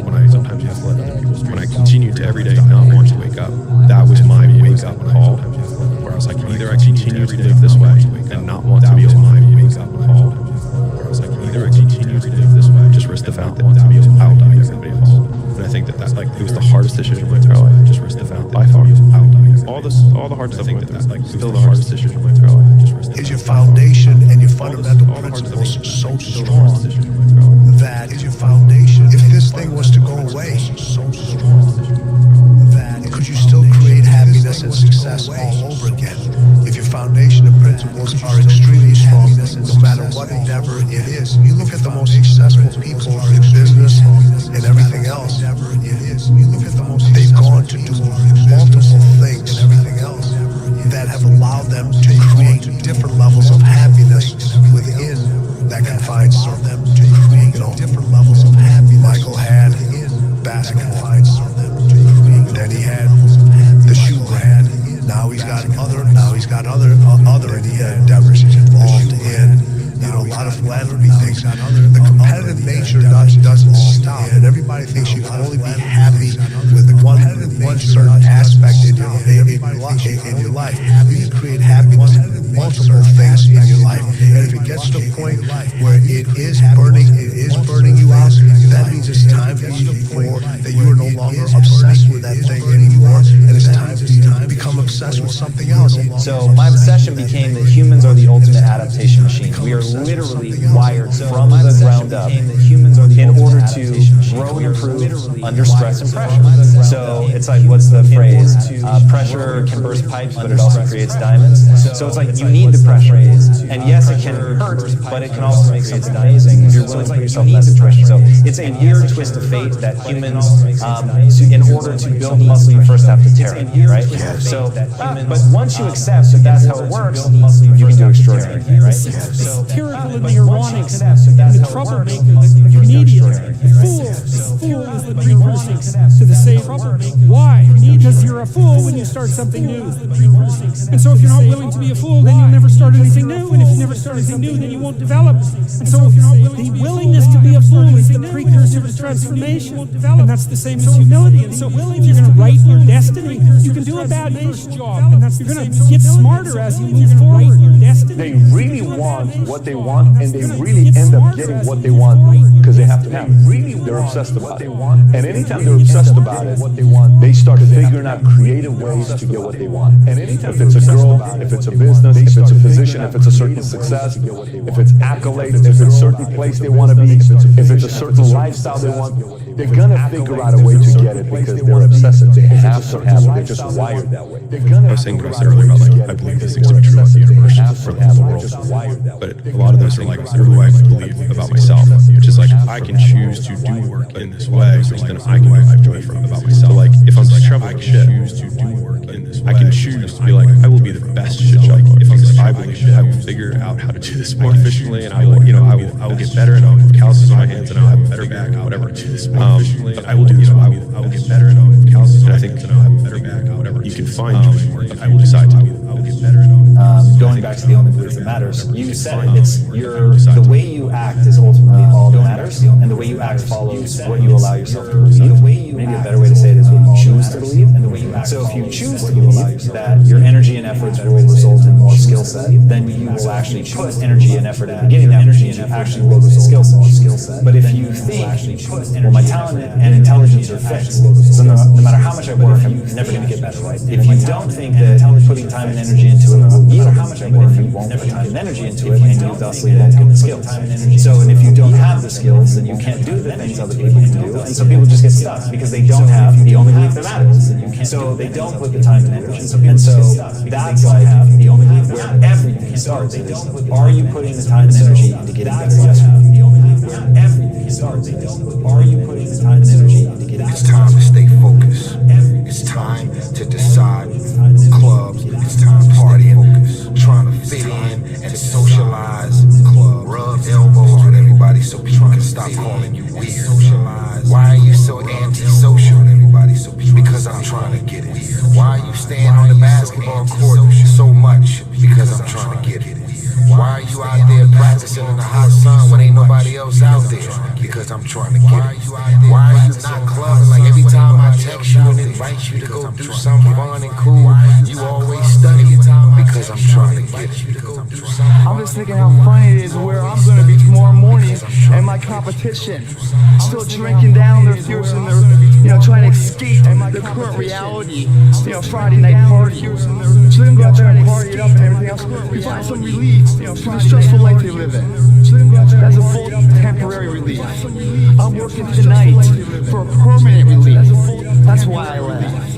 I laugh at how much further I'm getting ahead of it. Mental toughness isn't something that you sample. It's something that you live in every day. So when something hard would happen to these kids, like they know it would draw on something that made them very insecure. And then it would comfort.